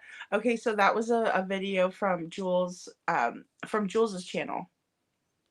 So K9 Captain Jules, and Pumpkin says a classy and effective way to call these people out. Yeah, you almost have to when it gets that as bad as it does. I mean, you can only ignore so much stuff before it's like, okay, here you go. This this is what you get. So tasty. Oh, okay. Oh, they'll still find a way to bash it, even though there's an audio CP in there himself. I know. Well, that's the crazy part. It's like they don't. Sometimes people don't want to believe their own ears. It seems like I've noticed that a lot lately, unfortunately. Yes, yes. I'm gonna have to rewatch it too. Dreaming. I will. Jules was playing the audio of her phone call with Chris, where he said he talked to TBI and said she was legit. Yeah. Tomorrow's topic will be that K9 Gator used to voice change her and pretended to be Chris. Oh no. Well, he is amazing, so I would believe that. We'll watch this Steve Harvey really quick. Hold on, guys. Some people are born with good looks.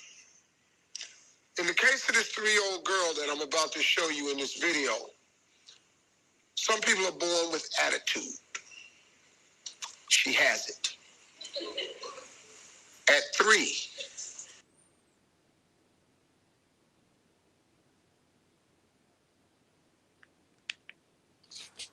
Oh. Oh, I'm sorry, guys. I was buffering. Hold on 1 second.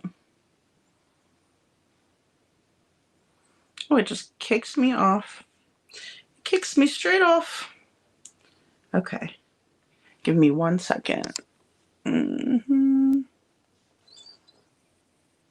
me do that. And personal. There we go.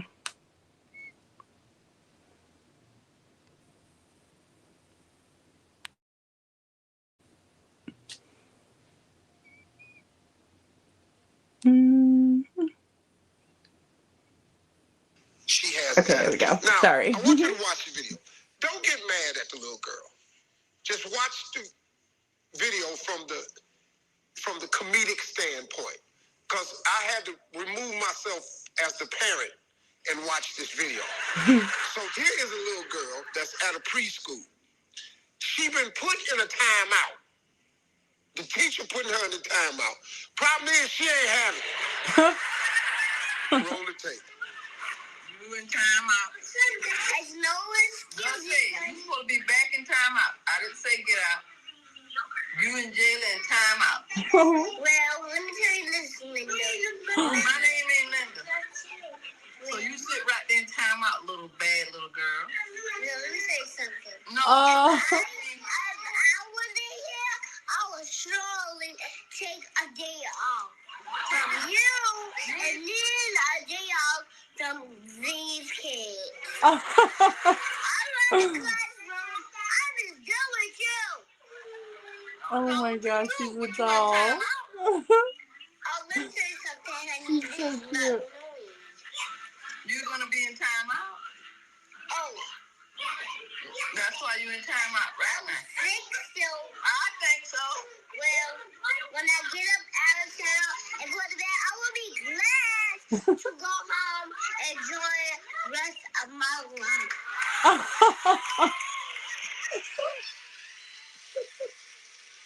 Okay, now, I want you to take the fact out that she's a 3-year-old. I want you to watch this video now as if you're watching a drunk person you know. Roll the tape. You in timeout. There's no excuse. You're supposed to be back in timeout. I didn't say get out. You in jail and timeout. Well, let me tell you this, Linda. My name ain't Linda. Stop right there. Let me tell you this, Linda. Where did she get Linda from? Let me tell you something, Linda. My name ain't Linda. Now she looking at her like, the hell you mean your name ain't Linda? Roll the tape. So you sit right there and time out, little bad little girl. Yeah, let me say something. No, don't say anything. I wasn't here, I would surely take a day off. Stop right there. What is she talking about? What do you mean if you wasn't here, you take a day off? This is a drunk person talking. I'm telling you, man. Let's do some Hey Steve. Oh my gosh, that was so cute. That was I don't know, that was the cutest thing ever. Listen here, Linda.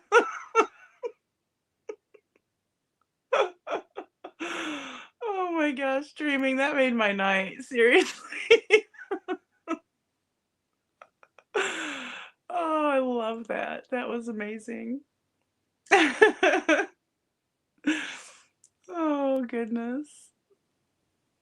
Yeah, and then all the haters, you just have to say, listen here, Linda. I'm already, she's a little confused sometimes. Good night, Pumpkin. Thank you for being here. Merry Christmas. Not even the tiniest bit surprised.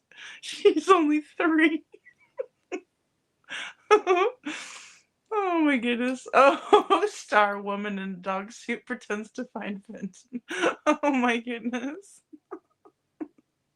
It was like vitamin B or whatever. And a hate channel. Oh no. Oh my goodness. I was like, Canine Gator doesn't look for freaking vitamins. Oh no. Vitamin B takes over the streets of the latest drug craze. I need to write for the tabloids. Oh my goodness, Star. Breaking news. Dreaming, that was amazing. Oh my gosh. I don't know. That little girl is so adorable. I gotta see her little face. Now I gotta watch it just to see it. She gets in that lady's face and she's like telling her, like, listen here. Oh my gosh, she's so cute. Oh yeah, that made my night. I wish I was that sassy when I was little. I had to learn I had to live a lot of years to become as sassy as I am now. If only I would have started early. That was so cute. It was super cute. Oh my goodness. Well, guys, I think I'm going to work on some things for tomorrow, and I think it'll be 10 o'clock again. 10 o'clock was a good time. I keep moving. See how I keep moving it up a little bit, little by little. But no, I think by the time I get everything done, it'll be then. Like I said, I didn't know how big the files were. Dreaming. Um, So that's why it was taking me so long. So I'm thinking if I'm able to just go ahead and do it um, in parts again. But if you guys want, I will definitely download the 10-minute clip from Dog, and then that way we can watch it together. So I'll remember to put that one first, and then we can continue on with Coffindaffer's interview. Yeah, absolutely. Thanks for stopping over, Jules. I appreciate your subscription and everything. I'm gonna go over and watch your video too. I'll comment on it because it looked really good. Like anytime I hear um, Trans-Siberian Orchestra, I love them. It's a good song. It's like the classic Christmas song in my opinion. Good night, Star. Yes, and thank you all so much for being here. And then, like I said, I will work on tomorrow's live. And you all have a Merry Christmas. If you're around family and things like that, make sure you hug them extra tight. And enjoy the little ones. That was my favorite part.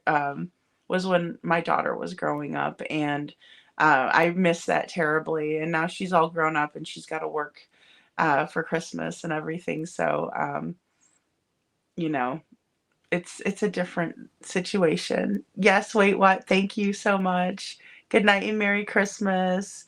Yes, and I hope all the doggies and well, I know the two I know best is Gator and Ara, and I hope that they have a wonderful Christmas, and I hope you and your husband do too, Jules. And thank you. Wait, what? Merry Christmas, Dreaming. Yes, thank you, Dreaming. That made my life, seriously, the little girl. Oh my goodness. I just love that. I love when kids are a little sassy, because we were always taught to behave ourselves. So when I see a sassy kid, it cracks me up. It just cracks me up. Well, you all have a wonderful Christmas, and then I will talk to you guys tomorrow. I'm going to wear my angry cat sweater tomorrow. So that'll be interesting. But everyone take care and have a good night. Thank you so much.